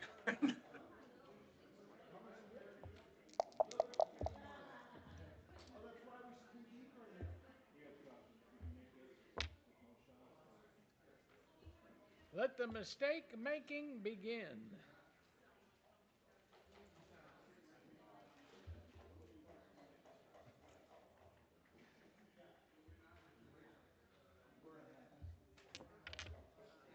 Yeah, I think I would do it too. Because, there's a variation where David comes out the 18-point, I guess. There's a variation where David gets a 1 or 2 checkers stuck behind him. 5 prime of own.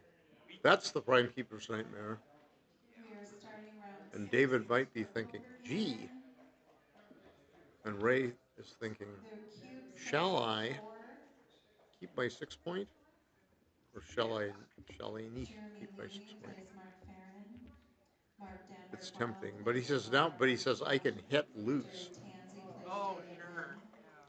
To single hit and leave 2 blots is semi-double tiger play. Is that what it is? I don't know. And David says, well, I might double this. It would be very tempting. I am the favorite. I do have a double direct shot. And sure enough, and Ray says, shall I? Shall I stay in? I don't think Ray is going to pass. Yeah. No, you're not going to pass. You're man enough to make the play. You got to. Right. Why make a play like that? You're either trying to fool him, or you're just trying to hope he doesn't double you, or else you got to be taking it, brother. He calls me brother. He's a great guy. I don't mean to make fun of the guy. I just like to imitate people and hit my little jollies. But Ray's a great guy. I mean, he's a good player. I was lucky to defeated one match.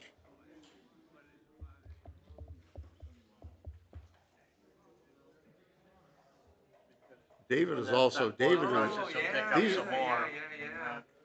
Yeah, so he's got the whole thing, right? So he is. The good thing about running away is that you don't get into problems and Ray rolls a quick 6 and you're got to check her back. And also, you know, you're leaving a 17-1 shot outside, but you're controlling more outfield territory. And there's the 17-1 shot. And Ray says he's counting laboriously to make sure he can really hit it, and smiling to himself. And David grins, and he grins, and he fins. That was cocked. It hung up there for too long, and then he put his hand on the board and it fell down. So it's no dice. There's no dispute over it either. Kaboomicles. Shall he break his prime? No, I don't think so. I think he's just going to play.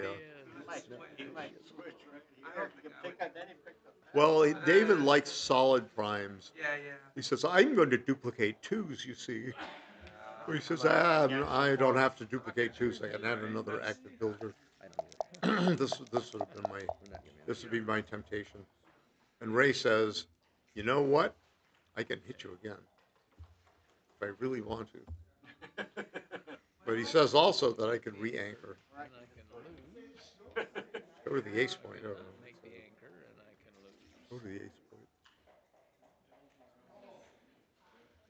Yeah, it's kind of agonizing when you're against a 5-point prime. You have 3 checkers behind it.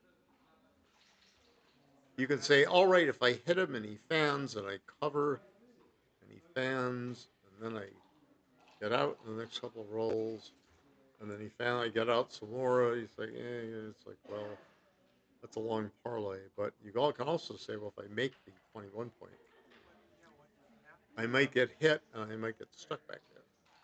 But I might not get hit. And I might get the other checker up to the races. I don't care. I'm not sure what the heck I would have done. I don't know. I was inclined to come up to the edge, but now David says, "All right, I'm going to knock you off the edge." And Ray says, "Hardy har har." Now I've got my back checkers diversified. I've got a Polish. No, not Polish. I shouldn't say that. I've got a weird variety of position here.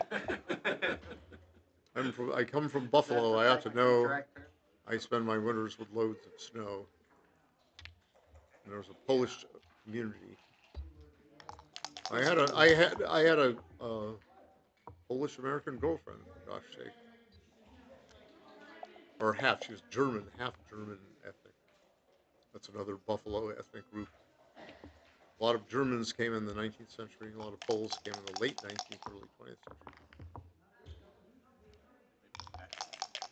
They played pinochle, some of them, and the Germans probably played like a Rauberskat or something, card games. Oh, he touched the cube.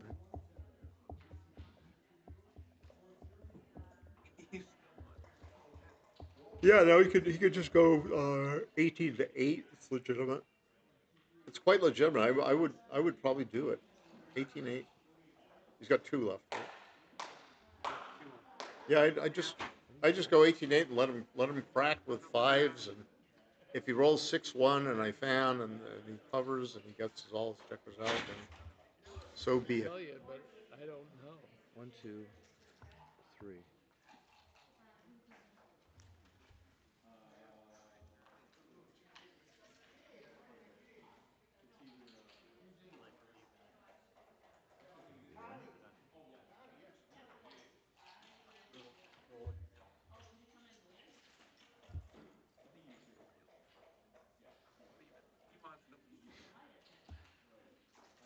I bet he will. 1, 2. But the trouble is with 13-8, it moves the checker past the open 10 point. Not a big deal, but David might think it is excessively anti-positional. I don't know. But it seems to me, he says, all right, what do I want more checkers back for? Even David, Very imaginative. Yeah. That's what I was imagining. Looky That's what I was there. imagining. Yep. Keep as good a board as possible. The fact that you wouldn't respect my board and crumble like you should. Now he's glad he has that other checker there. Now he's free. He is free to not leave any blots. Okay, now we cover and we get the third one up to the edge. Yes, ready to roll double boxcars or single boxcars. Wiggly wuggly. Now does David lead him a 9-shot? One of those 9-shot, 8-shot. One of those 8 shots is a 6-2, and there's a lurk factor for double 6. he pretends you're all the double 6s.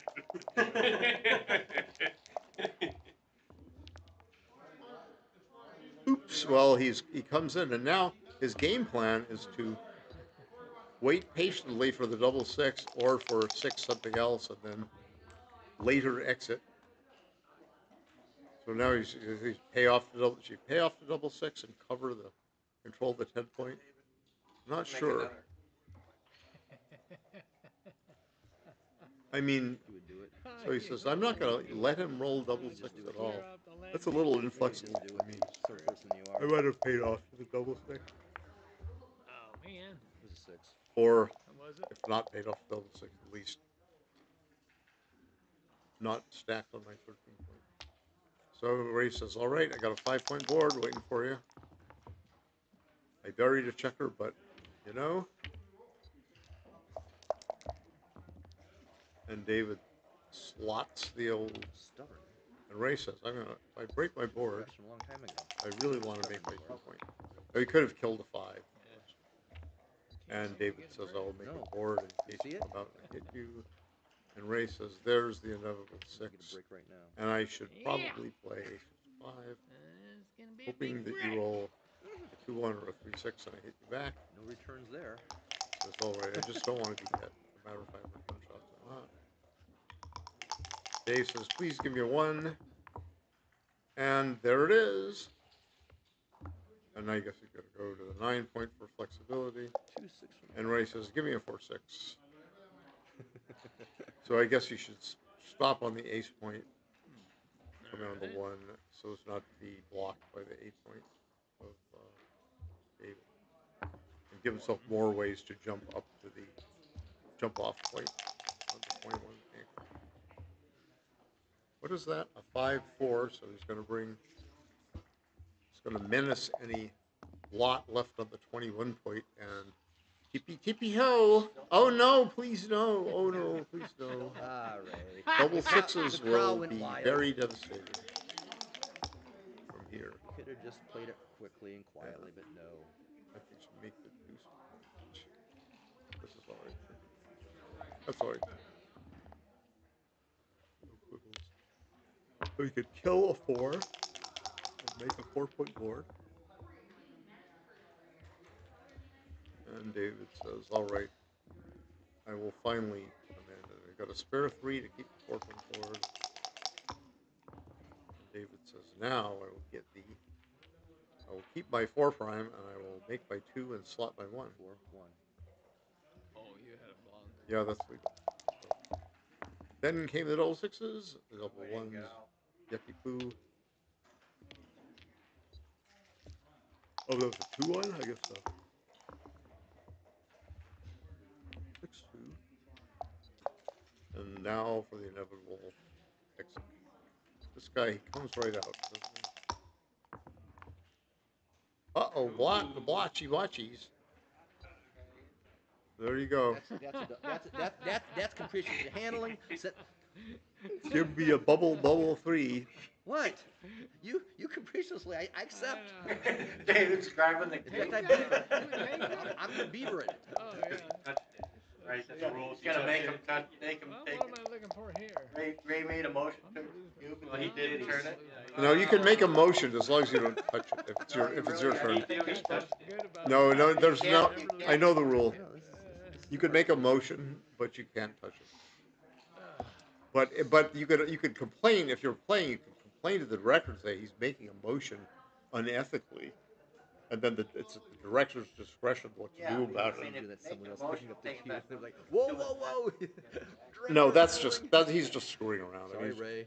That was official. I mean, and it's no big deal. I mean, but you know, yeah. Well, if David touches a cube that the opponent owns, there's no obviously nothing. It's just you can, Ray can complain and say, oh, he's teasing me or whatever, he's my friend and he's teasing me, and that's not allowed. Okay, Ray will run, and here comes the blot, 6-5 or something, 4-3, no blot. I lied. We'll wait once more, unless he rolls a big double. Closer to home. And here is the inevitable clearing number. Stop looking like that. And Ray runs away, 5-4 all the way. Can't waste pips bearing in, but he doesn't want to waste numbers that get off checker or through or 3. Well, it's Ray owns it. Oh, that's. Yeah.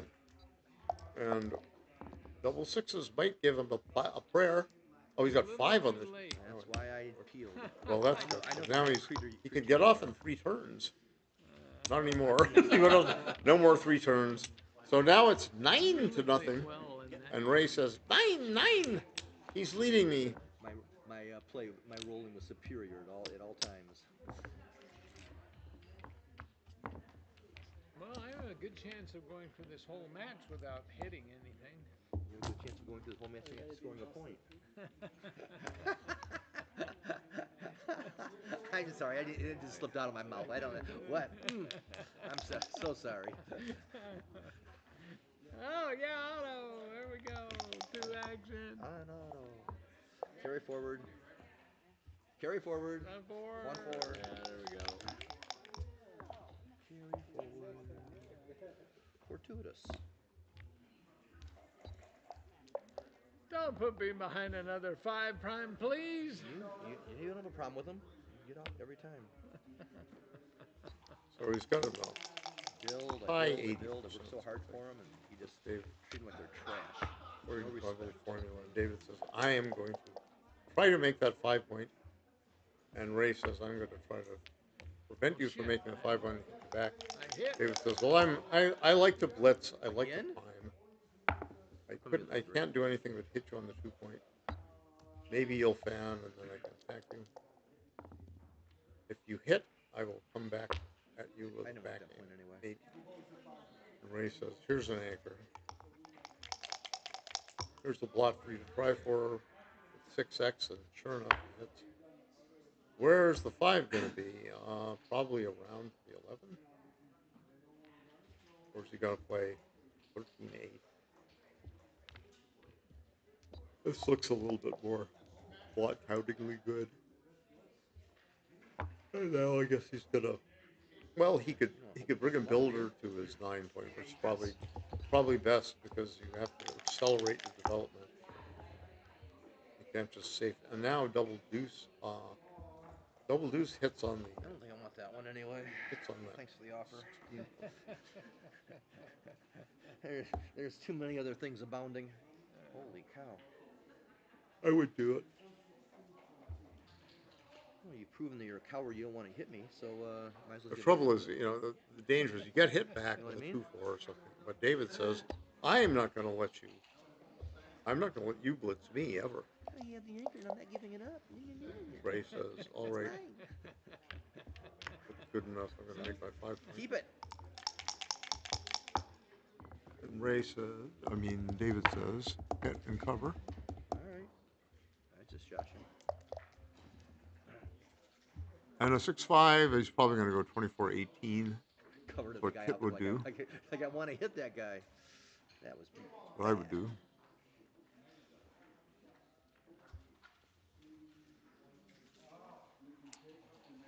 Because otherwise you're just sort of throwing you're stripping your midpoint and you're not threatening all that much up front.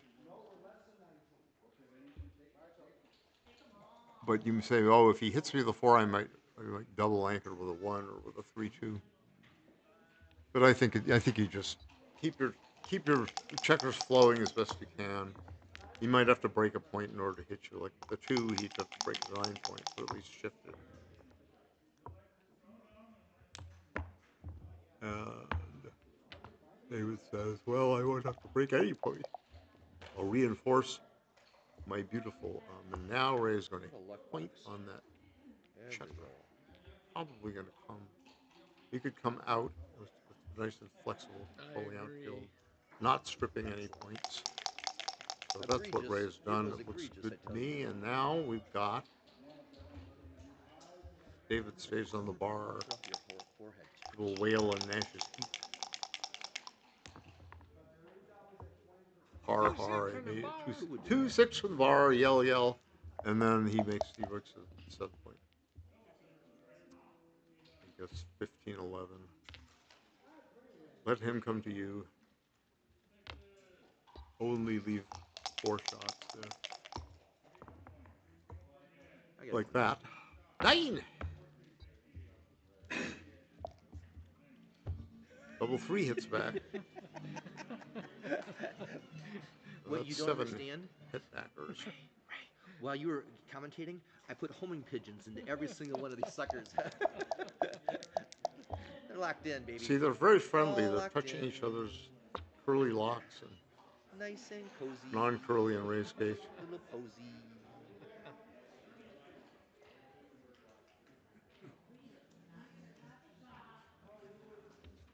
Not. Oh, well. He says, I can't. I gotta take something. I can't. 9-0. I can't just drop things. And David says, well, Primed. If I could get that. you know what's good for you? You'll drop this Whoa, one. Race. Oh, I'm a fan. I got some holding game equity. I might roll a double 3 again. The 7, actually 8 numbers, double 1s hit. Double 3s, double 1s, and 6 of the 2s. Try very hard to G you. And Ray says, don't worry yourself. Don't worry your little head about hitting me. Ain't gonna happen. That would be merciful. Thank you. You're welcome. That's why I want to double do 3s it. didn't hit. Why I'm else would I want sorry. to I do kept saying it hit, but it's with the 11 point it didn't hit.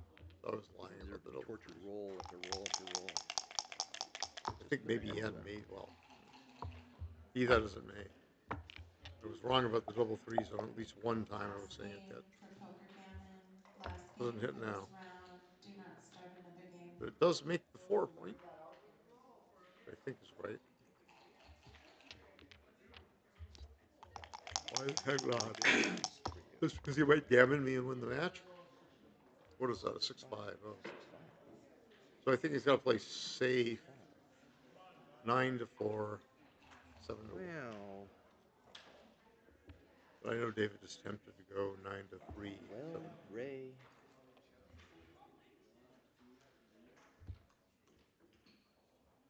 And then Ray would really gnash his teeth if he stayed on the bar after that. Let's see what this looks. So doing this. 5. Safe 6. play from David Todd. This is XG shit. That's me. I'm scaredy cat. I have that still.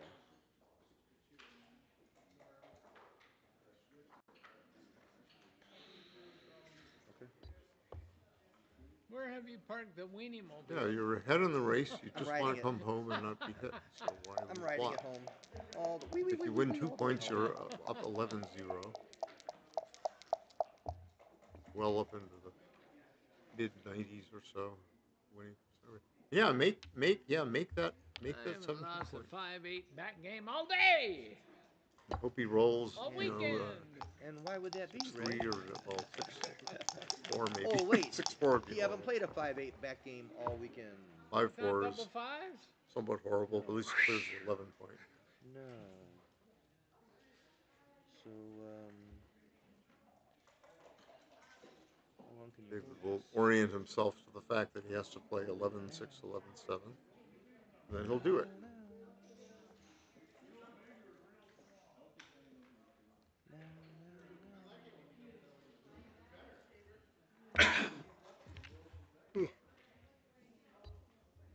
And Ray will do a theatrical shake. He says, "Shall I double to 4 based on the chance of hitting?" He's touched the cube. Would this be called And he's capricious got to for give it gambling, now that by sucker? rules, and he does Maybe give I it. don't need to gamble you now. Wait, sorry. Now I don't need to gamble you. Thank you. Good match. I doubt it. What's really cool is in this kind of a position, if you miss. Yeah. I mean, anyway. you know, David has no. It's actually try against to the miss. rules for Yeah. David to Why would that be so redouble cool? to 8, I'm missing the cool which part is a of good this. thing. It's not against the rules for Ray to roll 2. That's actually not fair. You've been trying to hit and missing. Yeah. So now you're gonna try to miss and hit? Yeah. That's not fair. A little reverse psychology. What if you roll double 4s on your next shake? Whoa! That would be very unfortunate. It'd be better if I hit, wouldn't it? Thank you. Almost. So it's almost like I'm Theatrical rooting for you shake. to hit now. Shake, Now- shake, now- shake, now and I'm roll, rooting and it is a Oh, God damn it. icky poo. What if I just roll a 2 next time? It makes a 5-point board just in case. Just in case he rolls a double 4 right Just now. want a little 2. A little deucey. 6-2 from the ground. 6 double. Ooh, 2 is up. Oops, a 2 is thrown This off was the a board. 2. That's okay. And high hopes rolling 1. 6-2 from the ground. 6. Okay, not the best roll, but Still This is an And- important game for me. Ray hopes to roll 7 pips or less. That's not 7 pips or less. Oh, so shall he give him a 1 to hit? I gotta get. Somehow I don't think so. Both of them. Might win the race by some convolution of dice. Roll 6, 1, 5, 1, 4. Oh my goodness. Jumping Jehosaphinis. So is this going to be a shutout by David Todd or Ray?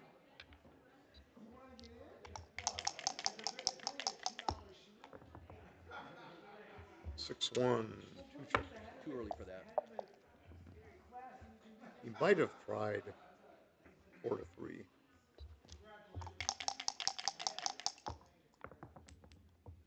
Hardly a big deal at all. There it is. That was the end, feel my bad friend. if you But lose. Ray's gonna concede.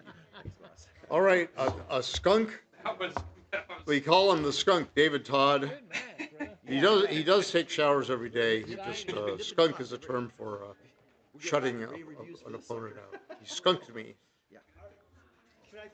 Oh well, all right. So that was. We wanted some more. We wanted some more back games. We wanted some more excitement, but David said, "I'm tired of entertaining the populace. I want to just win." So he did. All right. That's it for me. David Todd has won the Odin Longship Jackpot, and Ray Fogerlund has finished second, and he won the Grand Crystal Beaver. He might have done something else good, but I claim to have knocked him out of the Open. So that's it. Is that it for streaming? I'm done myself. That concludes it. Thank I am you. tired. Thank you. Thank you so much, Marty. Michael Messick, director of Viking Classic. That's me. That's me. Along with his wife April, nay April Kennedy. I remember her when she was April Kennedy. A few more times. Yeah, that was fun. You know, I said, you know, the guys are getting friendly. They're petting each other's curly locks and everything. Okay. All right. All Thank right, you, signing Marty. off. Next time. All right. Thank you, viewers. That concludes our streaming for the tournament. Maybe we'll see you next year at the Viking Classic. Take care.